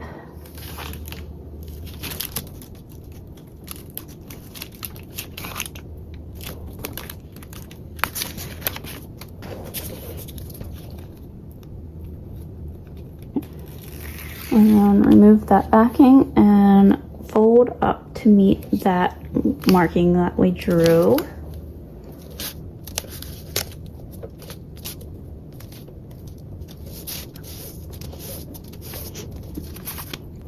And we'll take our pattern piece D, and you can either take the pattern placement from the pattern piece, or you can measure down manually 2 3/8 inch from the top edge. And you'll match the raw edge, so the non-folded edge, up to that line that you made.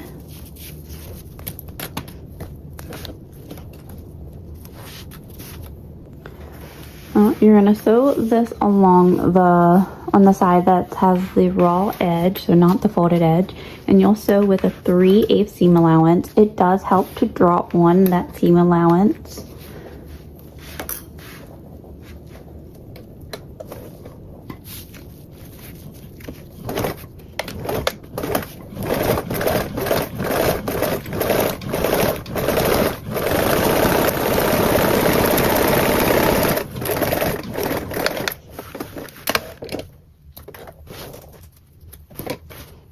You're gonna grab your made bag hook, which was your piece of D5, in half, and align it centerly. I'm gonna find the center of our bag real quick.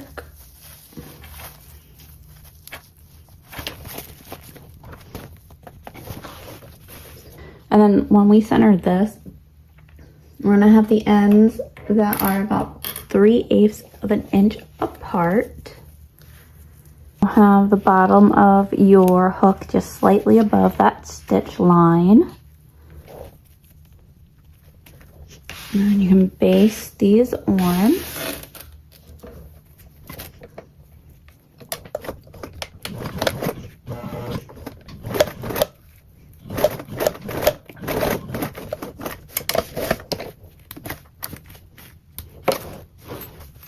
Now for your backpack straps, these strap placements can differ depending on the wearer. So for best fit, measure the backpack distance straps indicated by the red lines that are on the instructions, but it's the distance between the inner parts of your straps.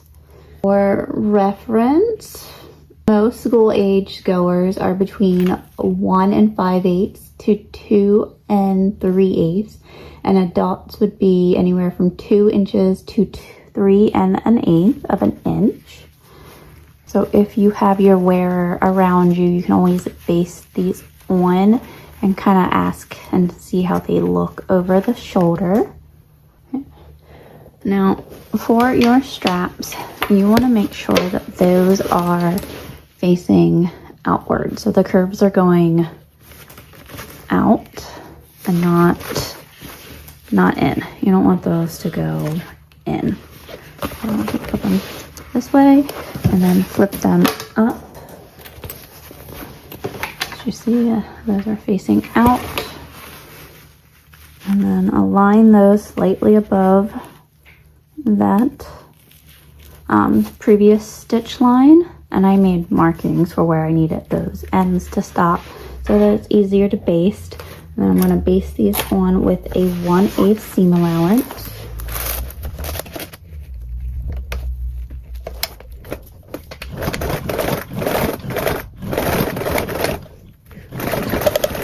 Crossed.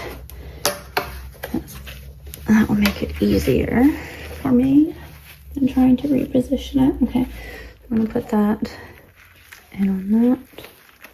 And as you can see, those are arcing outwards.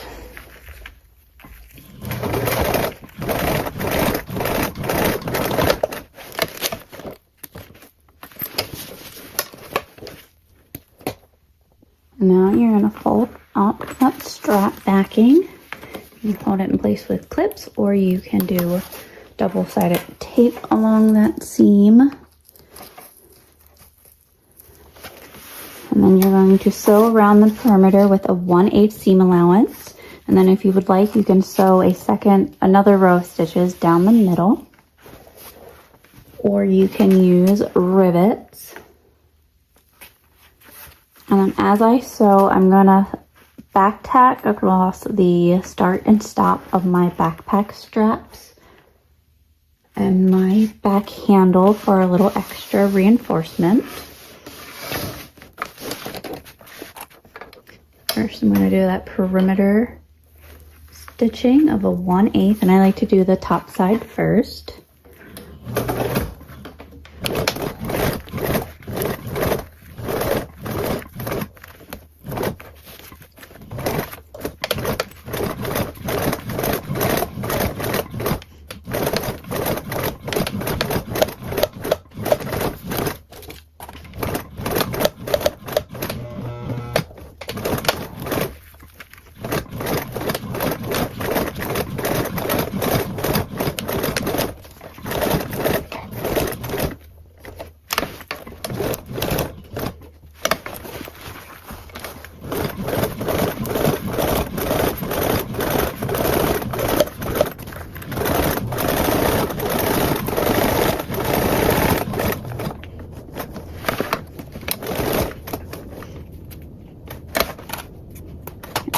And then if you would like, you can sew another row of stitches down the center.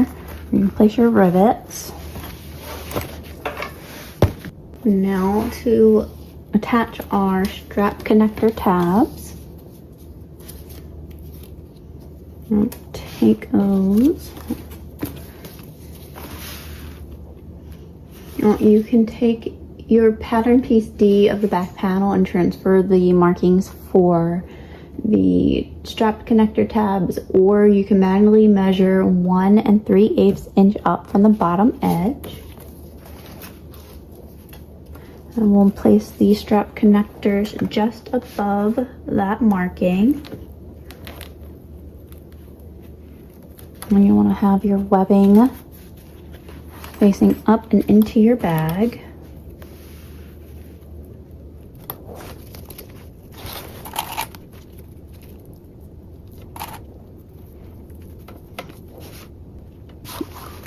And now we can base these on with a 1/8 seam allowance.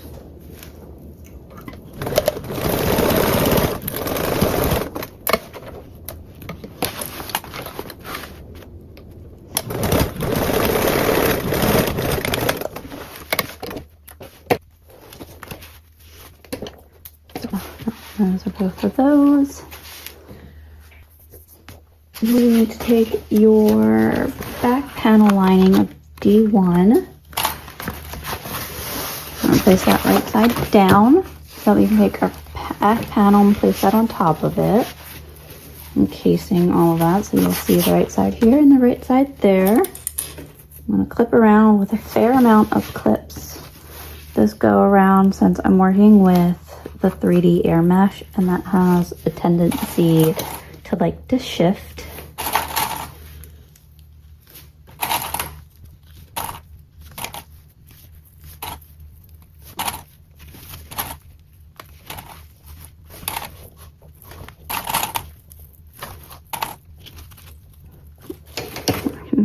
trim the excess of that backing.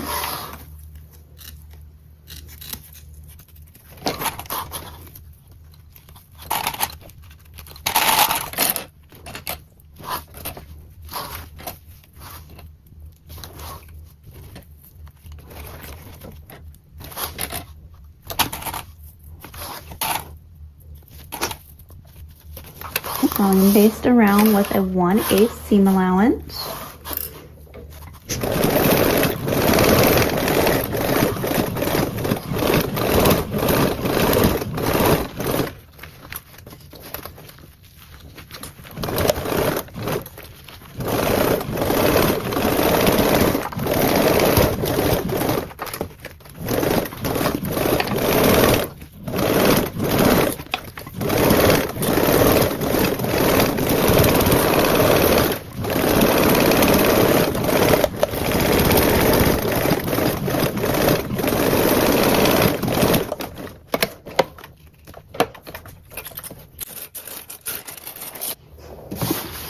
There is your back panel. We can set this aside for now.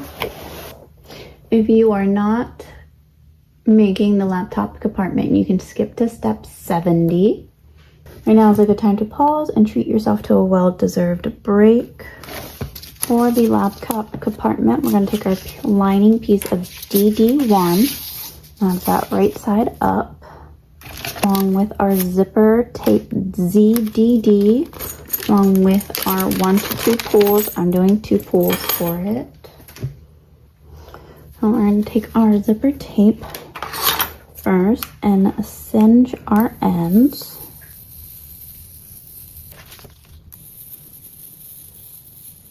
And slide on our pulls.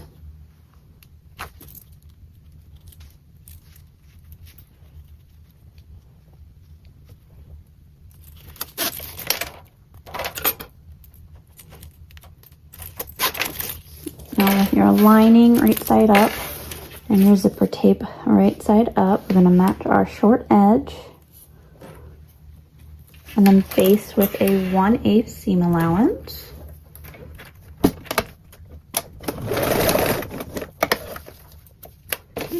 On the other side, so you don't twist your lining. I like to just slide my lining one down, and then we'll baste this side also with a 1/8 seam allowance.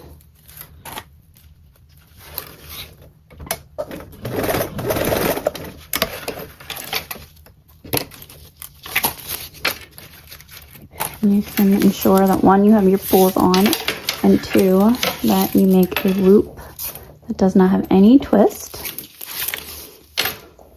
Now for your remaining pattern piece, which is your piece of DD, I'm going to place that right side down on one of the ends of your zipper tape.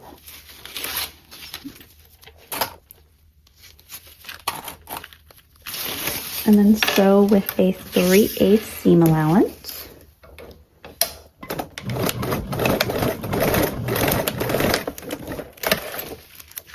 And you can trim your exterior fabric only. And then you'll repeat on the other side, again ensuring that your fabric does not get twisted.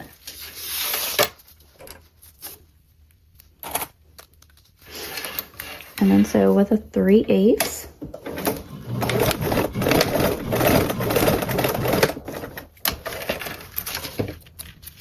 And then trim your seam allowance corners to your exterior fabric.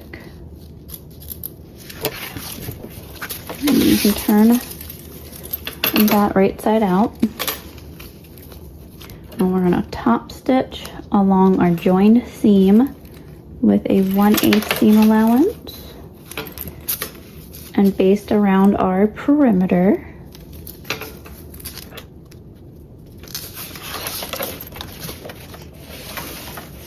With a 1/8 seam allowance.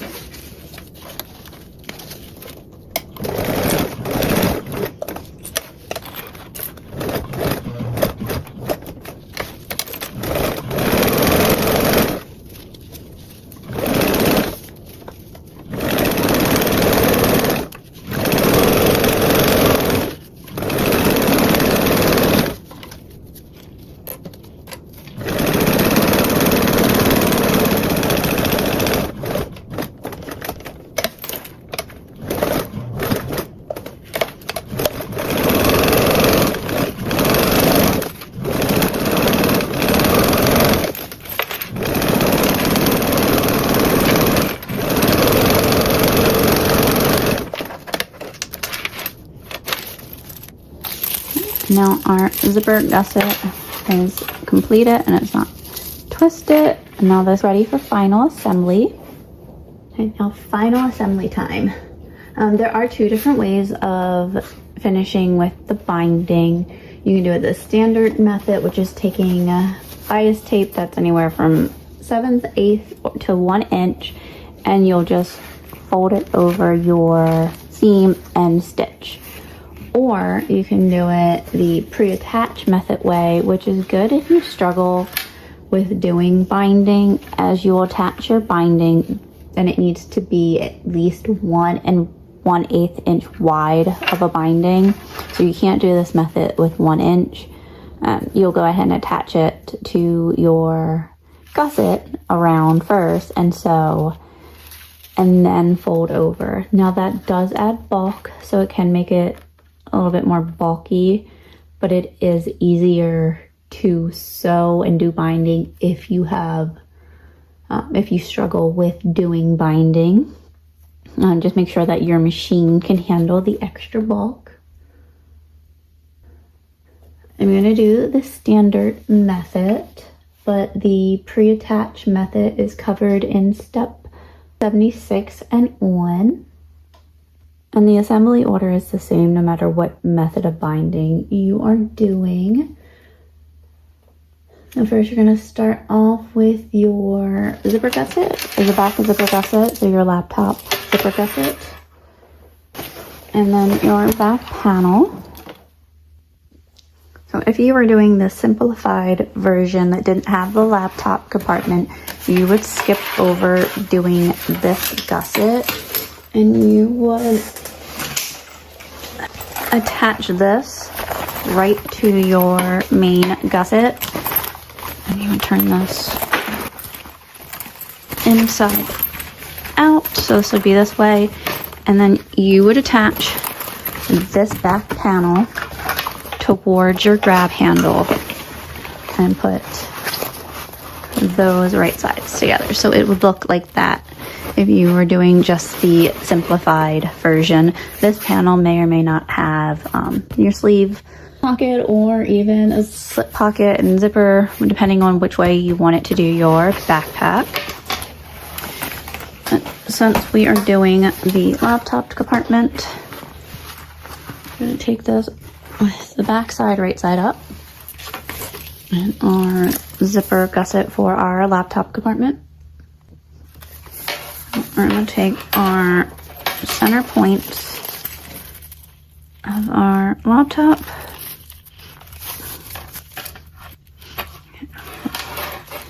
find our bottom center point. I'm going to make little notches into the bottom part, but the top I'm going to have to mark it.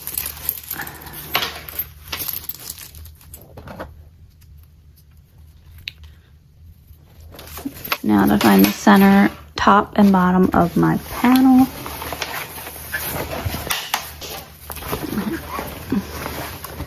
So now with your laptop compartment gusset right sides together with your exterior back panel, I'm gonna clip the bottom and work my way around to make sure that my zipper won't be twisted, and to match the center top of your zipper gusset to your panel. And I can help to unzip this panel to make, to unzip the zipper to make easing it around the panel easier. I'm going to clip around.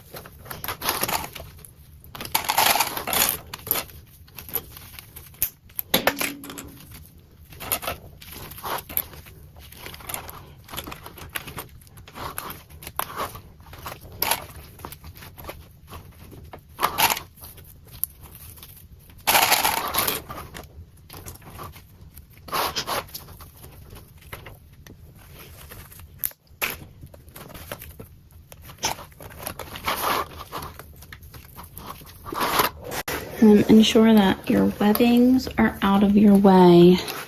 And your strap and your extra zipper, all this you want to make sure it stays out of your sewing area. And we're going to baste around with a 1/8 seam allowance.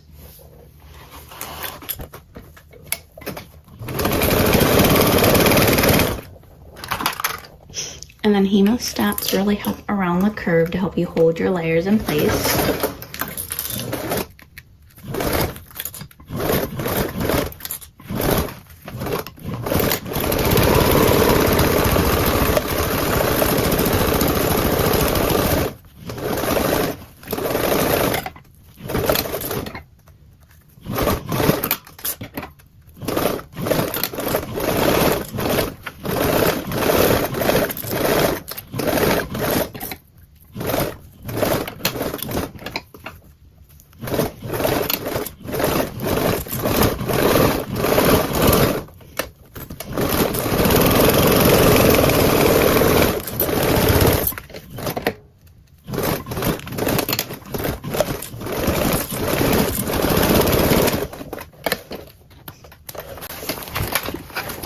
And check to make sure that you got all of your layers, and that for the most part you are happy with how your seams caught around the corners.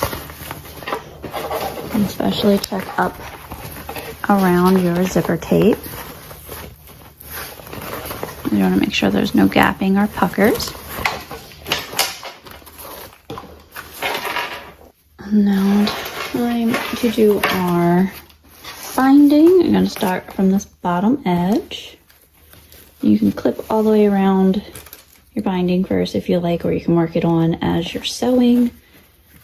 Just going to grab a few little pieces to start me off, and then I'm going to sew it on as I go.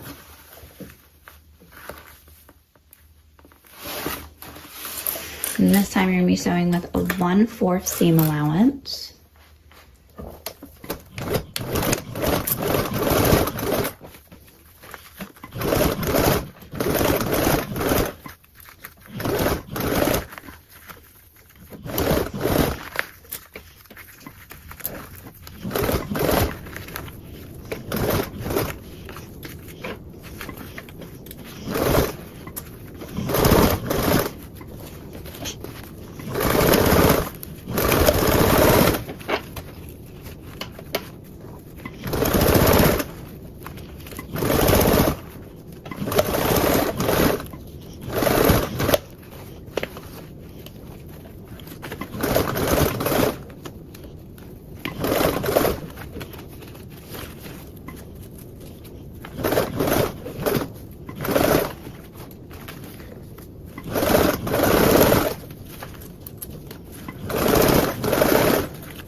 And you'll leave a little extra so that you can fold over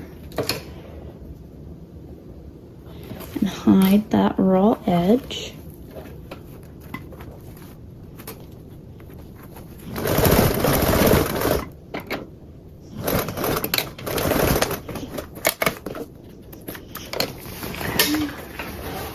Make sure that you caught all of your binding around your area. Now, there is that. Now we're going to turn this, and you're going to turn out your gusset a little bit so that we can do our next step. is you want to have your lining facing up. So you'll go ahead and take your piece with your back panel. That lining is going to be facing right side up. And we're going to take our panel with our sleeve pocket and have our sleeve pocket facing right side up so that your linings that are for your laptop compartment are right sides together. I'm going to find the center of this panel.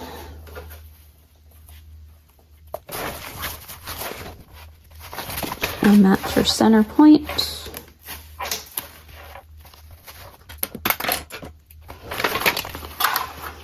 And this time we're going to be clipping it to our other zipper. You want to match it to the wrong side of your zipper tape. So there's the wrong side of my zipper tape going against that panel. So that way that won't close in.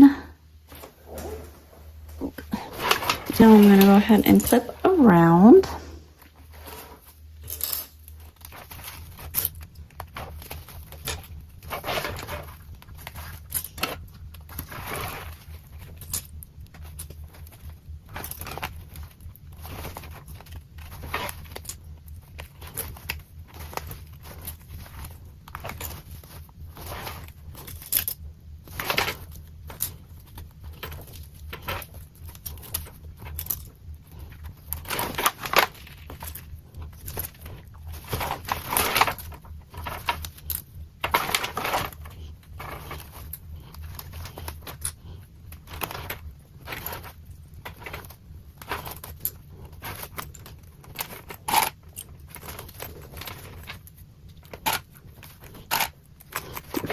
Now we can baste around with a 1/8 seam allowance. And it's very helpful to sew with the lining facing up so you can kind of curve around that. But do whatever way is more comfortable and easier for you and your machine.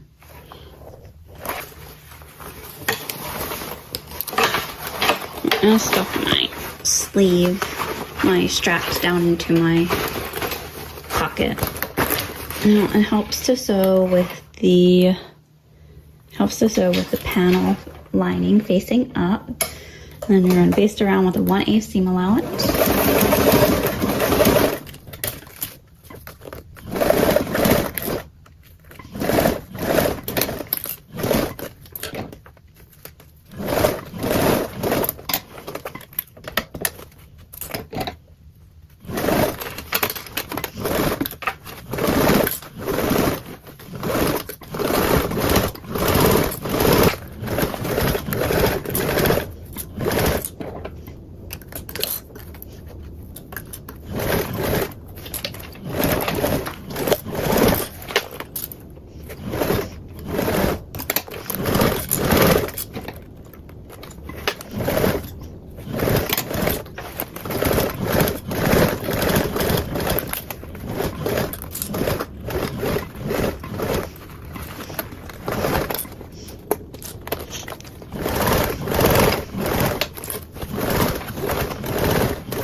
Check out your laptop compartment.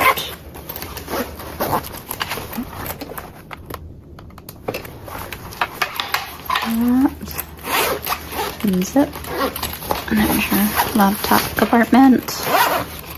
I'm going to check around your curve real quick, especially down around the bottom gusset compartment, and then there. Right now we're going to attach this panel to our gusset. I'm going to turn your gusset right side out so your lining's on the outside, and then with your handle part facing, so this will be the back of your bag, your handle facing closest to the panel. Actually, you want to unzip your laptop compartment to make it an ease of sewing.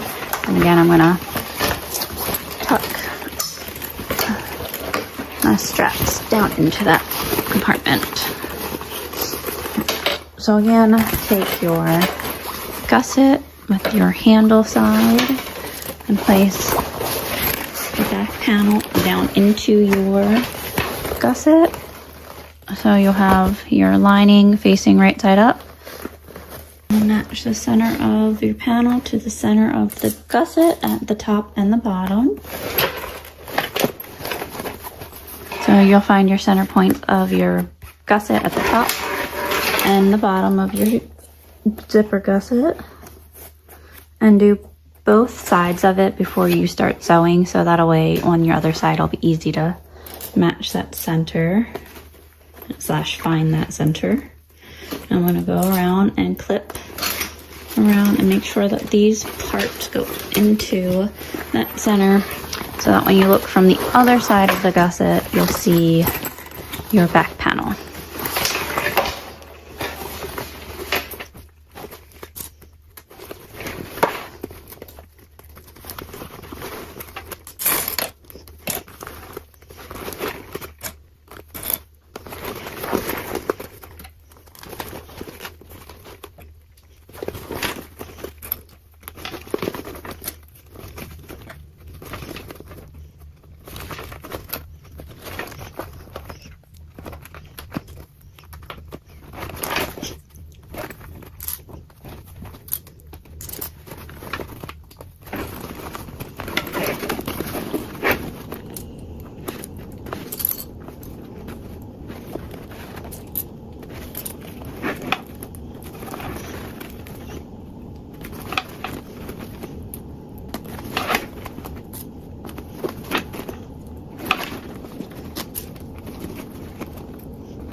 Here is what we have so far with it clipped around. So there's our interior and our exterior looking into our gusset. You flip up the laptop compartment so you can see it. And that's how it would look inside your bag. Now, I like sewing with the lining gusset, like the lining of my gusset, on my machine bed and sewing around in a circle.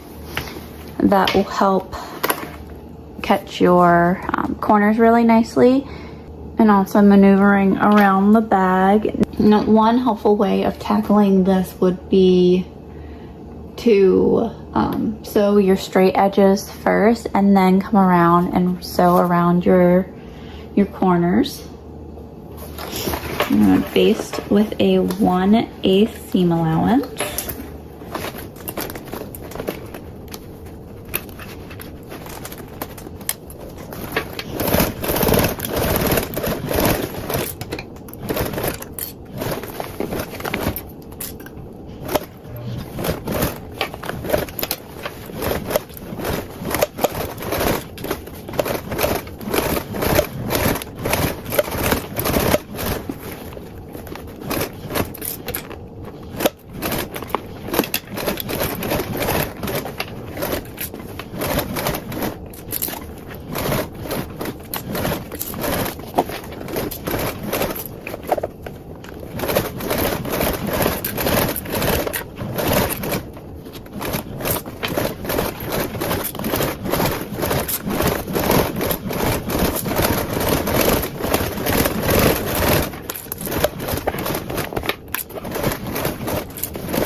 Now you can go around and make sure that you caught all of those seams within your basting stitches. Okay, now once you've checked all of your seams, make sure that you're happy with your basting stitches. You can now attach our binding. And Actually, this time I'm going to go around and clip it on.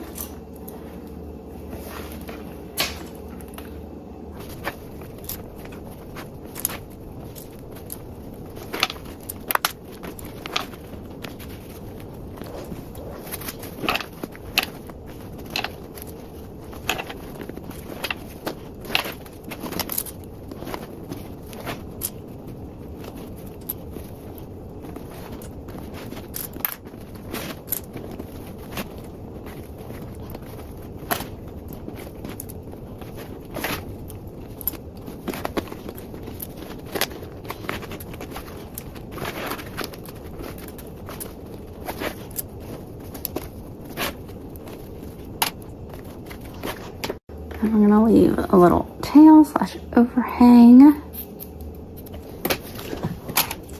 Now you can sew this with a 1/4 seam allowance.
And then once you get to your end, you're gonna cover the raw edge under a little bit.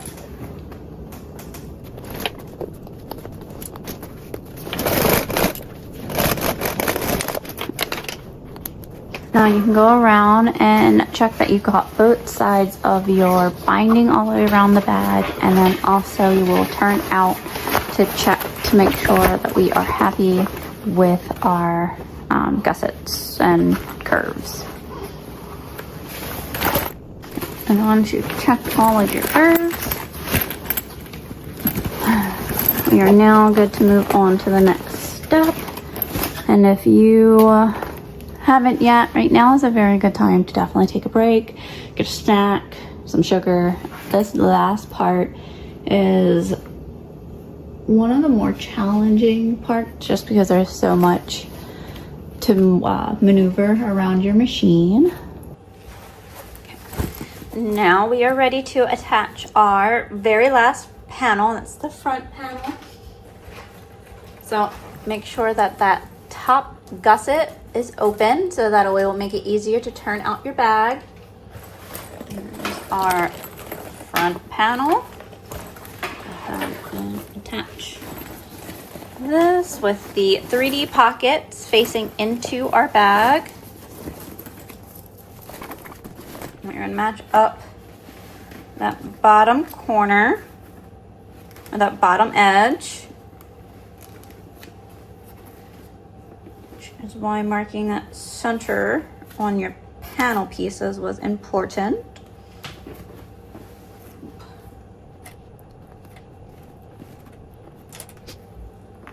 So if you haven't done so already, if you find the center of this panel and the center of your bottom base, you'll be able to line this up.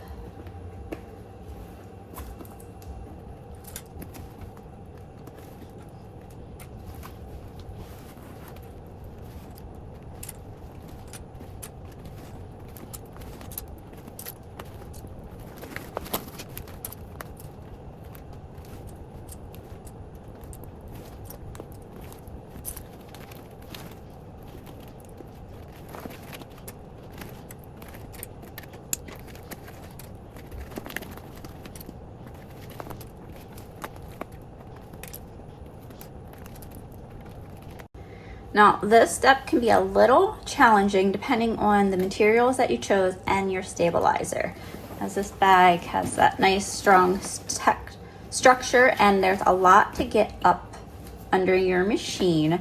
I find it best to sew with this panel facing down so that your gussets are facing up, and it's easier to move those to where your fabric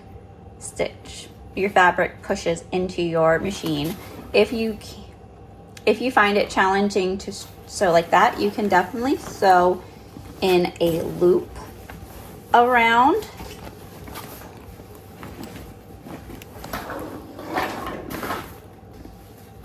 It also can help to tack your center points so that your bag stays in place. So you can do a few stitches along your bottom and your top, and then you can do a few stitches along those sides just to help keep those main points in place before sewing around.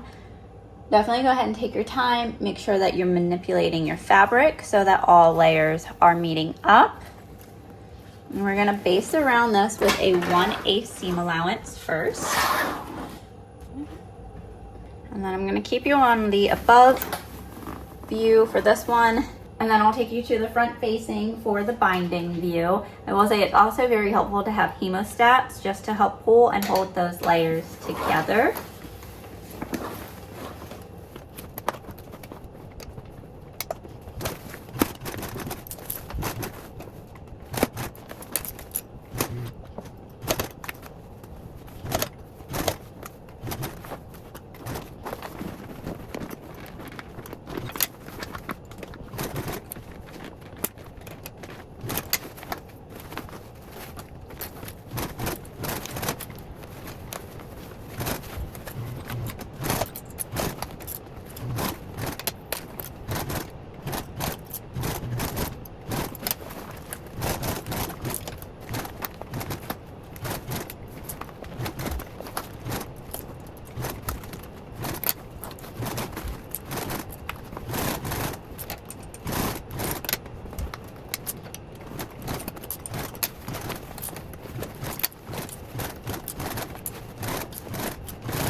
Now we are one last row of stitches from being done with our bag. You just need to go around and do the binding. But first I'm going to check to make sure that I'm happy with those basting stitches and that I caught all of my layers.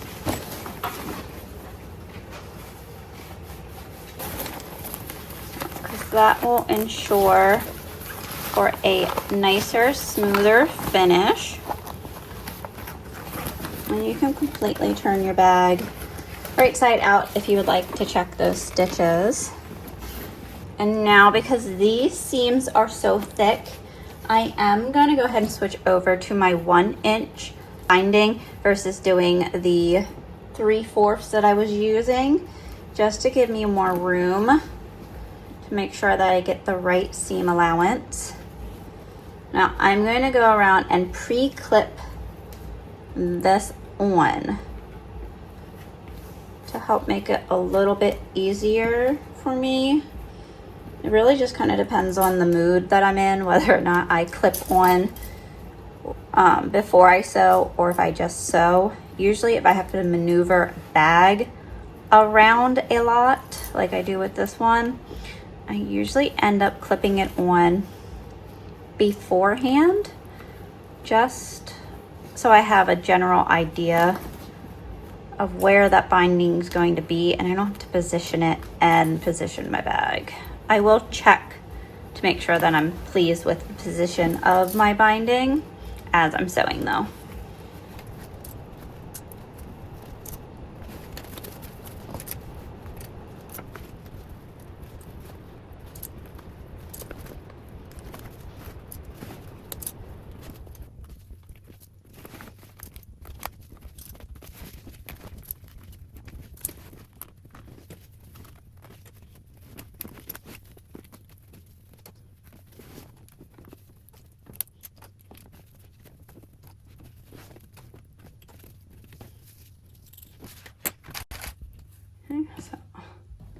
there is our final row. And actually I gotta switch the side that I have this on, because when I sew, I'm gonna sew with this down again, so I need to go in from this angle. So now we're gonna go ahead and sew around with a 1/4 seam allowance this time. And I'll go ahead and change my view.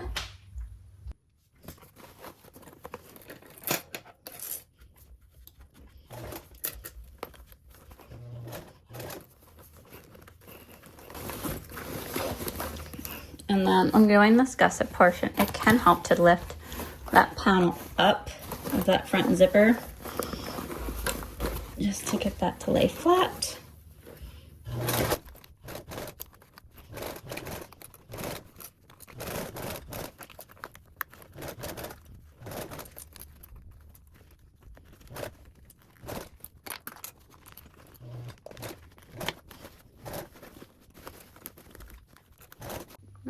Now, it's kind of hard to get it all into one film shot. Now, you'll go around, check that you're happy with your stitches, that you caught your binding on both sides.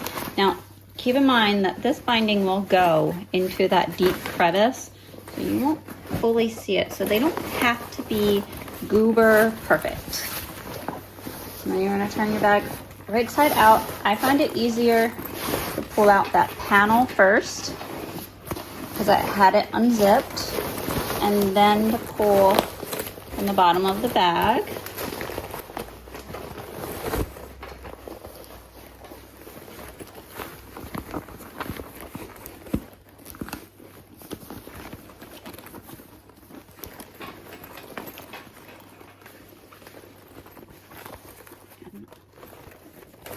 You make sure that you are happy with your stitches, that you definitely caught all of those layers around. Zip up. We'll be just about finished once we take out our straps and loop in these over the buckle and down through. And then we'll fold off these ends. I like to do it just a little bit and fold it back once more. And we'll do that to our other strap. And we'll fold that down and back once more. And you can top stitch these with a 1/8 seam allowance.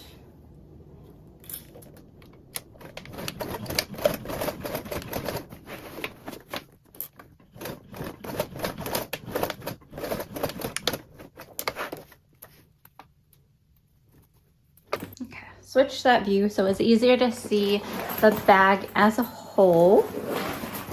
Here's our finished Scholar Pack with our add-on. Front 3D pockets, and then that it's an up section. Interior part. There's your laptop compartment, and then your back panel. I hope that you enjoyed making our Scholar Pack with the add-on with me today. If you did, please go ahead and consider giving this video a like and subscribing to my channel. I appreciate your support, and as always, happy stitching, everyone. Thanks, bye.